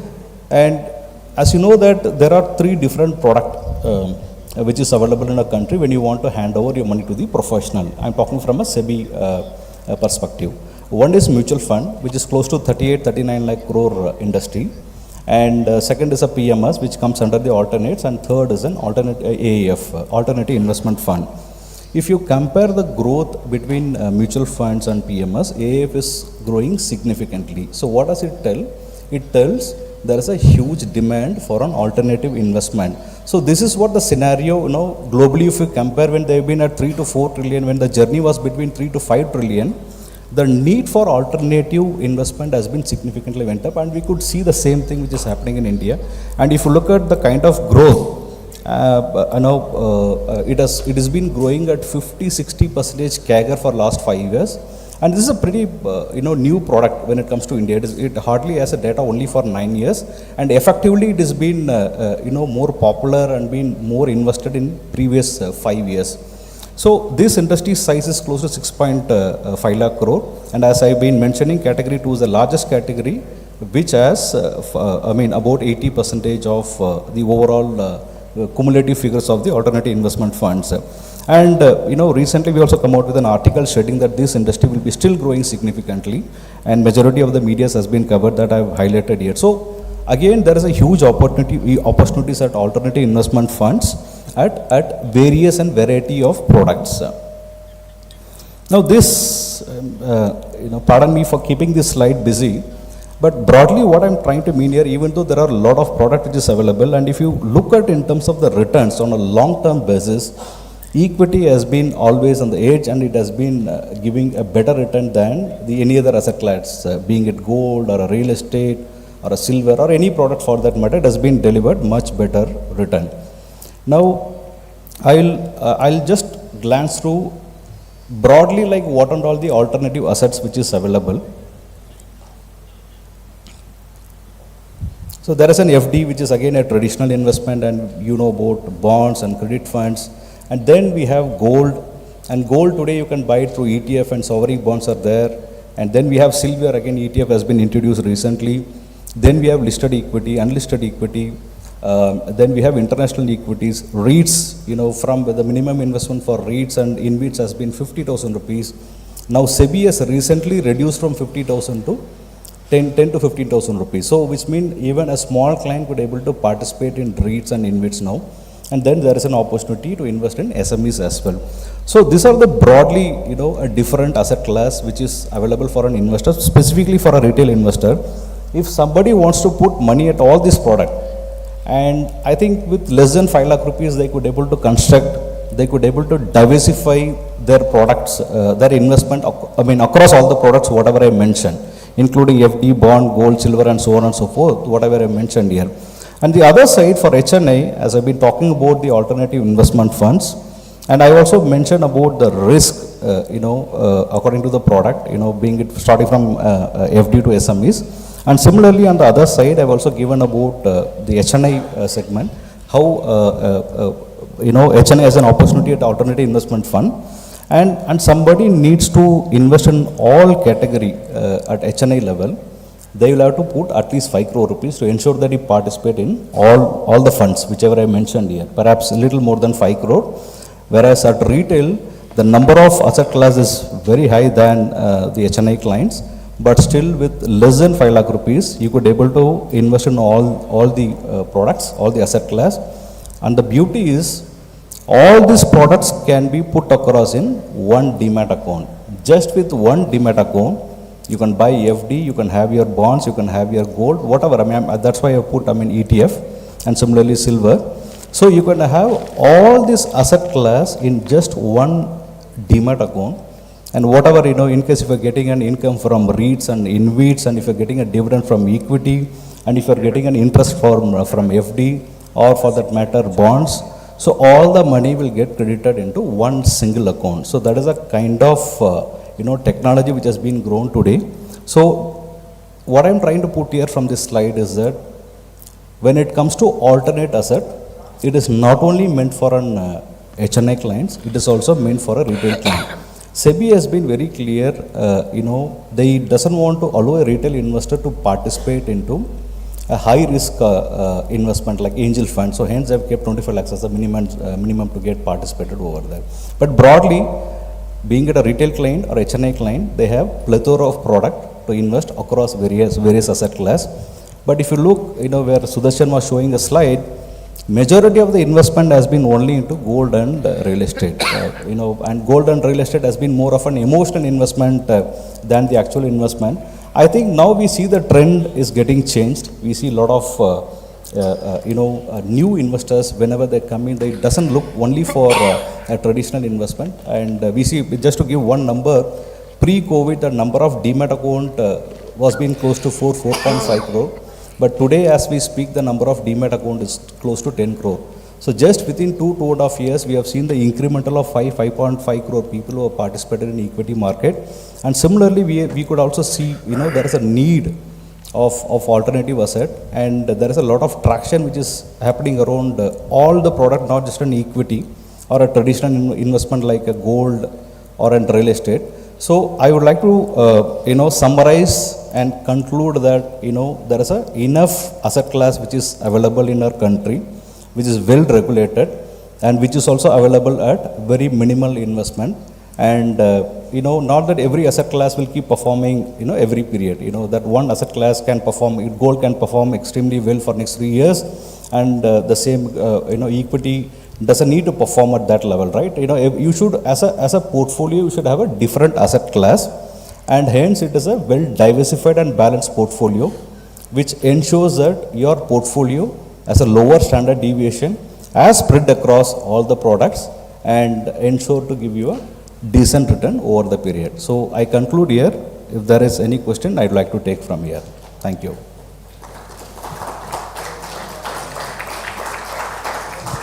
Check. All right, so we also request Mr. Sudarshan Lodha to kindly join for the Q&A. So, my dear audience, any queries or any questions or anything you would want to ask? Our speakers are all open. So, there we go. Anna, we can pass the mic there.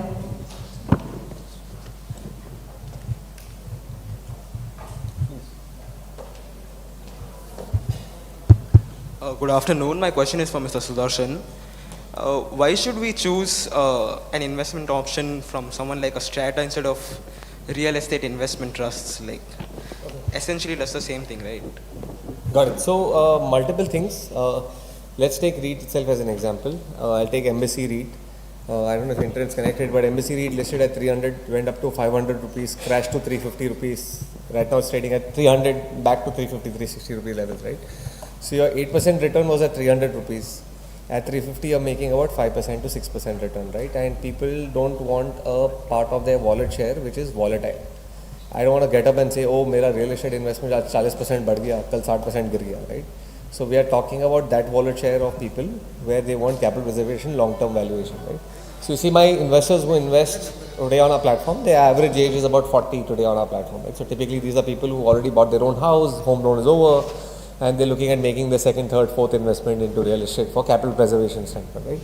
They already have a good exposure with equities and they don't want another equity. So REITs unfortunately is being perceived more as another equity investment. That's point number one because of its volatility nature. REITs is also where you don't have access to which property it is, or who are my tenants, what are the rent. Let's say Embassy REIT, because to keep the REIT price high, they need to maintain certain rents. Otherwise performance fee to the fund managers will not come, right? So what REITs are typically doing, like say Manyata Tech Park, which is one of the largest portfolio in Embassy REIT, out of 13 million, 4 million is empty and they've gone out because they're getting cheaper rents also at the same time, right? For us, my investors are interested in making 12, 13, 14% overall return as such and get consistent. So if 100 rupees के बदले 90 भी आ रहा है तो मेरे को return मिल रहा है, that's more important, right? Third, REITs have hotel assets under their platform, have solar assets, have the ability to invest in under construction assets. So there's another risk which you have associated with that as well. We have no idea कि इसमें rent आएगा नहीं आएगा, what will happen also at the same time. But in a nutshell, if you see, REIT is just a way the larger funds can exit out of their investment. Today, जैसे private equity world में soft bank को खरीदने वाला और कौन है, तो जब तक वो रिटेल को चिपकाएगा नहीं वो निकलेगा नहीं, right? So same way the larger funds like Blackstone, JSEs, etc. If they don't REIT out, who the hell is going to buy them out unless retail don't come in, right? So you see the interest is going to be that they'll juice out the maximum and come to you, which is now the trends, right? Gone are the trends earlier where wealth creation used to happen. अपने को बजाज जैसी company, TVS जैसी company आज नहीं मिलती, आज Flipkart, Paytm जैसी company मिलती है जो जूस आउट करके आपको स्टॉक प्राइस लाके देगा, and there is no value left for a retail investor to come and create value out of their investment. So that's the clear big differentiation around that. Hello, Bhaiya. Myself Gaurav here. I never knew that retail rental income was so fascinating because every time you used to calculate the interest, it was just 4 to 5%. So how does your company manage to get an interest rate of 8 to 12% in rental business, rental yield? And my second question is, I was curious to know what's your qualification. And the third thing what I wanted to ask is, many new ways of investing is coming out, and the problem with which we face is we don't know how to get linked with such people. Can you suggest me a good way to get linked? This question is for both. The third one. So generally commercial real estate gives 8-9%. You should know the power of negotiation. That is number one. Second, when you have a collective bargaining capability, right? आज 50 करोड़ की या 100 करोड़ की property खरीदने के buyers कितने market में, right? इसी room में मैं 2 करोड़ की प्रॉपर्टी लाऊंगा, I'll get 20-30 people saying I'll buy it. यही 200 करोड़ की प्रॉपर्टी में maybe 1-2 buyers at max, right? So which means if it's 1-2 buyers, which means demand is less, supply is more. So which means I get a better bargaining power also at the same time, right? So that is the ability where I'm able to generate better returns because I'm the only one who can give 100-200 crores in a month's time. So typically for us to fund like a 100 crore property on our platform, it takes 15 days tops. तो मैं legal verification करके जब listing करता हूँ, from listing to registration मेरा 2 से 3 हफ्ता लगता है एट मैक्स. कोई भी HNI जिसको 200 करोड़ की प्रॉपर्टी खरीदनी है उसको मिनिमम 3 से 6 महीने चाहिए for him to liquidate his investments and come. So sellers understand the time value of money as well. And they can't fool around with us because I know the data, I know the price which is going on. I come with rationale to him and tell him this is the price. There's no way I can pay you a premium because it's rational to me, right? It's binary, 0 or 1, as simple. ये price चल रहा है, मैं ये price दूंगा. चलो 5% deal making के लिए ऊपर नीचे हो सकती है, but it can't be a 15-20% increment in volume, right? So 8-9% in commercial is the least you get. Chennai market is 7% unfortunately, and because it's a lot of cash driven market as well. But you talk about Hyderabad's also 7% because of cash market, but otherwise Pune market, Bangalore, it's as 9% market because there's no cash in that economy. And when there's no cash, there's no business, there are more end users, which allows rental returns to be that much because the guideline value is on par with the market value in certain markets, unlike Chennai, which has those kind of issues. Education qualification, see Marwadi, so you get in the blood to how to do business. You don't need to learn from anybody as such, but I'm a lawyer. I've done law, was into private equity prior to this, where I used to do legal work for these things. So what Strata is ideally nothing but just a legally well structured product. I understand the pain point of my investors, that what they want, and I've created a product as such. So what I'm doing is something which people have been doing in an unorganized manner. Friends have bought properties together. It's just that we've done it in a more organized manner, used and understood the power of data and brought it to a platform and build a platform. Can you start this tomorrow? Absolutely yes. There's nothing which is stopping you from doing it tomorrow and build your platform. Just that we feel it takes time for it to build trust, and pandemic was our reason why we did it faster. If pandemic नहीं होता मैं भी आज शायद 200 में ही होता, 700 में नहीं होता. इसीलिए अगर रिसेशन आ रहा है तो मैं 7 का 7,000 हो जाऊँगा. So for us, I would say in our business, our timing of our business has been amazing. No one better to ask for it. So that's the thing. And maybe the third one. What was your question? Sorry. How do you identify?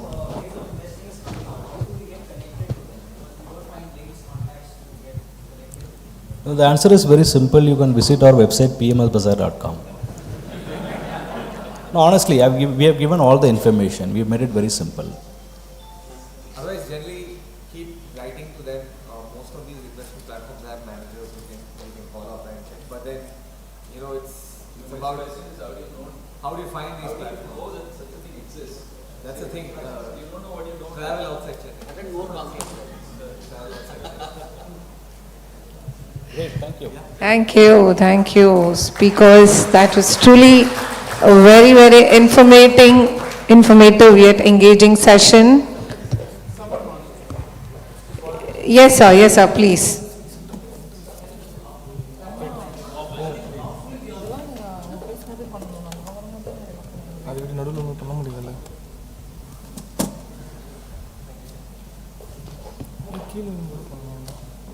All right, so ladies and gentlemen, going ahead with our next speaker for the day. All right, so Mr. Vijay Hebar. So Vijaya Manakargod, Senior VP and Global Head Business, is responsible for implementing and overseeing the company's global business policies, objectives, and drive blockchain, Metaverse, Web 3.0, and NFT adoption across the globe. Over 20 years of technology and management experience in different functional areas of the organization, passionate about deploying emerging technologies while ensuring outstanding customer satisfaction. In his past career, he held the position of Director, Digital Transformation in EY and Head of Sales, Thomson Reuters. His passion to weekend agriculture has led to develop successful coffee and pepper plantation. So ladies and gentlemen, let's put our hands together for Mr. Vijay Hebar, Senior Vice President and Global Head Sales and Marketing from Bangalore. So let's put our hands together. And I request Mr. Nishant Charadia to join us onto the dais and honor our speaker for the day. Small token of love and gratitude, sir. Thank you so much for being here with us. It's indeed a pleasure. All right, ladies and gentlemen, the topic is going to be for the session, emerging technology driver for business growth.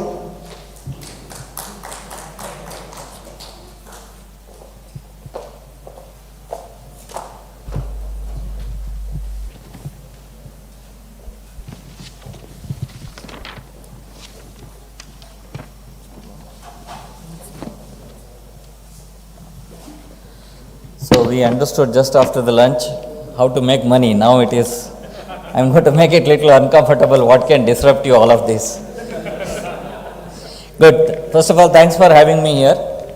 So I'll just talk about, first of all, I don't have anything to sell for you guys because we are into a little different business. But I'll just summarize my learning. It's been 20 years, every 3 years, some new technology I've been working. I'm fortunate to go through the wind of the customer, technology needs. So few years back I was working largely on robotics. Now I'm working on some new technologies such as Metaverse and blockchain. But I won't restrict myself what I have made hand dirty because I was given an understanding that you guys are very good in business. There is no certification is needed. I know it's a Marwadi community. But I'll try to summarize what I felt while working with my customer, some of the technology disruptions which came up in the last 1 year of discussion, especially post-COVID. So which would influence some of your business strategy. So I touch upon all of those and then little deep into what I have made hand dirty in blockchain and Metaverse.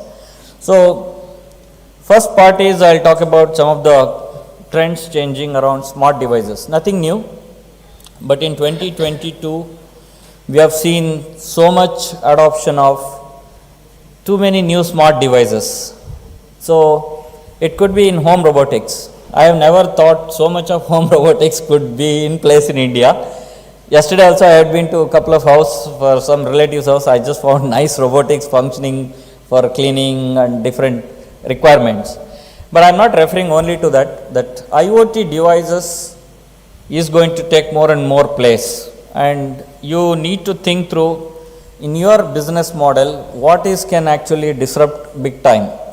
For example, I do weekend in agriculture. People were challenging that without a labor you cannot run an agriculture.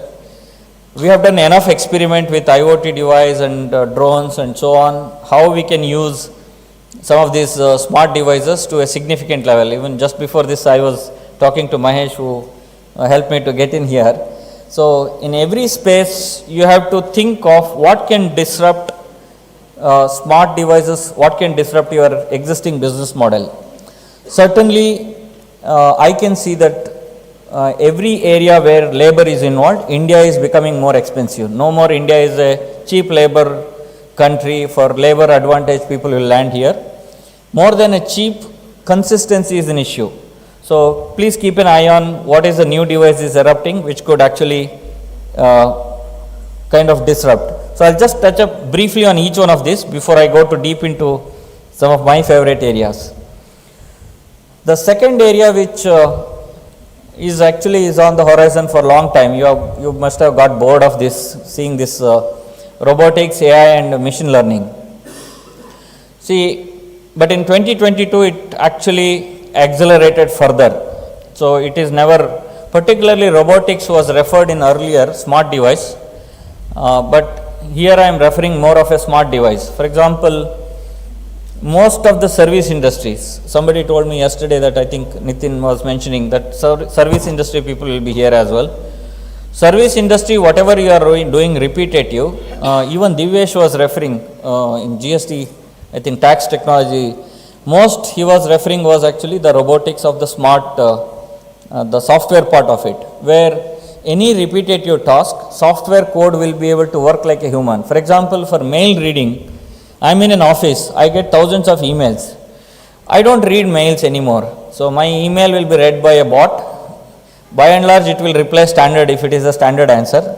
Only if it is exception, it will come to my another message box, which I will read. So, it is earlier was not probably possible. Now these kind of, technologies are making very big difference. So that be aware, in service industry, if you are hiring a person, think to hire a robotics probably for more. It is cheaper. So it's going to change the model very differently. Same is with AI and machine learning. Machine learning is not very big rocket science. So once you start understanding the pattern, people will be able to repetitively code on its own.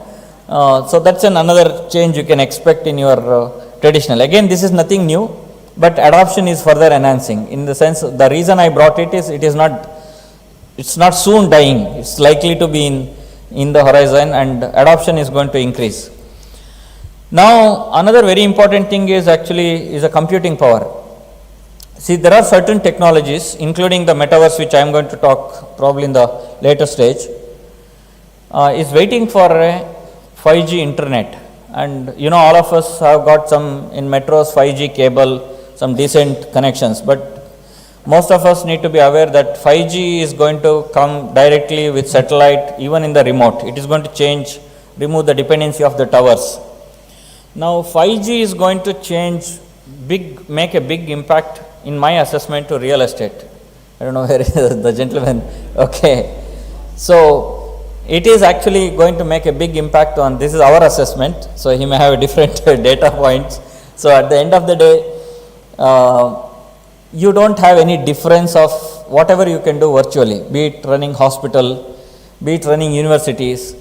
You can run virtual universities. Once the 5G is on, you will have such a bandwidth that you don't have to send your daughter or son to Texas or probably, Florida or some other country for education. So more or less universities may become more and more virtual for higher studies. And we might have to just meet like office, how we meet hybrid once a month. Probably students will also meet professors once a month for some hi-bye. So that is likely to happen. In my 20 years, whatever I thought will take longer time, it happened in a very short span. So don't assume today by hearing it may take longer time, because for me, it has always been a shocker. So it could actually mean in supply chain many things. For example, with this kind of internet, smaller towns can have gooder access to online retail, which was not possible even up to 4G. So now if it is a satellite direct internet, so the last mile even retail modeling, business model change, we should be ready. So this is another thing is certain about it. And again, all of us have heard, I am just trying to reinforce so that probably, you can remember all of these things when you go home in your business, what is the change you need to get ready. So I'm just giving some different data points. This is the third one. And the fourth one is 3D printing. Many of us have a small scale, like morning, today I took Shatabdi to reach Chennai from Bangalore. So his next guy was actually running a chemical factory for pharmaceutical company from Indore. So incidentally, he missed the flight and he had to take Shatabdi with me. So he was saying, like, essentially whatever the manufacturing he was doing with people, it's his dad business. Incidentally, he's another Marwadi. So 30 years they run the business. Now somebody came and gave a proposal that the whole things can be replaced with 3D printing manufacturing setup, where the entire IP can be put into a mechanism where it is just like a printing machine, the goods can be produced. And again, you have heard of it. Earlier I was thinking this can be used only for building, constructing a building. Everybody was talking that, building construction can be used in probably 3D.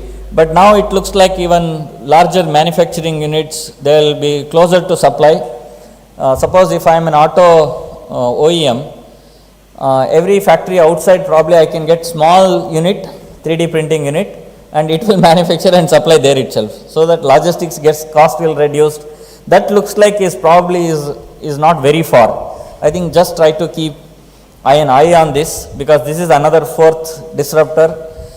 I am not saying this is actually new. I am saying because I have seen in the adoption curve good acceleration in 2022. So that means it is going to increase further. It is not going to die. Any of these not going to fail. So now is another is genomics. I think all of you know that climate change is a big change, right? I have something on climate change as well. So, but because of this, there are a lot of diseases unpredictable in the crops, and because every pattern changes, not just for human. Of course, COVID also could be, we don't know. There could be some discussion that it's part of the climate change, though there is a China myth behind, unknown myth. But the reality is, for crops, there could be, there are some diseases with the change in the gene, they are able to predict better. So there is a prediction that food could also be an extra, we will have an overproduction than the required. I think many countries, like when I was small, when I was going to school, we were talking about shortage of food. And now world is worried about excess supply of food. So now with this technology, what we need to keep in mind is, what will happen to the land which we are using for the crop growth, because many people are investing in real estate assuming this crop will grow only in this area, and or this is actually seasonal because of this rain pattern. So all this may overcome, so that if you are investing in some type of a pattern, please keep this, genomics in mind, that some crops, at least I know for sure, Pepper Research Board in India, I come from Western Ghats area. Pepper Research Board actually, because of the rain pattern, some sudden disease will come. They work with this gene modification where it can address this. So then there is going to be an excess production of pepper. So there could be a supply of, there could be a dip of the price. So if you are a trader, you need to keep in mind. So the topic which is very important is what can disrupt our investment pattern and existing business. Both, I think, I could correlate with one example. Maybe you can correlate in your area which your crop you are dealing, what can disrupt. So the next technology, which is new energy solution. This is very interesting. Last 12 months I heard it too much. One of the recent example of this week is, I was talking to one body very recent. Now any manufacturer, if you are based in any part of India, there is a compulsion from 2023 January, if you are an exporter, particularly to Europe, you need to manufacture your goods, be it cloth or any goods, using renewable energy, and you have to prove it to a buyer that you have used a renewable energy to a 30%, I think start with, I think gradually they are increasing it to 70%. So you can't take the power from your grid, which is probably produced out of coal or some other source, which is emitting carbon to climate, and export. If you export, they'll take the product, but they'll tax you 50% more. That means you becomes uncompetitive in the market. So for that, what you need to do is you need to have, there are a lot of energy solutions are coming. For example, you need to buy renewable energy somewhere in Leh or Ladakh, or in Rajasthan some land. Let's say you can quickly look at the patterns. I was just mentioning, like in Rajasthan, some land where you can put up solar plant. Somebody can actually sell that to grid there, but you have a manufacturing unit in Chennai. It is still okay to prove that you have purchased there, but it is moving to a grid. But here actually you are drawing from the grid which is used by some other source. So now there are many, that way you can understand the pattern of investment, new trend which is going to emerge around the alternative technologies. That is why this whole electric vehicles, alternative wind, anything to do with, for example, I work with one Canadian company. They make actually some lamp for an whole of African continent using wind. It was not commercially viable for a long time. It was patented technology by that guy.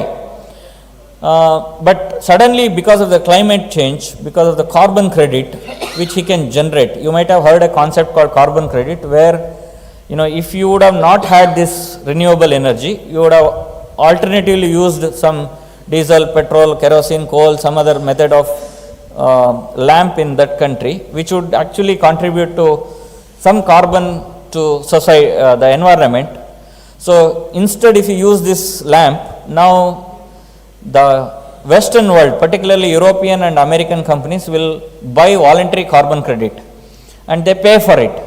So essentially you are selling the lamps which is not earlier commercially viable, but now it is commercially viable because of the carbon credit. So there is something carbon credit is playing, this kind of economic, so the ESG component, environmental, social and governance components are changing the business model.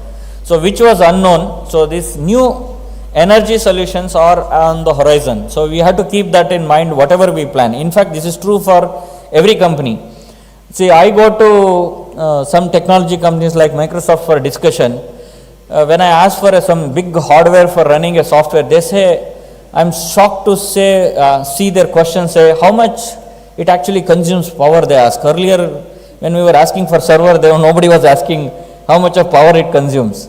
Now they say, no, we have a goal internally to reduce power consumption on which actually adds to carbon footprint because it is a corporate commitment. So we don't want to add a new server. So I'm just giving this one example. That means actually world is becoming more conscious. It is practical. I was thinking it is too theoretical. It is no more theoretical. So be conscious in your business model. Only don't think of too much only practical cost of, somebody was said, Ashish, cost accountant. Don't think only cost of manufacturing. There is a lot of ESG components is playing in the business model, and new energy solutions are playing key role in the business modeling. Next thing is actually quantum computing. See, quantum computing is again nothing new, but now from if you see this today's to earlier days conference to now recent days conference, right now you are all hosting it on YouTube. That means this much of data is getting created, right? Earlier we used to come and present something in orally and then we used to go. Now everything is data generated business. Everything is digital. Everything is data we are storing. Now this data is huge, especially videos are huge.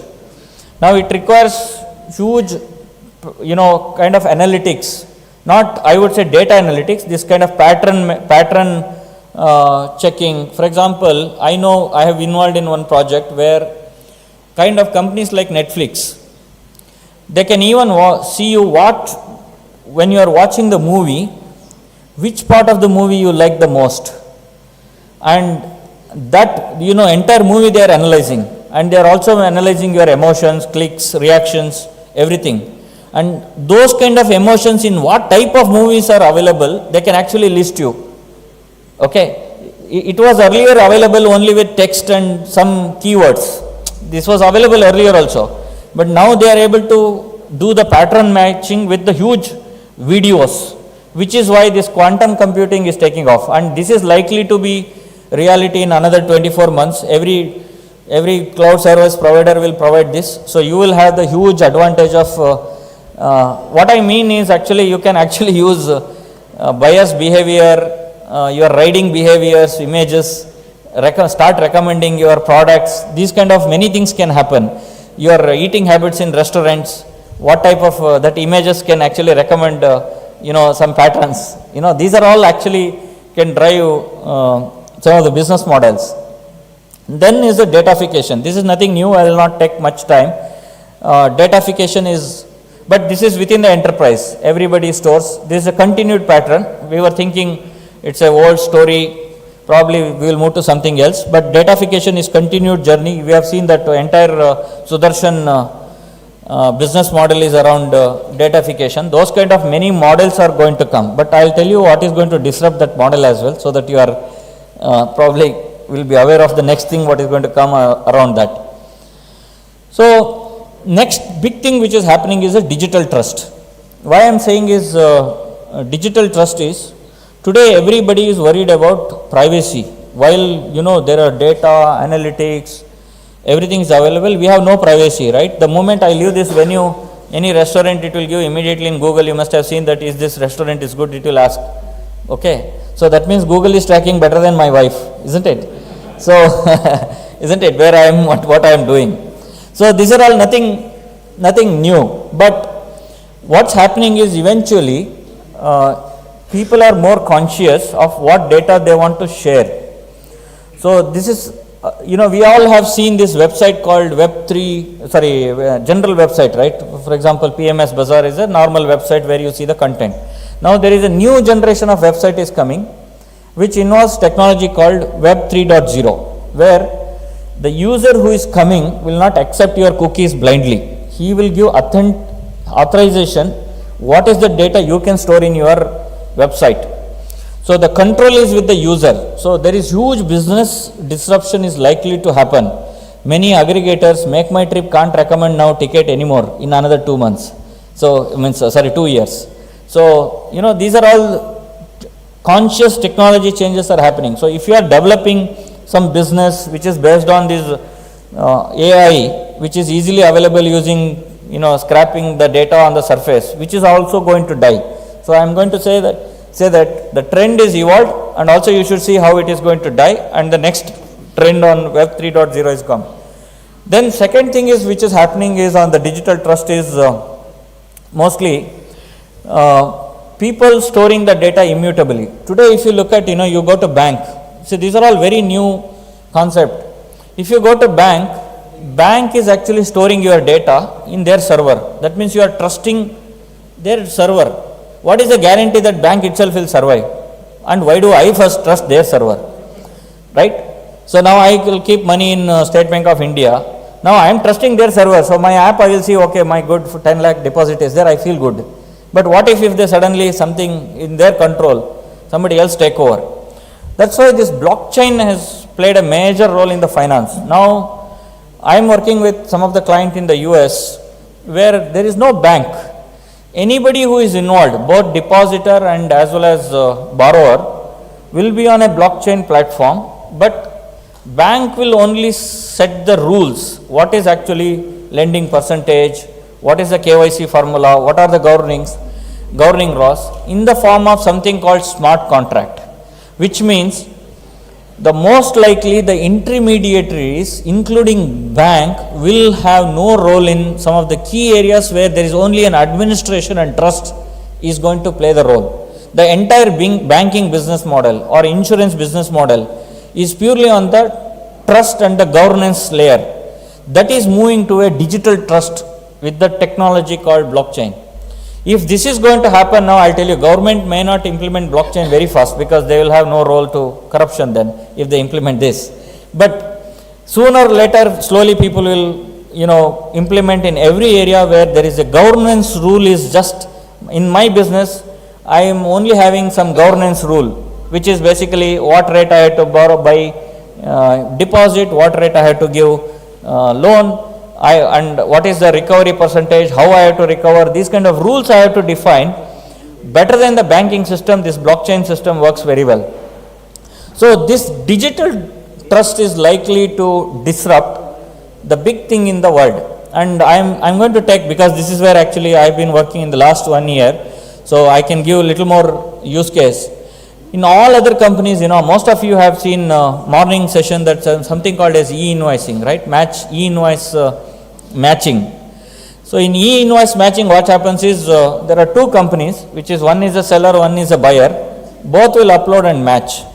Now with the digital trust, what governments are doing in different countries, okay, don't do this also. Please don't use any software in your company. Use something called Network Resource Manager instead of ERP, Enterprise Resource Manager. Use something called Network Resource Manager. You just log into an blockchain-based Network Resource Manager platform, which is immutable and nobody can change. Perform your transaction, whatever you want to do. There is a facility to perform your transaction. In company, you will do buy and sell.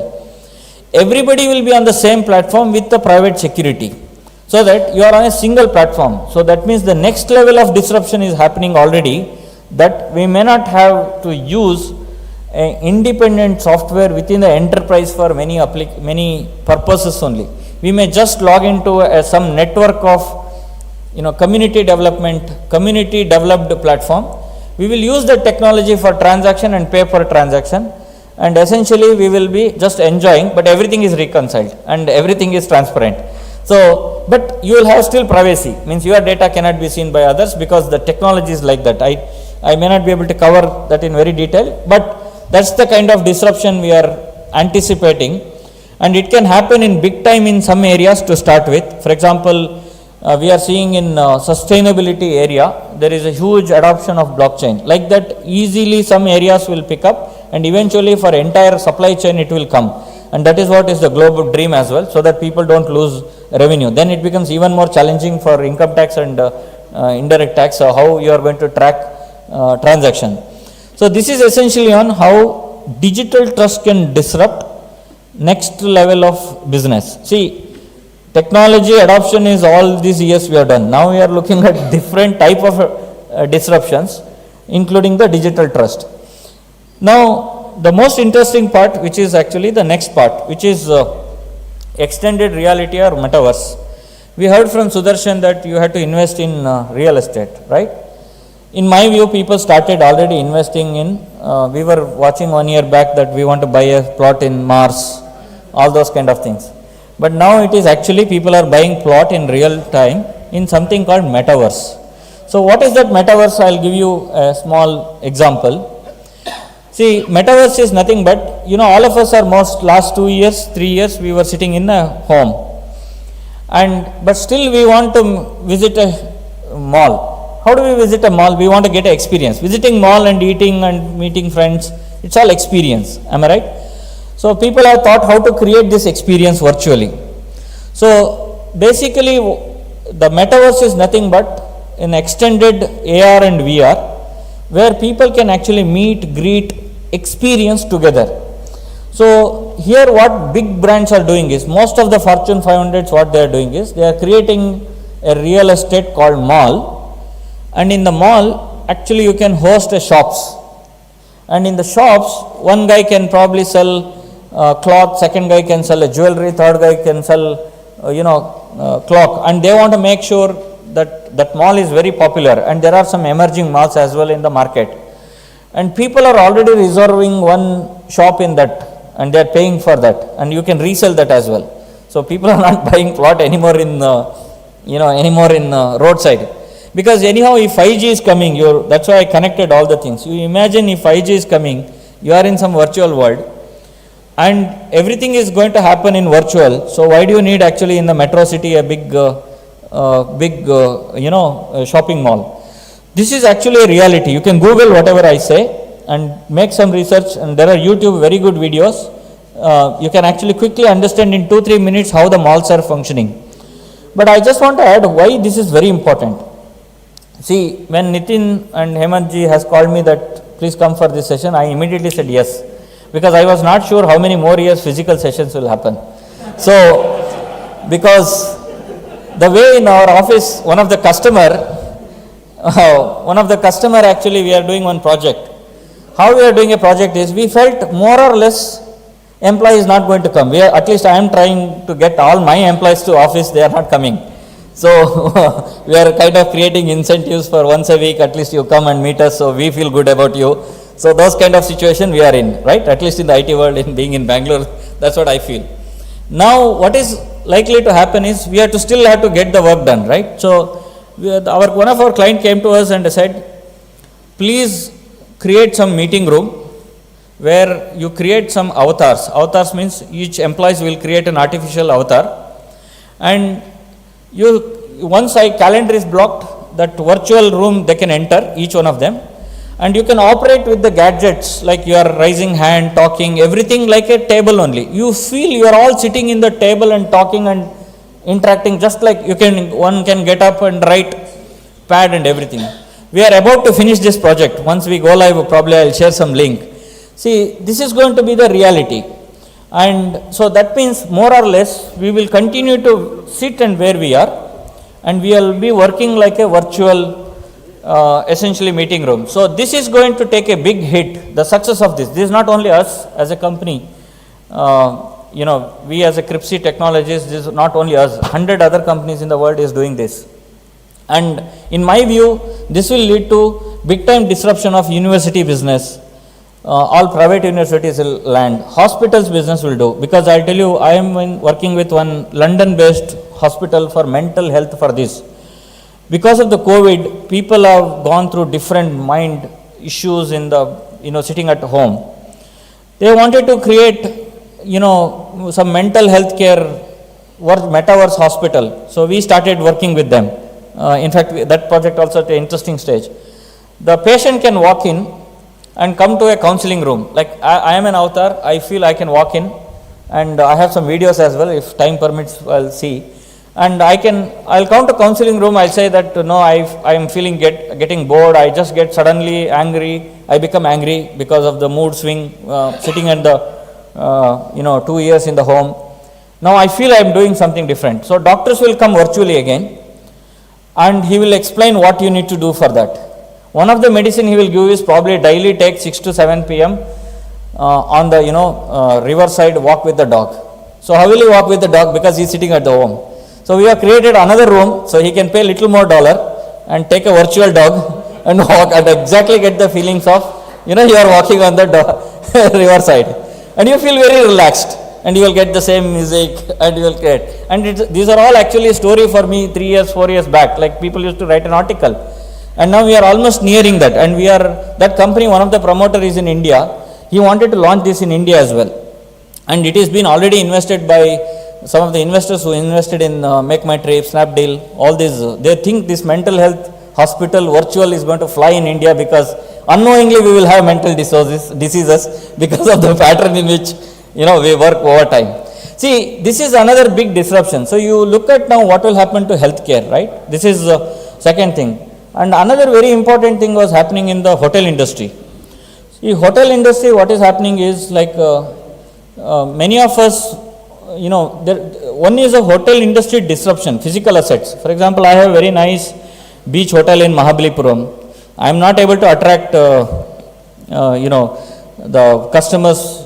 One, I want to figure out a way how I can create a virtual experience. Same room, I can charge for 1,000 rupees one virtual one-day living experience. Similar, I will create a virtual replica. So I, being a persona, avatar, I will enter into that room. I feel like living there, but there is a small amount. If you feel good, you can upgrade yourself to actual room, to Mahabalipuram. That is one of the model. Second very important model is actually selling virtually itself. There are many companies are doing. For example, recently we work with a company, Skoda. All automakers are making. If you go to Google, their specific product models. You may not buy the actual BMW, but you can get actually NFT of the BMW, and you can get the experience of the BMW in the virtual metaverse. That itself it's a feel-good factor. So these are big business trend is happening. And one of the thing which is I have seen happening in the recruitment. See, many intermediaries, I'll take one last example. So in the recruitment industry, there is, this is actually, because why I want to bring is actually that is a Chennai-based company. They are working with us. See, historically they were all recruiting, and you know how recruitment industry works, right? People will charge 1 month salary, 2 month salary, deploy to working force. But now this metaverse, how it is doing is, like you can actually, all the people who has a skill, they can actually come to metaverse as an avatar and pass an exam and qualify to a certain skill. Then if you are hiring, If you are hiring, actually you can enter in Avatar. As an interviewer, you can look at what kind of people you need. You can meet them instantly. Now you see what happens is, you need to send a resume, you need to actually review it, read it, understand it. It takes long time to meet that person. And here actually virtually you can meet instantly candidate. You can even hire that person, conduct the interview, hire the person, everything is possible. So I think these are actually near to reality. So in that sense, what I am saying is, the many technologies in the COVID, at least some of these I have captured so far 10, I don't know whether you have counted. These 10 technologies, at least I am seeing, is only killing more and more intermediaries. The intermediaries including the banks, intermediaries including anybody person who is adding little more data analytics values. So essentially we need to be straight into the end business. What is the end delivery we are giving? For example, in case of in case of metaverse for training, it's only content and directly student. There is no in between value for infrastructure which was historically created for the building. So keep an eye. I'm sure this trend is going to continue, and you can actually Google around these 10 things and then figure out all these 10 things, how it can impact in your business. If you need any personal guidance, what it can impact, you can reach out to me. I can tell you, probably I was a consultant for a long time. I can actually predict based on these 10 things how your business can get disrupted in the next 12 to 18 months. So that's all I had it for now, and just want to pause if you have any specific questions, because it is too many new jargons. It's not easy to digest in such a short session, because each one we used to take an hours together. Any specific questions? Yeah, absolutely. That's perfectly. Yeah.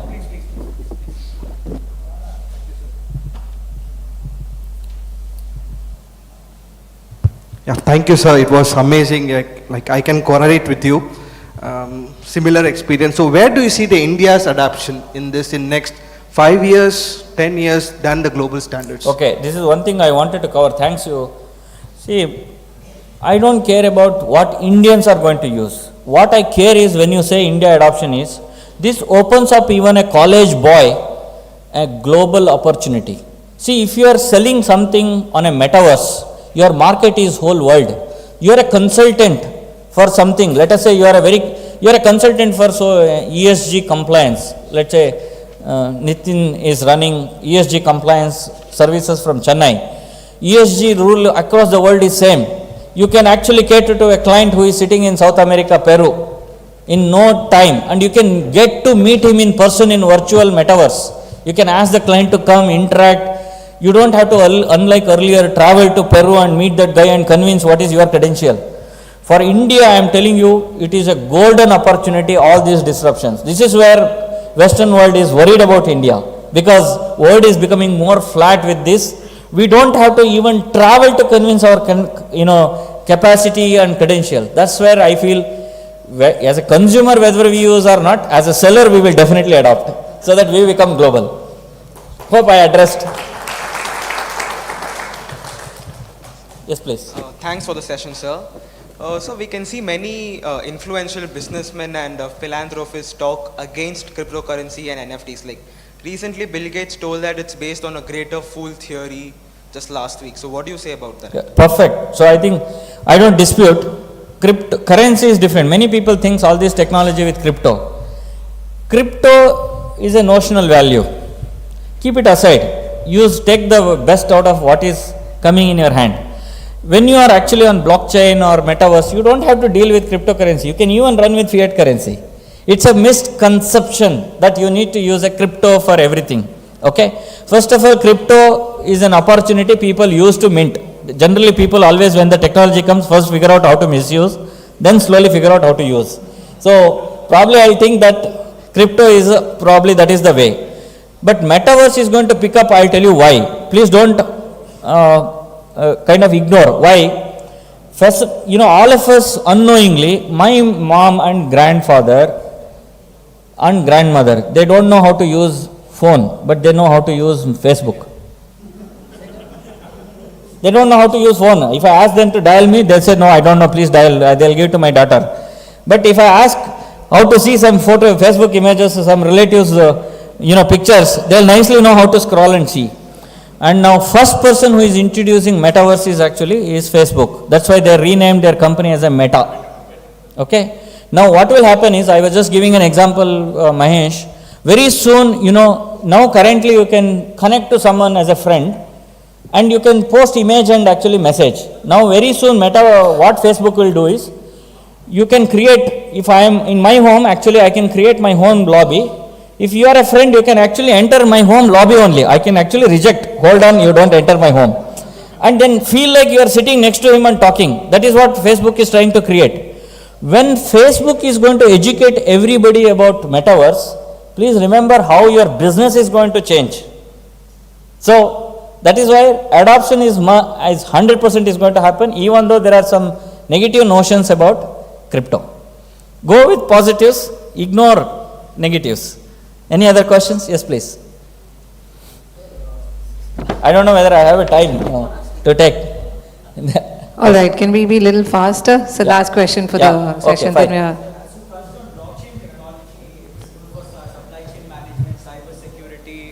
And different things. Can you, in short, explain in easy words what is exactly blockchain? See, blockchain is basically a decentralized. If you understand database, basically database is in the one person custody. There is some server. It is there. If it is blockchain, is simply, in simple word, every transaction you make, whoever is the party is involved, everybody will have the set of the database, copy of the database, but they can only read what is related to him. So that means nobody can delete and alter or hijack. That's why it is secure. That's the simple in blockchain. Does that make sense? Perfect. Thank you so much. Thank you, sir. I'll take offline your question because there should be a venue for next one. Thank you, sir. Thank you so much for such a fruitful and engaging session. Ladies and gentlemen, can we have a round of applause for Mr. Vijay Hebbar? So we have one more last speaker for the session, but before that, we are breaking for 10 minutes. We are going to have a small break, so requesting all of you to kindly gather inside the hall in another 10 minutes. Yeah? Thank you.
Test 1, 2, 3.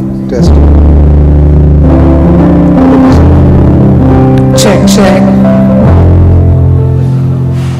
Good evening, everybody. Requesting all of you to kindly assemble inside the hall. We are about to begin our next speaker session. So once again, requesting all of you to kindly come inside the hall and get settled now. Thank you.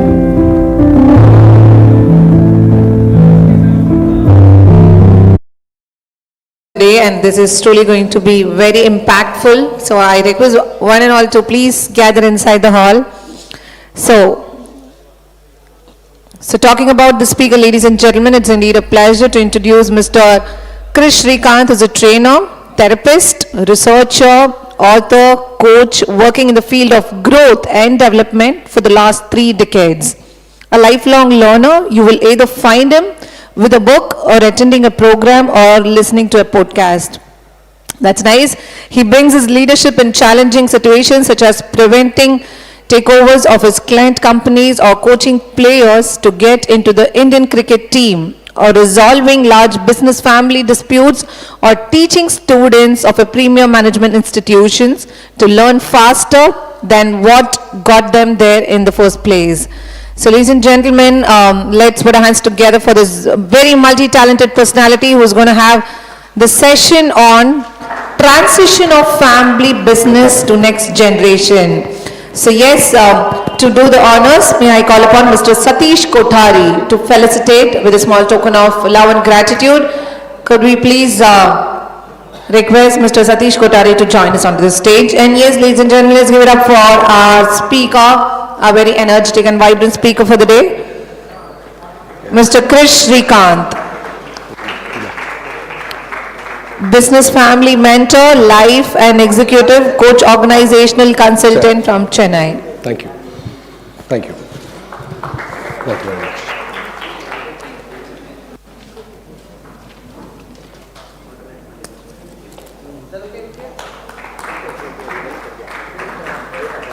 Thank you very much.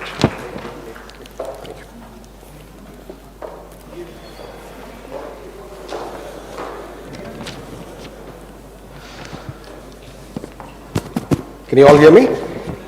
Okay. Yeah, so good afternoon.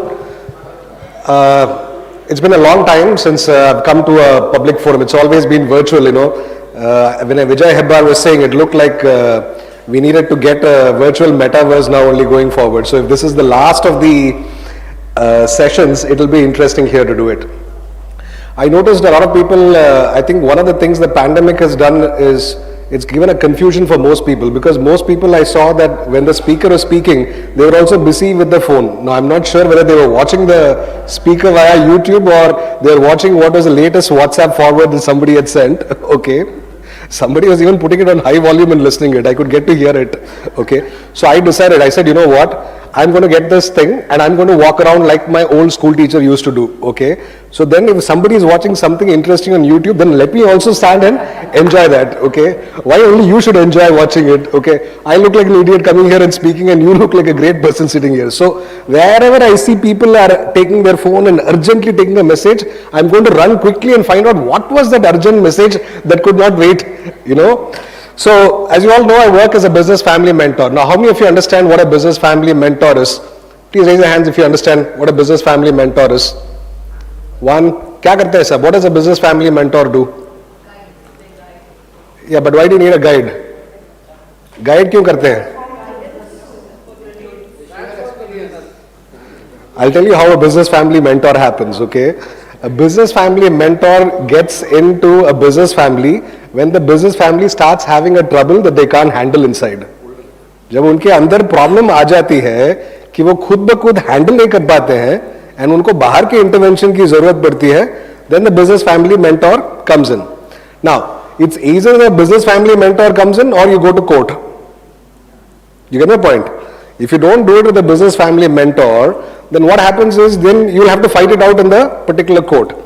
Now, when Group Captain Vijay asked me to come, he said that, Krish, I'd like you to bring one of your clients. I was a little hesitant. I had to explain to him that most of my clients are in the top 100 business families in India. It'll be very difficult to convince them to come per se. So he was very kind. He said, at least make sure that you give a proper case study. I said, yes, I'll give a proper case study for those of you who are interested. Although once in a similar conference, one of my colleagues, he made a proper case study for a particular client of his, and after that the client refused to work with them after that, saying that you gave away our confidential information for everybody's consumption, so we will not do anything. Okay, very famous legal firm.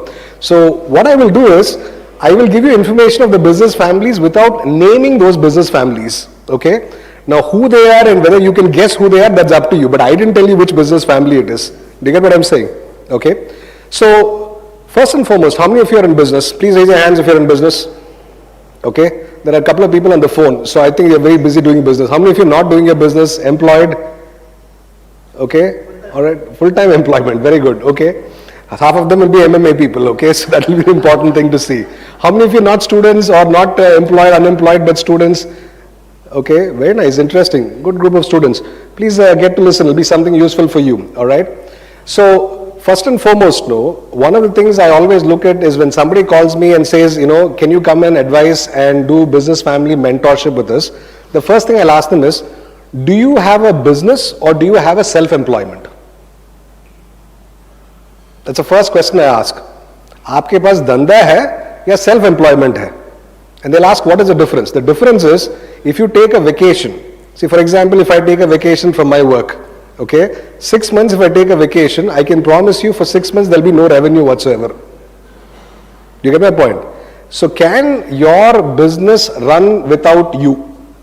If the person says, no, it cannot run without me, then I will say, I am very sorry, you don't have a business, you've got something else, all right, till you can make it a business, or if you want some guidance to move it from what we call as self-employment to business, I can guide you in that, but you don't have a business to start with, okay? So, first and first point is, you cannot do any business family mentoring with a structure of a business which is dependent on you, your uncle and your father going to the business first thing in the morning. Okay, I've got a cousin who's married into a very popular refreshment company in Bombay called Vig's Refreshment. They're very famous for serving Sindhi food in Chembur. Okay, now it's been 20 years where the family members have been trying to convince the head of the family that please allow us to open more branches. And he says, no, only where I will go and sit in the shop and I can make sure that I'm interacting with the clients and I can make sure that the quality of the dal that is purchased is good, only then I will do it. So with great difficulty, because he got a stroke and he was a little bit out of action, they quickly opened 2 branches. Okay, so now it's become what we call as a business, all right, because now you've got other people deployed here. So do you get that? First an important thing, okay? First make sure whether you have a business or you have self-employment. The litmus test, if you take a break from the business for 2 months, 3 months, 5 months, 6 months, will it continue to run as it ran earlier? That's the first point. We all clear about that? Okay. Now, when we get into business families and all, and when there are troubles that happen and we get into it, by the way, I got into it by complete accident. Okay, I never got into saying that I'm going to be a business family mentor or whatever it is. I went in as a life coach, therapist. I used to train a lot of sports people. One of my clients happened to be a very rich sports person, and then when I was coaching him, he said, there's some problem going on with my family. Can you help with my family? So I said, fine. I went, I had a good talk. Now the kind of person I am, you know the kind of person I am, no? अगर मेरी बात कोई सुनता नहीं मैं तो चला जाता हूँ, ठीक है ना? So when I went and all the family members were all having a commotion, I said, मैं तो जा रहा हूँ. I'm not going to sit and listen to all this nonsense, all right? So very soon everybody started listening, and within half a day we solved the problem. Big property issue, we solved it. Now, the problem is the family didn't tell me that there were 3 billionaires in the family, 6 multi-millionaires in the family. It's a total family of 11 brothers and sisters, okay?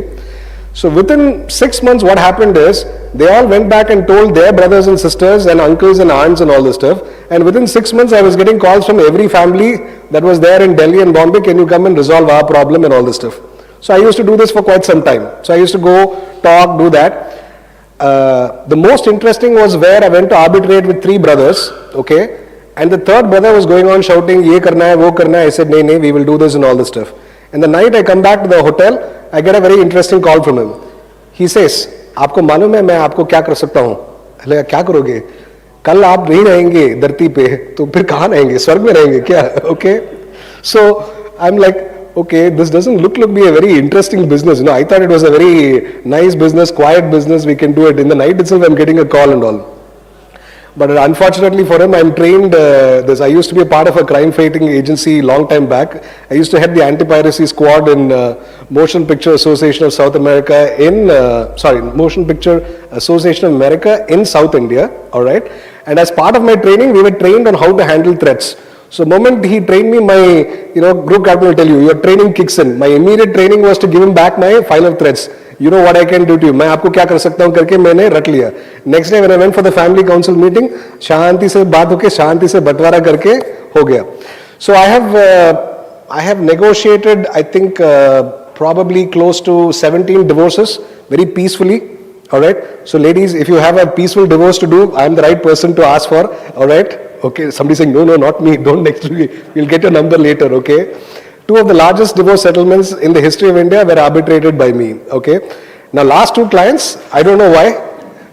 Good. Last 2 clients, the name and the work has been so good. The moment the ladies came and said, we want to do work with you and we want to hire you as a professional, COVID came and took away both their husbands. Okay. So instant, okay. So now my reputation is you just go to him, jo bhi hai, pati bhi tapka jayega, theek hai na? No, that's not my realm of work, okay.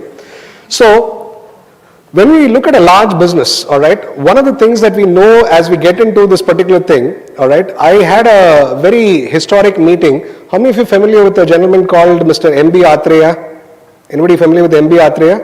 He's the first management consultant to have gotten a Padma Vibhushan, okay. So he's a very famous, person. He was a professor of head of strategic management in IIM Calcutta. All right. He also seemed to have consulted with a lot of the work in the government. Now, I had gone to do some work with the Hinduja family in Bombay, and when I came out of the airport, okay, at that time what happened? The driver said, "Sir, would you mind waiting? There is one more guest coming in from Delhi, so we want to take both of you in the same car." So I said, "Sure, no problem." So 5 minutes later, this gentleman walks in. He's sitting in the car. He's in his late 80s. So we were talking. So we had a 40-minute ride from Santa Cruz to Juhu, okay, where the house is. And as we're going, the gentleman is asking me, what do you do? I was telling him what I was doing and all this stuff. And he said, what is the kind of work you're doing? I'm listening to all of that and I'm telling him. Then I'm asking him, sir, why have you come? He said, the Hindujas have completed 100 years as a business family, okay? So they want to plan a vision for the next 100 years, what they want to do. So we've come for that. So I said, that's very interesting. So then slowly, both of us being similar, we were very curious about our rates, okay? So I wanted to find out what his rate is and he wanted to find out what my rate is, okay? Now, without disclosing anything, we both managed to find our rates, all right? So he asked me my rate. Immediately I told him what my rate is. Then I told him, Abhi to aapko banta hai, you have to tell me some idea. Then he said, no, this, that. Then finally, this. So I found out his rate was exactly my rate with an extra digit, okay, and in dollars. Okay. He's making maybe 70 times more money than me for the same amount of work, okay. So that's where Atreya, he gets his Padma Vibhushan. He was telling me, he said, what your problem is? I said, what, sir? He said, you come to these families when they have a problem, okay? He said, stop coming to families for a problem, go to families only for development, okay? So that was a very pivotal moment in my life where I decided, okay, we will not go and solve problems, we will, we have to do something, but the point is now the focus then changed completely, we will not go to solve problems, we will go to put structures so that problems don't occur. Okay, so we have a standard PowerPoint presentation. In our PowerPoint presentation, what we do is we show a list of 100 business families that existed in 1900. Okay, now if you look at that, you will see names that you won't even be able to recognize because at least 30% of them are no longer in the top 100 business families anymore. Okay, now why? Many reasons. Infighting, they didn't wait for technology, problems, okay, they didn't distribute property, they didn't give their the smartest children in the family would have been the ladies, okay, but they would have given it to the dumbest children in the family, which is the guys, all right. So inappropriate distribution, inequality, not keeping in touch with technology, then fighting between grandparents and grandchildren or uncles and aunts, then fighting that happens with intergenerational cousins. So there is a list is endless in terms of what can be done. So in business family mentorship, what we look at is, okay, if you've done a good business and the business of a certain valuation and it can make money, okay, how do I ensure that if I am doing well, that my grandchildren, great-grandchildren and children going forward, they continue to have the same lifestyle or better lifestyle than what I had, okay. So that is going to be the sum and substance of how it is going on. So in that particular model, different families have taken on very different models across to it. The first and the most important model that is adopted by all families, okay? Before that, a very question. All of you business people, how many of you have written a will? कितने लोगों ने will लिखा है? Personal will कितने लोगों ने लिखा है? Do you understand what a will is? A will is a document that tells people what happens after you die. ये बंगला इसको जाता है, ये गाड़ी इसको जाता है, ये watch इसको जाता है, ये pen उसको जाता है. How many of you have written a will?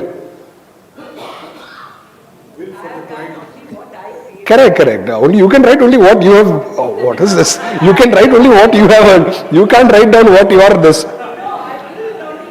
No, I actually went for a family dispute that happened a week ago. The family dispute I went is because the patriarch of the family in his will, he put his son-in-law's bungalow in the will also, saying that I am gifting my son-in-law's bungalow to my son-in-law, okay? So son-in-law called me and said, please explain to him. He had given me a sum of money as a loan to buy that bungalow. मैंने पैसे वापस कर दिए. Now he's saying that it's his property and he's willing it back to me as such. ठीक है ना? Can you please ask him to remove it from the will, okay? So, how many of you have written a will? Not yet, we're good. So that's the first model that we find in Indian business families, which is called no model. साले हम मरेंगे नहीं, हम तो अमर रहेंगे, ठीक है ना? हम तो अजिंक्य है, okay? Invulnerable, nobody will die. See, I survived COVID, I will survive everything, I will live beyond everybody, I will not die at all, okay? So I will never die, okay? So therefore I don't need to create a will, alright? So true story. My closest friend, real estate builder, my best friend and my great financier, because every time I make some money, first thing I go give it to him, forget everybody else. He used to give me 15 to 22% interest. Okay, why give it to bank, why give it to RIT, NIT, ye wo kuch nahi. Take it, give it to him, and he would give me a pro note, and every month his accountant will come and give me 22% interest, 15% interest. So my good friend. So one fine day I call him and I said, I have 10 lakhs in cash, come give me, take it with this. So he said, okay, he comes. Then he comes and he says, I'm in a hurry. I have to go forward to catch a train. I'll take the cash, deposit at home. I'll give you the pro note on day after. I said, where are you going? He said, I'm going to Coimbatore. I said, what for? He said, I'm going for trekking. So I said, okay, one day trekking. He said, yeah, one day I'll go up to Velangiri Hills, trek, and I'll come back in the evening. Night I'll catch the overnight train, come back this. Then he said, lunch we'll go for Japanese. Your favorite is Japanese, right? I said, yeah. So done. He said, I'll give you the pro note. I said, great. So he takes the money, he goes, alright, he goes trekking. And then that night, I get a call from his sister.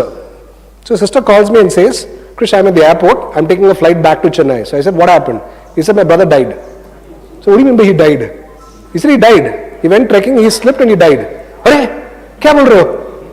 Okay? You won't believe, even today I'm ashamed about it. Okay? My first thought is not about my friend who died. My first thought is, Salah, humne 10 lakh ka pro note nahi liya. ठीक है ना? Shit, yaar. Abhi, how will I go and tell his family that that money is my money?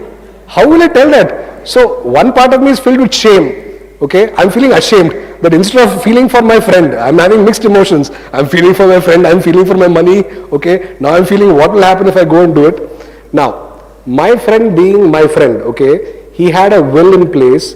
Every day, whatever money that was being, that he had, that was updated to an Excel sheet, and the Excel sheet was linked to his will.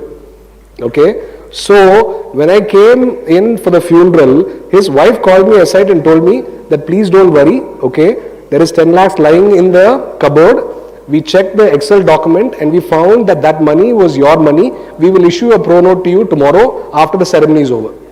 Okay, so that is the kind of friend I had, that he was prepared for everything. कि भाई आज ही हम मर जाए, that nobody should be left over. और आप लोग सब business लोग हैं ROI है metro के लिए, that you are absolutely prepared not to die. ठीक है ना? So good thing about all of it, is that when I see people who have no will, then I know कि भाई आप लोग हैं तो हमारा market is always open. ठीक है ना? हमारा market कभी done नहीं होगा. Okay, so that's the dangerous model, that the grandfather or the person who started the business thinks that it will run. Business चलेगा, कोई problem नहीं, बेटा संभालेगा, पोते संभालेंगे, ये वो करके. So that's the first problem. Okay, so if you were to remove it, the first model that people follow is known as a meritocratic model. Meritocratic model क्या होता है? Who's the most capable person? You give it to him. Okay, the problem with the meritocratic model is if you have 2 children, it's fine. Okay, 1, 2, you can give. Now if you have 10 children or you have 8 children, okay, then you'll have a problem. You are playing favorites, इसने तेरे साथ गोली खेला है, उसके साथ तुमने ये किया, वो आपकी favorite बेटी का बेटा है, ये वो करके वो झमेला आएगा. Then it's going to go to a court case or fighting inside it. So meritocratic has its advantage and disadvantage. If you have a smaller number, it will work. The next thing is called a democratic model. Democratic model is, okay, shall we all get together? We'll all have an equal right. We'll all vote equally and we'll all take voting decisions.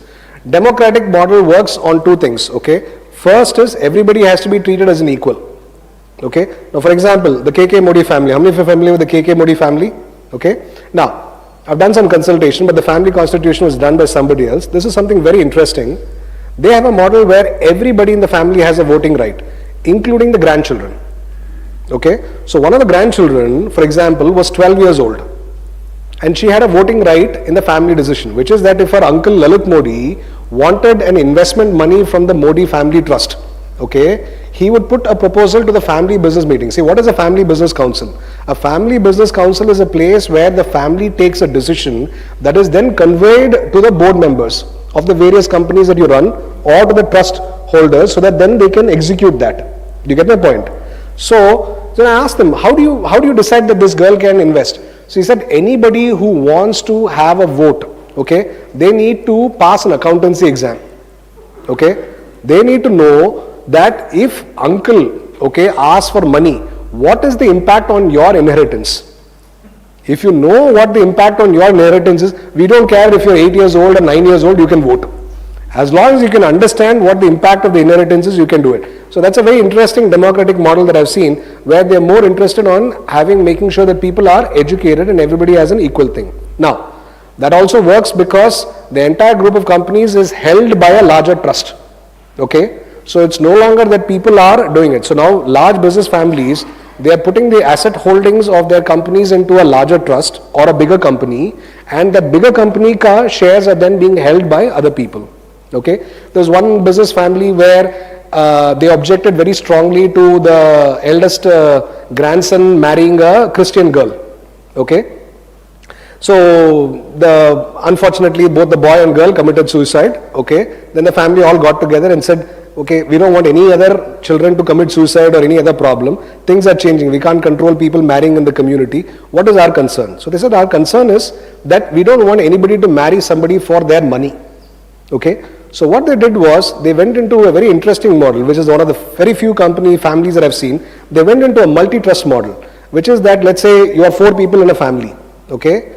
Then your name, there's a trust that is opened, and if there is a house in Saukarpet, there is a yacht in Goa, there is 2 flats in Perungudi, and then they say, let's say 1 land in Bangalore, all of that is held under the trust or a shell company, and uska shares is divided amongst the 4 people.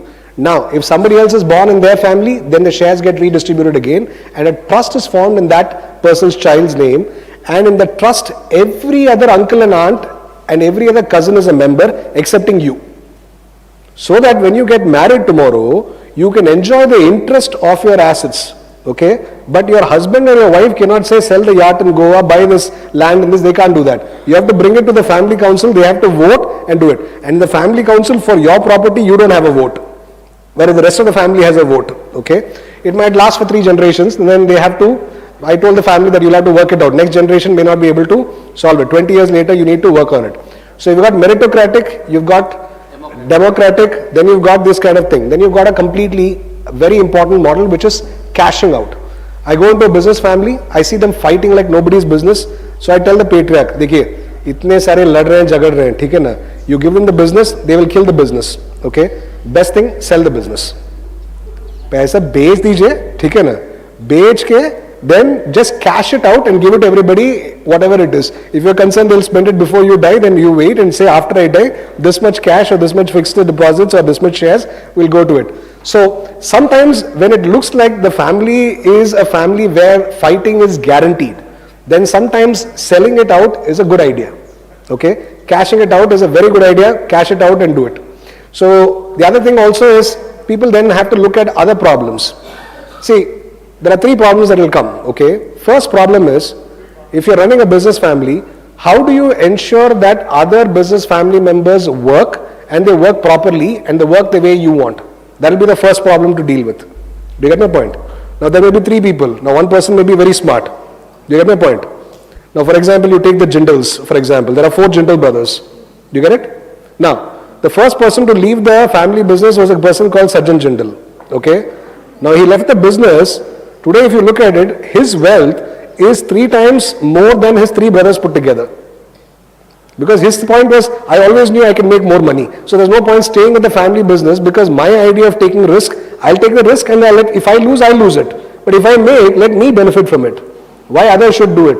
And so he took the risk and he took the reward along with him per se as such. Okay? So that's a big problem that you have. That what is the talent level and what is the reward? Next problem that we have is, when you bring family, then the compensation becomes another major sore point.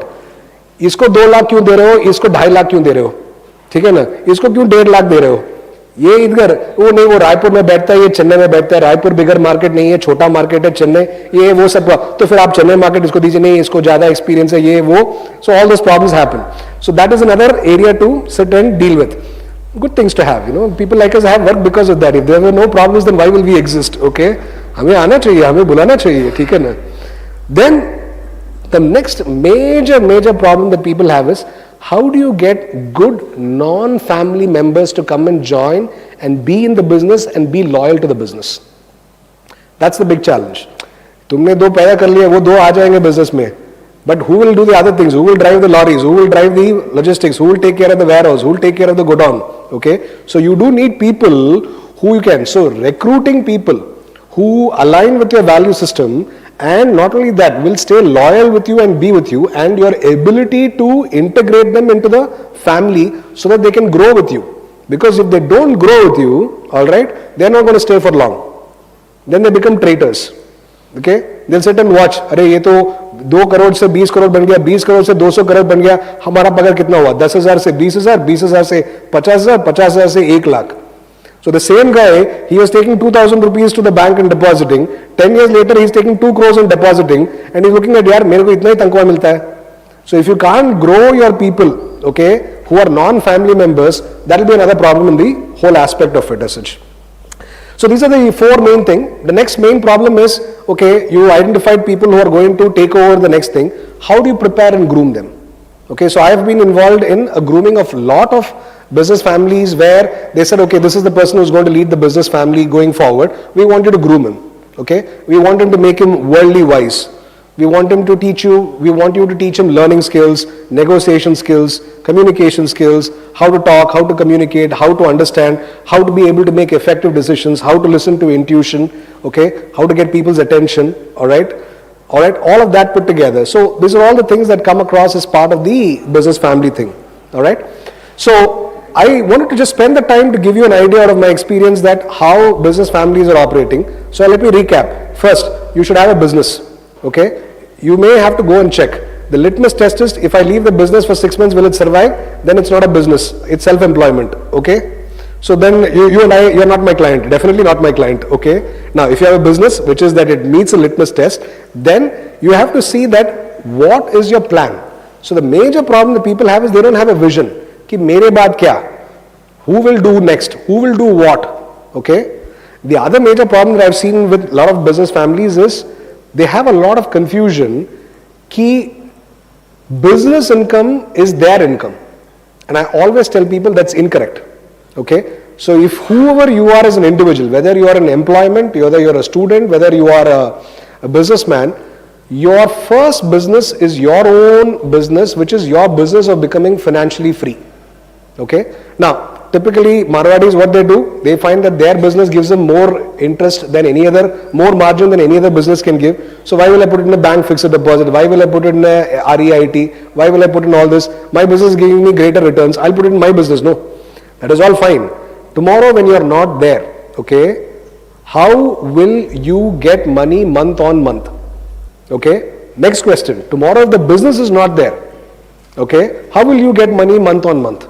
So if all your eggs are in one basket called your business, and your business is an optical business, all right, and one day technology disruption happens and people say no need to go outside, metaverse ka dunya hai, tum apna goggles lagao, the goggles will adjust and give you the right brightness and adjust the lens so that you can see everything clearly. There's no more need for a glass. Then your optical shop is over. Okay, so your optical shop is over, then how will you make money? So unless you had kept a very clear priority that I have a business which is my business is how do I get income that I need to live my life comfortably every month without depending on my business. Okay, that is your first priority as a person. Many people, they'll take it, they'll put all their money. Why will I put it in a bloody stupid stock? I'll put it here. Why will I put it in something which gives me 10 to 12%? Okay, I'll put it here. All right. So point is that risk of making that mistake of putting your money in your business only and not diversifying into places where you can have things in such a way that whether you are alive or not, whether your business is there or not, okay, you or your family members will continue to get an income per month. That is very important. And I cannot tell you how many large business families I've seen making this mistake. Okay. So I hope you can learn from those particular mistakes, and at least these 2 points you can take. Then we can work it. Then if you have a dispute, you can always come to me, all right?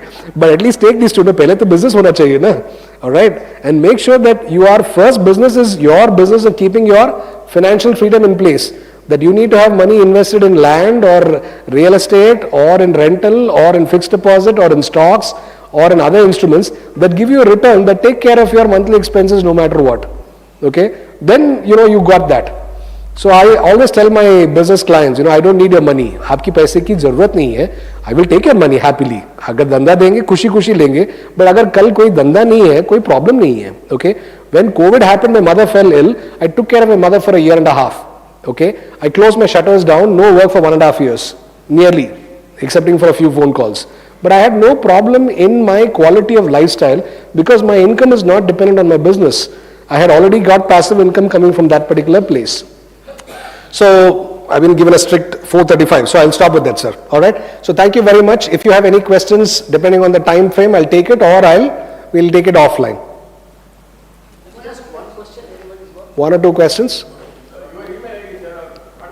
My website is Krish Shrikant, Krish. One second, Krish SRI.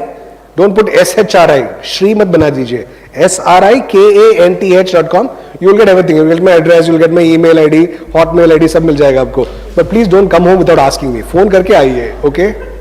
One question. Yes, sir. You said that a 12-year-old girl gave a consent. Not consent. She has a voting right in the Given a consent. That means she has given a consent. Exercise their vote. Correct. But minor cannot get into any contract. So that's it's a family constitution, no? Let it be, but still they can go back and say that it is not a legal. Yeah. So you see how a family constitution is made. कि जब family constitution बनाया जाता है, all the members are explained what the family constitution is. So we can all go and do it. There's a huge association called the Family Planning Enterprise and Association in America, where they have a lot of manuals, books and guidelines and all. So if there are 3 people in the family, so for example in the KK Modi family, you've got 3 children, Samir Modi, Charu Modi, Lalit Modi. All 3 along with their father and mother have signed on a document saying that they will adhere to the voting rights of their children and this. I agree to that, but legally it is not a binding contract. मैं आपको वही समझा रहा हूँ ना, legally आपको समझा रहा हूँ ना, आपका क्या है, मैं अपना राय व्यक्त कर रहा हूँ और अपना वोट कर रहा हूँ, ठीक है ना? If I have agreed, it matters, ठीक है ना जी? So I'm saying that the point is, since the family has agreed to it, see, if one person decides not to listen to the family constitution, then there's no other go. You have to take it to the court and fight. When everybody says, okay, this is the way we will sort the dispute, this is the way we will come to an agreement. If there is a conflict, we will put it to vote and majority will win or 2/3 will win. Okay, that's how we will sort it. Now if you say, okay, ऐसे है हम तरकीब निकालेंगे, ये तरकीब legal है कि नहीं, अभी हो गया ना, फिर कोर्ट में मिलते हैं ना, चलो 2 साल के बाद 20 साल के बाद कोर्ट में. No, but they have all signed on the documents, no? So whoever has agreed, they have signed on the document, okay? So if they take it, then it can. See, if you want to fight, you can fight. Has your father given you any property, sir? Sir, has your father given you any property? Do you plan to give any property to your children? Yeah, I can fight against you, no? अभी लड़ने का आ गया तो I can also fight against it. Income certificate नहीं है, ये मेरा है. You owe me money for consultation, you can't give. लड़ने पे आ गए तो कर सकते हैं. So this is an understanding that everybody has decided to cooperate and not fight it out at the end of the day. All right. Thank you very much. Thank you, sir. All right, something really very new for all of us, especially for me, to know a lot of things. So great session, sir. Thank you so much. All right, ladies and gentlemen, on this wonderful day, we actually wanted to honor Captain Vijay Kumar Executive Director of MMA, but since he is not available, we would like to invite Mr. Venkatraman sir on his behalf to please join us onto the dais, and I request Shri Hemant Bandari, HRD of RIM Metro, to please join us and honor as a small token of love and felicitation, everybody. Can we have a round of applause?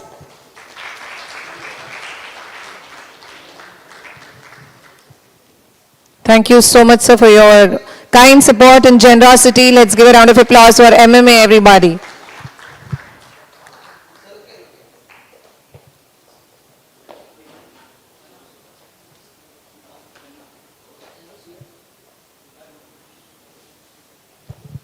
All right, so yes, ladies and gentlemen, for every beginning there is an end, and for every end there is another beginning. So I hope you all had a great time. So it was all wonderful sessions by all our speakers. So can we have a round of applause for such a fruitful and engaging session by all our wonderful speakers. And yes, we would like to thank all the audience, everybody who's present here, for taking your time out and making this event much more grandeur and successful. Thank you so much. So yes, before we are here at the end of the conclave, so let's end it with tribute to our country, national anthem, ladies and gentlemen. Requesting all of you to kindly rise up.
All right, ladies and gentlemen, thank you so much.